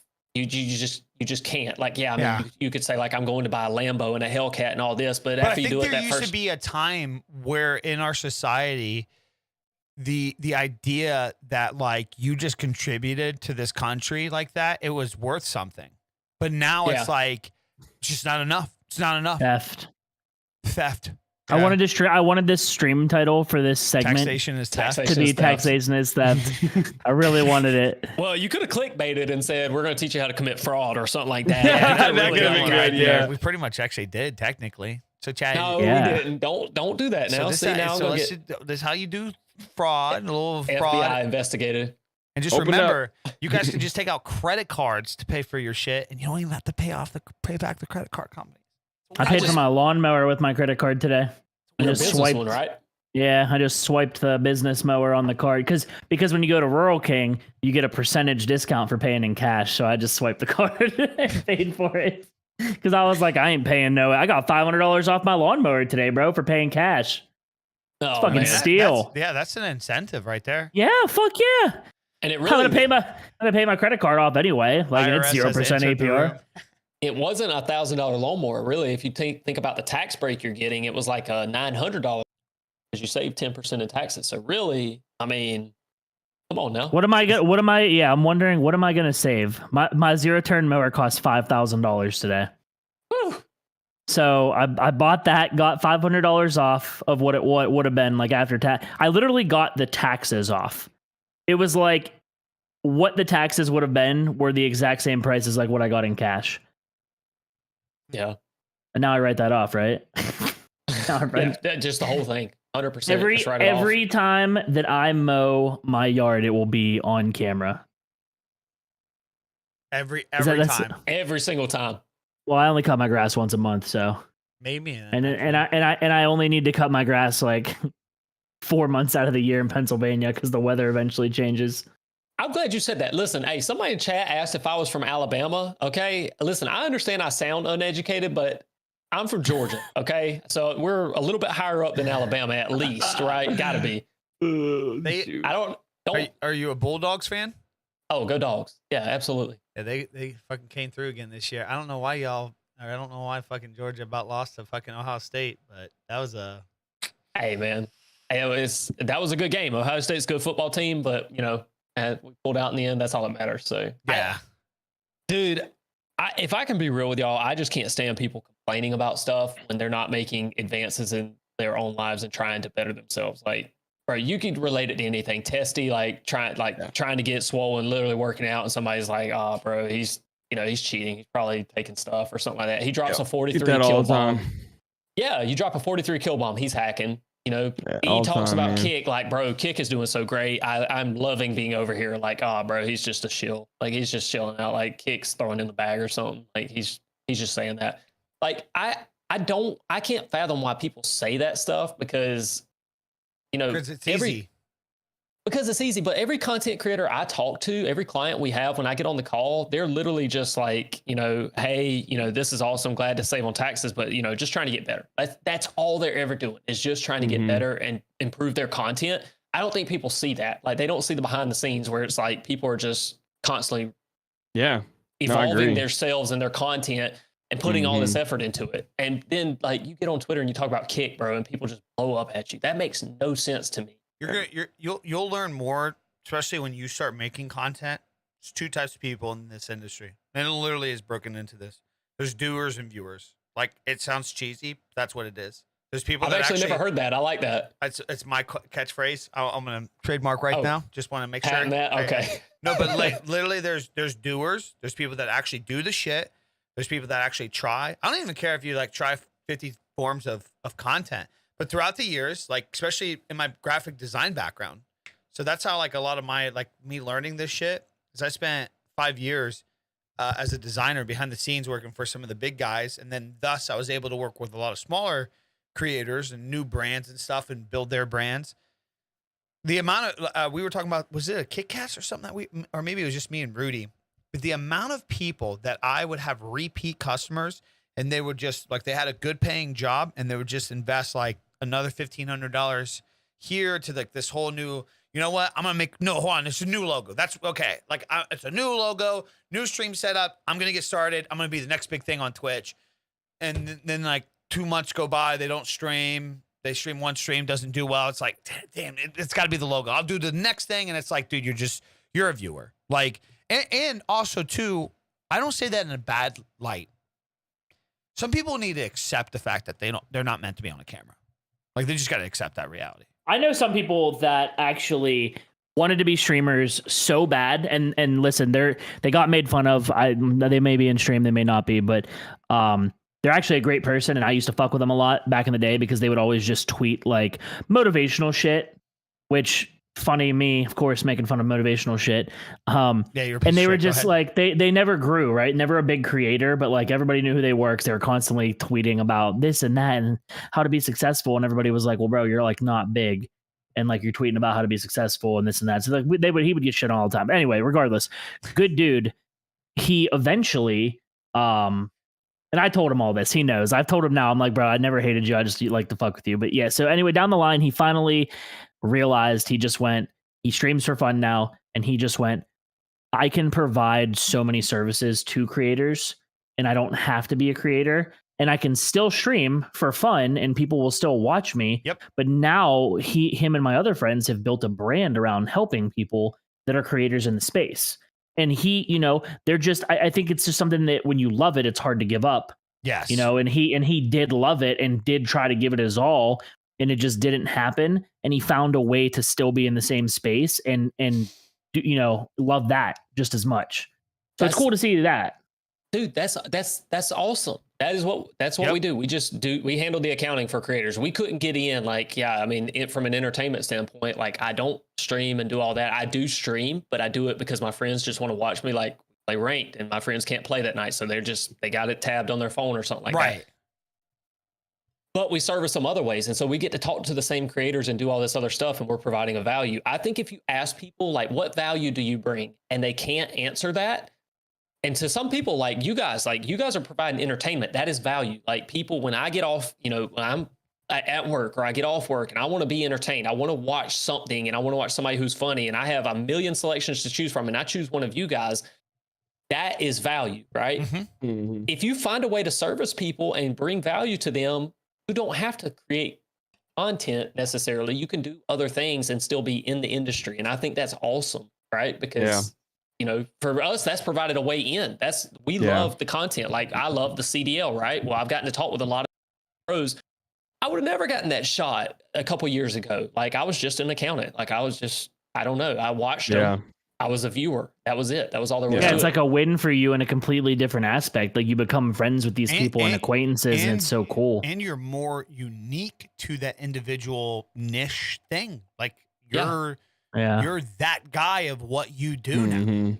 Yeah, and I don't say that to talk about like me or anything. I'm saying like No, if anybody, But it's a good segue. This is in every facet of everything. Yeah, provide value. It just I've talked about this time and time again because I've seen this when I moved to YouTube. I had one of my mods. I got two mods, Sooner and Fluff, that like I think the world of them, and they're so smart what they know, and like Sooner was at this kind of like transition page in his life where he started like doing some like TikToks here and there, and a couple got gassed up, and I could see his like enthusiasm. Like, ooh, man, I think I'm gonna start being a content creator. And like then he started like trying to do YouTube Shorts, and he started streaming and stuff. And like he's just one of those people that like I just had such a gut feeling that like there's something special about him because like his line of work, what he went to college for, and just how he is. He's very organized, articulate. He's probably a guy who's used QuickBooks.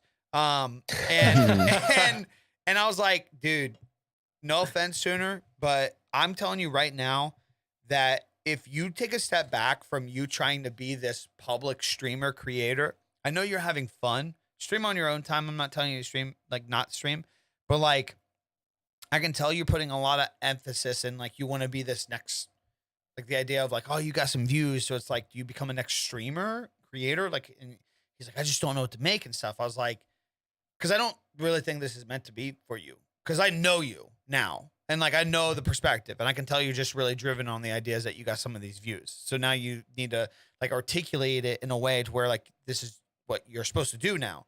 But I was like, just give me a year. Let me teach you how to edit. Let me teach you how to like how like my world works and like how I'm learning YouTube, learn YouTube with me, learn the social media with me.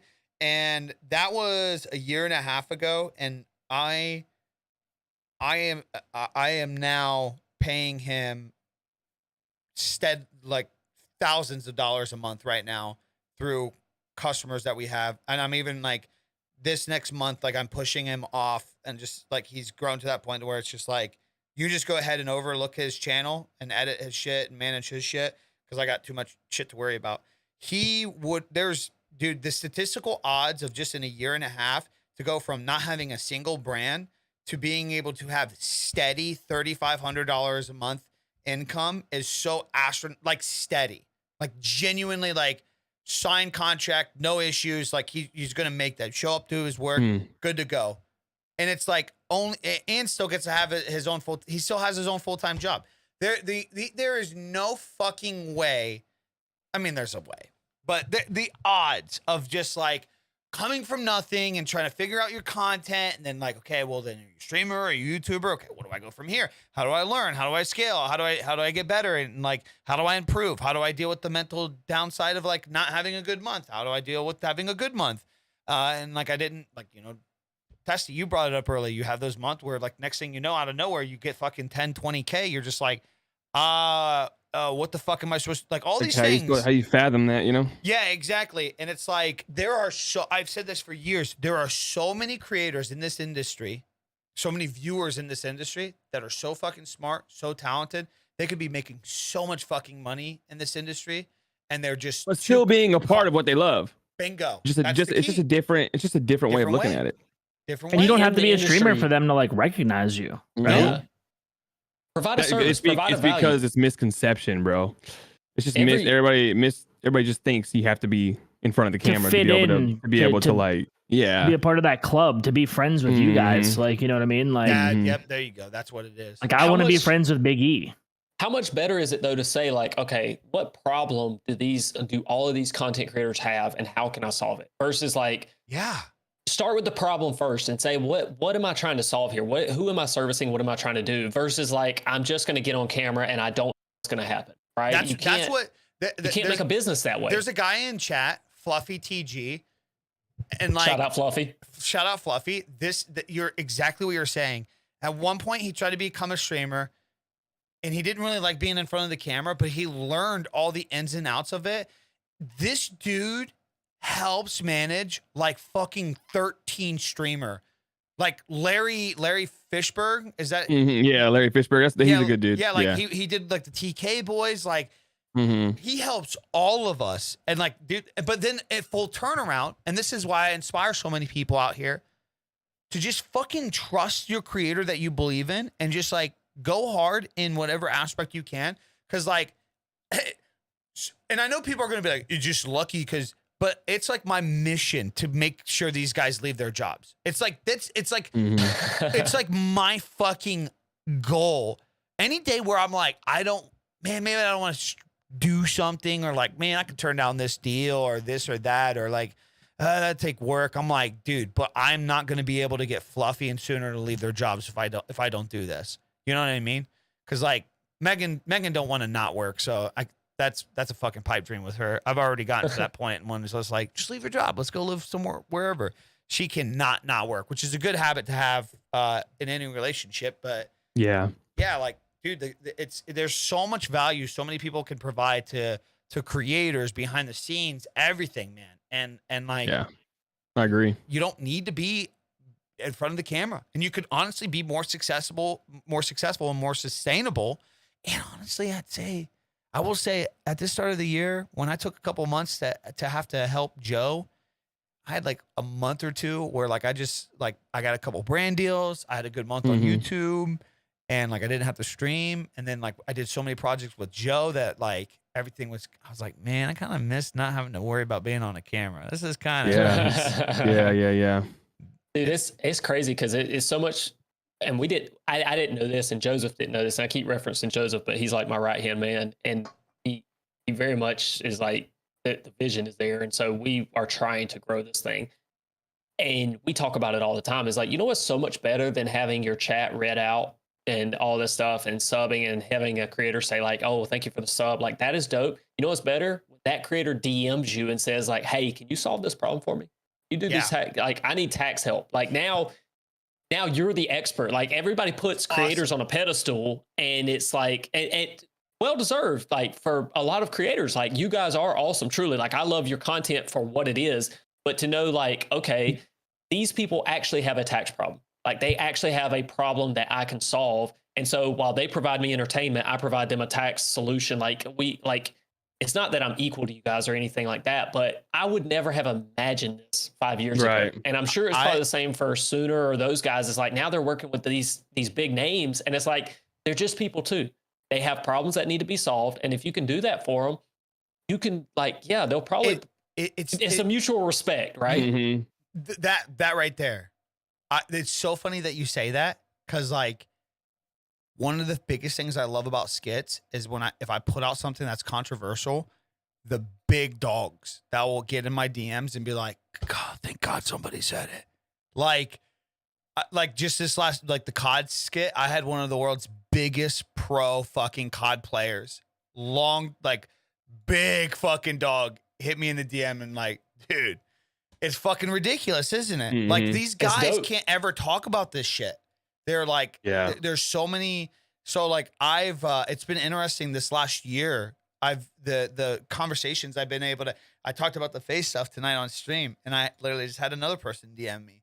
And it's like, it's just so nice to be able to like feel almost like, cause obviously I'm not going to expose their names and shit. Well, It's nice to be able to like, sometimes I'm like, man, I don't know. It's kind of risky to kind of say something, kind of backlash. And I just say, fuck it. Let's just do it. And then I do it. And then the conversations it creates, like you create real, like that's what I told Testy. I told you that story of TwitchCon this year. Like I put up that Twitch video, and I wasn't going to go to TwitchCon. Nick Merckx DMs me and says, hey, if you're going to TwitchCon, I'm hosting this private party. Then I get invited to the 100 Thieves party. Then when we show up to the Nick Merckx party, I just thought it was like social media manager, just seen my video was doing well, and was like, fuck it, like get this guy there. And like I'm at Nick's party, and then he sees me across the room and fucking lights up, comes up. He's like, dude, your shit is fucking dude. He's like, I don't care what anybody says. Gas pedal down that shit. Keep speaking your voice. Keep saying that shit, man. Keep talking that shit and making those videos. Dude, that conversation is way, way, way, way more addictive, rewarding than the idea of like being So the much guy better. where Nick says, hey, let's play some Call of Duty this week. Let's play you know what I mean? Which is what a lot of people idolize. They want to be this next streamer, the next COD guy, the next Apex guy, to where Nick would be like, let's play. Let's play this game. And it's like, dude, let me get these conversations here and there, and then just do my thing. Yeah. You don't get to that point though until you've provided some kind of value, something that they see that is worth it though. And it's like, I think a lot of, I'm going to say little Timmys though, they're on Twitter hating on you and everything. It's like, bro, you're not getting in the conversation at all. Like no offense, your opinion doesn't matter on this, because like there's an entire community of people who all they have that same underlying feeling of Activision, for example. Yeah. And then people are like, oh, y'all are just hating on Activision. I think the game is great. It's like, yeah. Do you get that on Facebook, Rudy? In terms of like, do you get people that think they really, really know Facebook and kind of argue when you're vocal about what Facebook's like? No. Or is it pretty clear cut on Facebook? It's clear cut because the problems are from a viewer perspective. So when I talk about it, I'm only talking about it because they're the ones that are telling me about it. I don't know what's happening, right? Because when I'm streaming, I'm just streaming. Everything's green, everything works.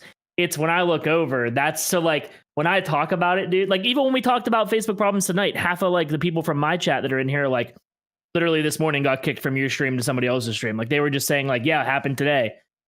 And I was like, so no, I don't get that. That's why I was saying like, it's going to be easier to move, because as soon as I did that stream today, and I was like, listen, I don't want to sound like I'm complaining. Here's the reasons I'm moving, because I want to be more positive.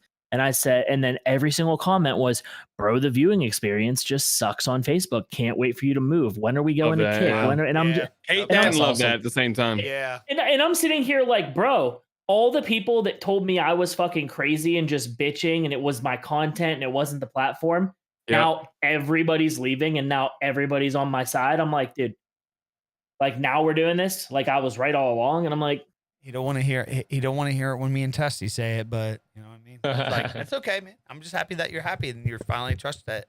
Listen, we're gonna be here regardless. Audio. Yeah, we got you. bro, you guys literally don't even invite me over for dinner. I think Yeah, every because day your I've said stories one- are crazy, bro. We got freaking rub and tug places around your. Yeah, I ain't coming to your neck of the woods. Let's be I real. can promise you that if you came to where I lived, the food that you would consume in the week that you would be here would change your life, and then you would also never come back because you would probably die if you stayed here Yo, any I longer live. than a I week. live in the South, bro. we got the same kind of Yeah, food. you. What the fuck? Yeah, what the No, fuck? you what gotta kind of find- food listen, does it just- PA have that nobody Same- else has. Oh, bro, you gotta ask people to come here. You gotta ask people to come here. I just had a friend fly you in in from Ohio? Arizona. I'm in Pennsylvania, like Southwest PA. Okay. Yeah. Yeah, so sorry, I you literally said that just earlier. I had a friend fly up here, and I took him. We went to the same spot 3 nights in a row. Is Yeah, that PA burger place known was for lit. anything? Is PA known for any food? Yes, Permani sandwiches and cheesesteaks. Philadelphia is literally known for cheesesteaks. Philadelphia is in Pennsylvania, known for cheesesteaks, and Permani sandwiches in Permani? Pittsburgh is Pernani? Permantes. Permantes. Yeah. So the food actually sucks. I would never actually tell somebody to go there. So sooner, I'm sorry you need to hear this. The style of sandwich, the whole point of their sandwiches, way back in the day, somebody decided to get like some thick Italian bread, put meats on it, and then they load it with coleslaw and French fries and other stuff. There's places that do it better. So like anytime you talk to people now, they're like, what should I get while I'm in Pittsburgh? And everybody just goes, not Permanis. But I just live in I live in this weird little country cut of south of Pittsburgh where it is dive bar food that you like, bro, people come here and they like people from other states don't even have whole wings. Like I know people Yeah. that literally Some live in people other don't know- states some that have people don't know never what that seen is. a whole wing. Yeah. That's crazy to me. Like They they, think that- only they only know like the drumstick or the. They think- They only Or like know the- the flat like of the the wing drumstick, nub. not the actual wing that Wing, comes yeah, off yeah, of it. yeah. Yeah. Imagine going to a restaurant and saying, I want a dozen wings, and 1 dozen wings is really just 6 wings snapped in 2. Right. Because 1 single wing is a flat and a drumstick, Drumstick, and yeah. then the little so little that hook. like you order 12 of those here, you're not going to be able to finish the meal. Bro, But who like doesn't every- know that though? Like where, like Dude, that's Oh, I- uncommon. Like it's going to be common Really? for you, right? Because Georgia kind of probably Chet, eats. The, Chet, do you guys? Isn't a drum a whole wing? Wait, what the No. fuck? Oh my see, God. that's what I'm saying. okay, yeah, never mind. I Wait. guess I stand corrected there.